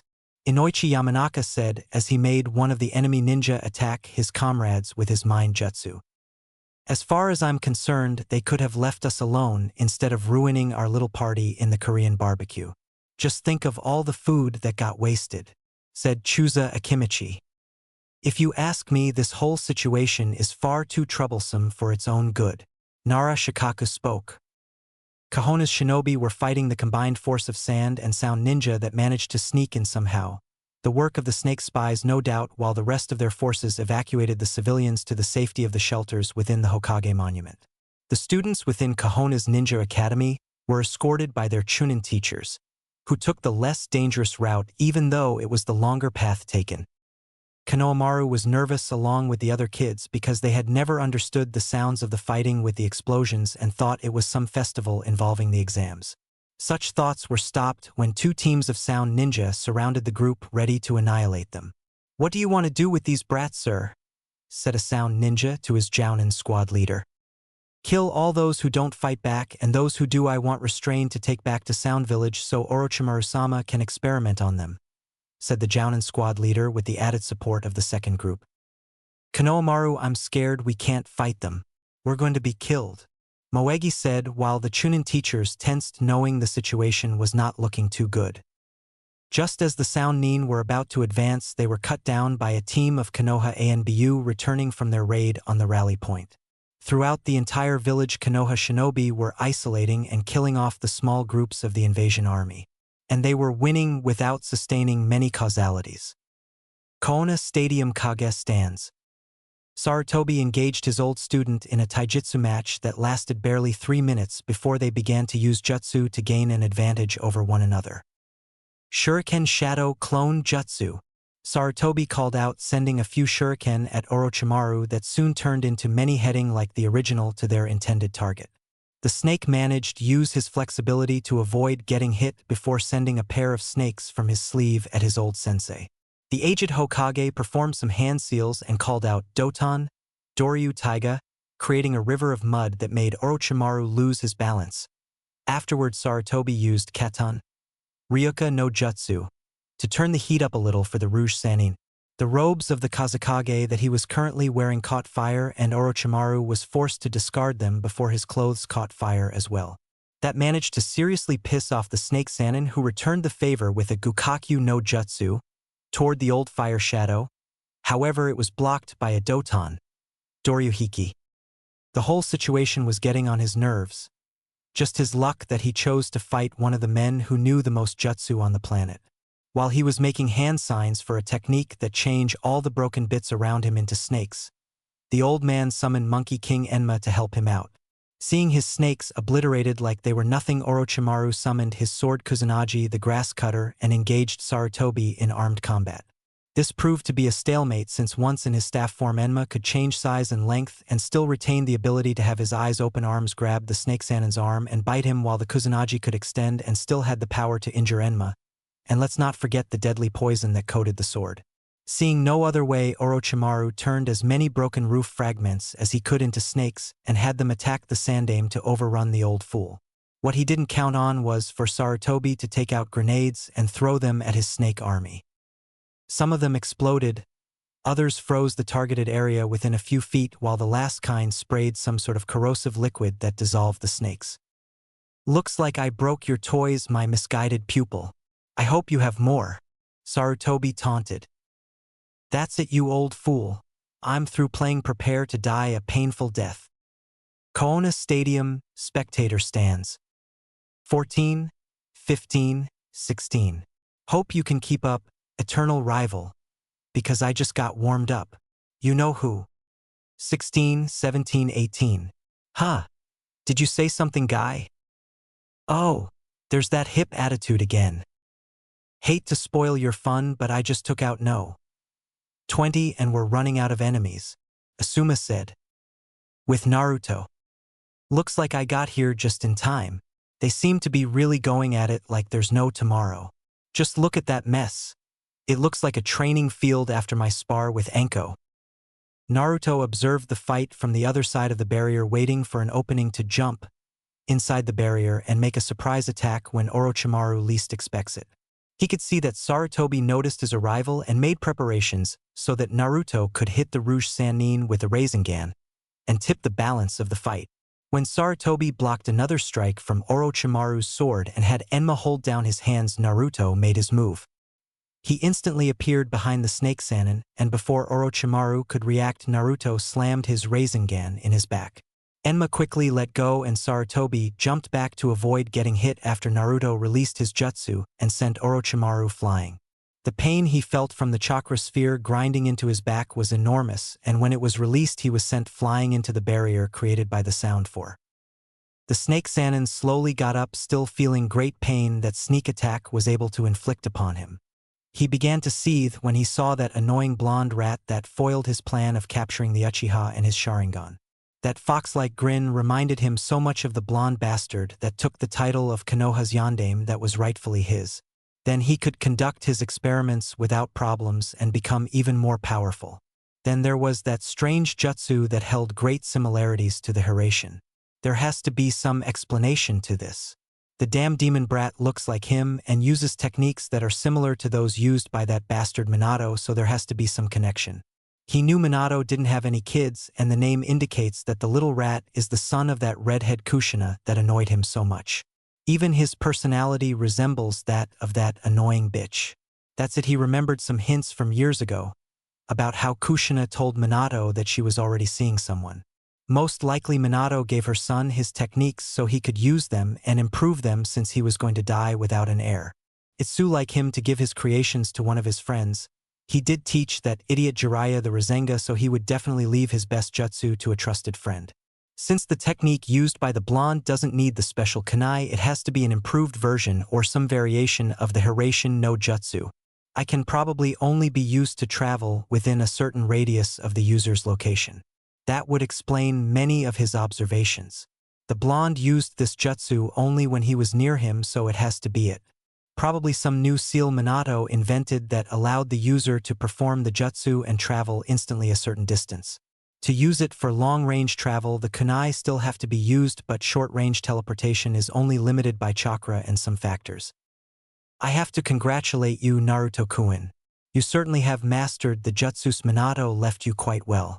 Tell me, did he place another seal on you to allow you to use a short-range version of the Hiraishin without the special kunai, or is there some other means that allows you to use it?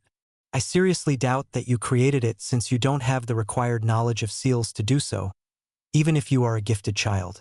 That's quite ingenious of him, actually.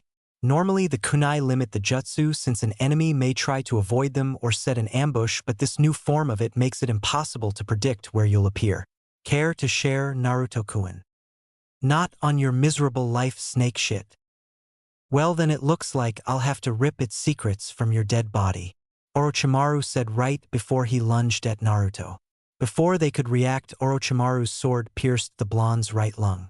When Naruto burst into smoke, the Sanin's eyes went wide. To his right, a roof tile transformed into Naruto. You didn't think I'm that stupid, did you? I made a clone and turned into a roof tile while you couldn't see me. I know that you're faster than me, so I took defensive measures, Naruto said as he threw a ball at the Rouge Sannin. The ball burst into smoke right in front of Orochimaru's face, who used his hands to shield his face. What happened next was by all means bizarre.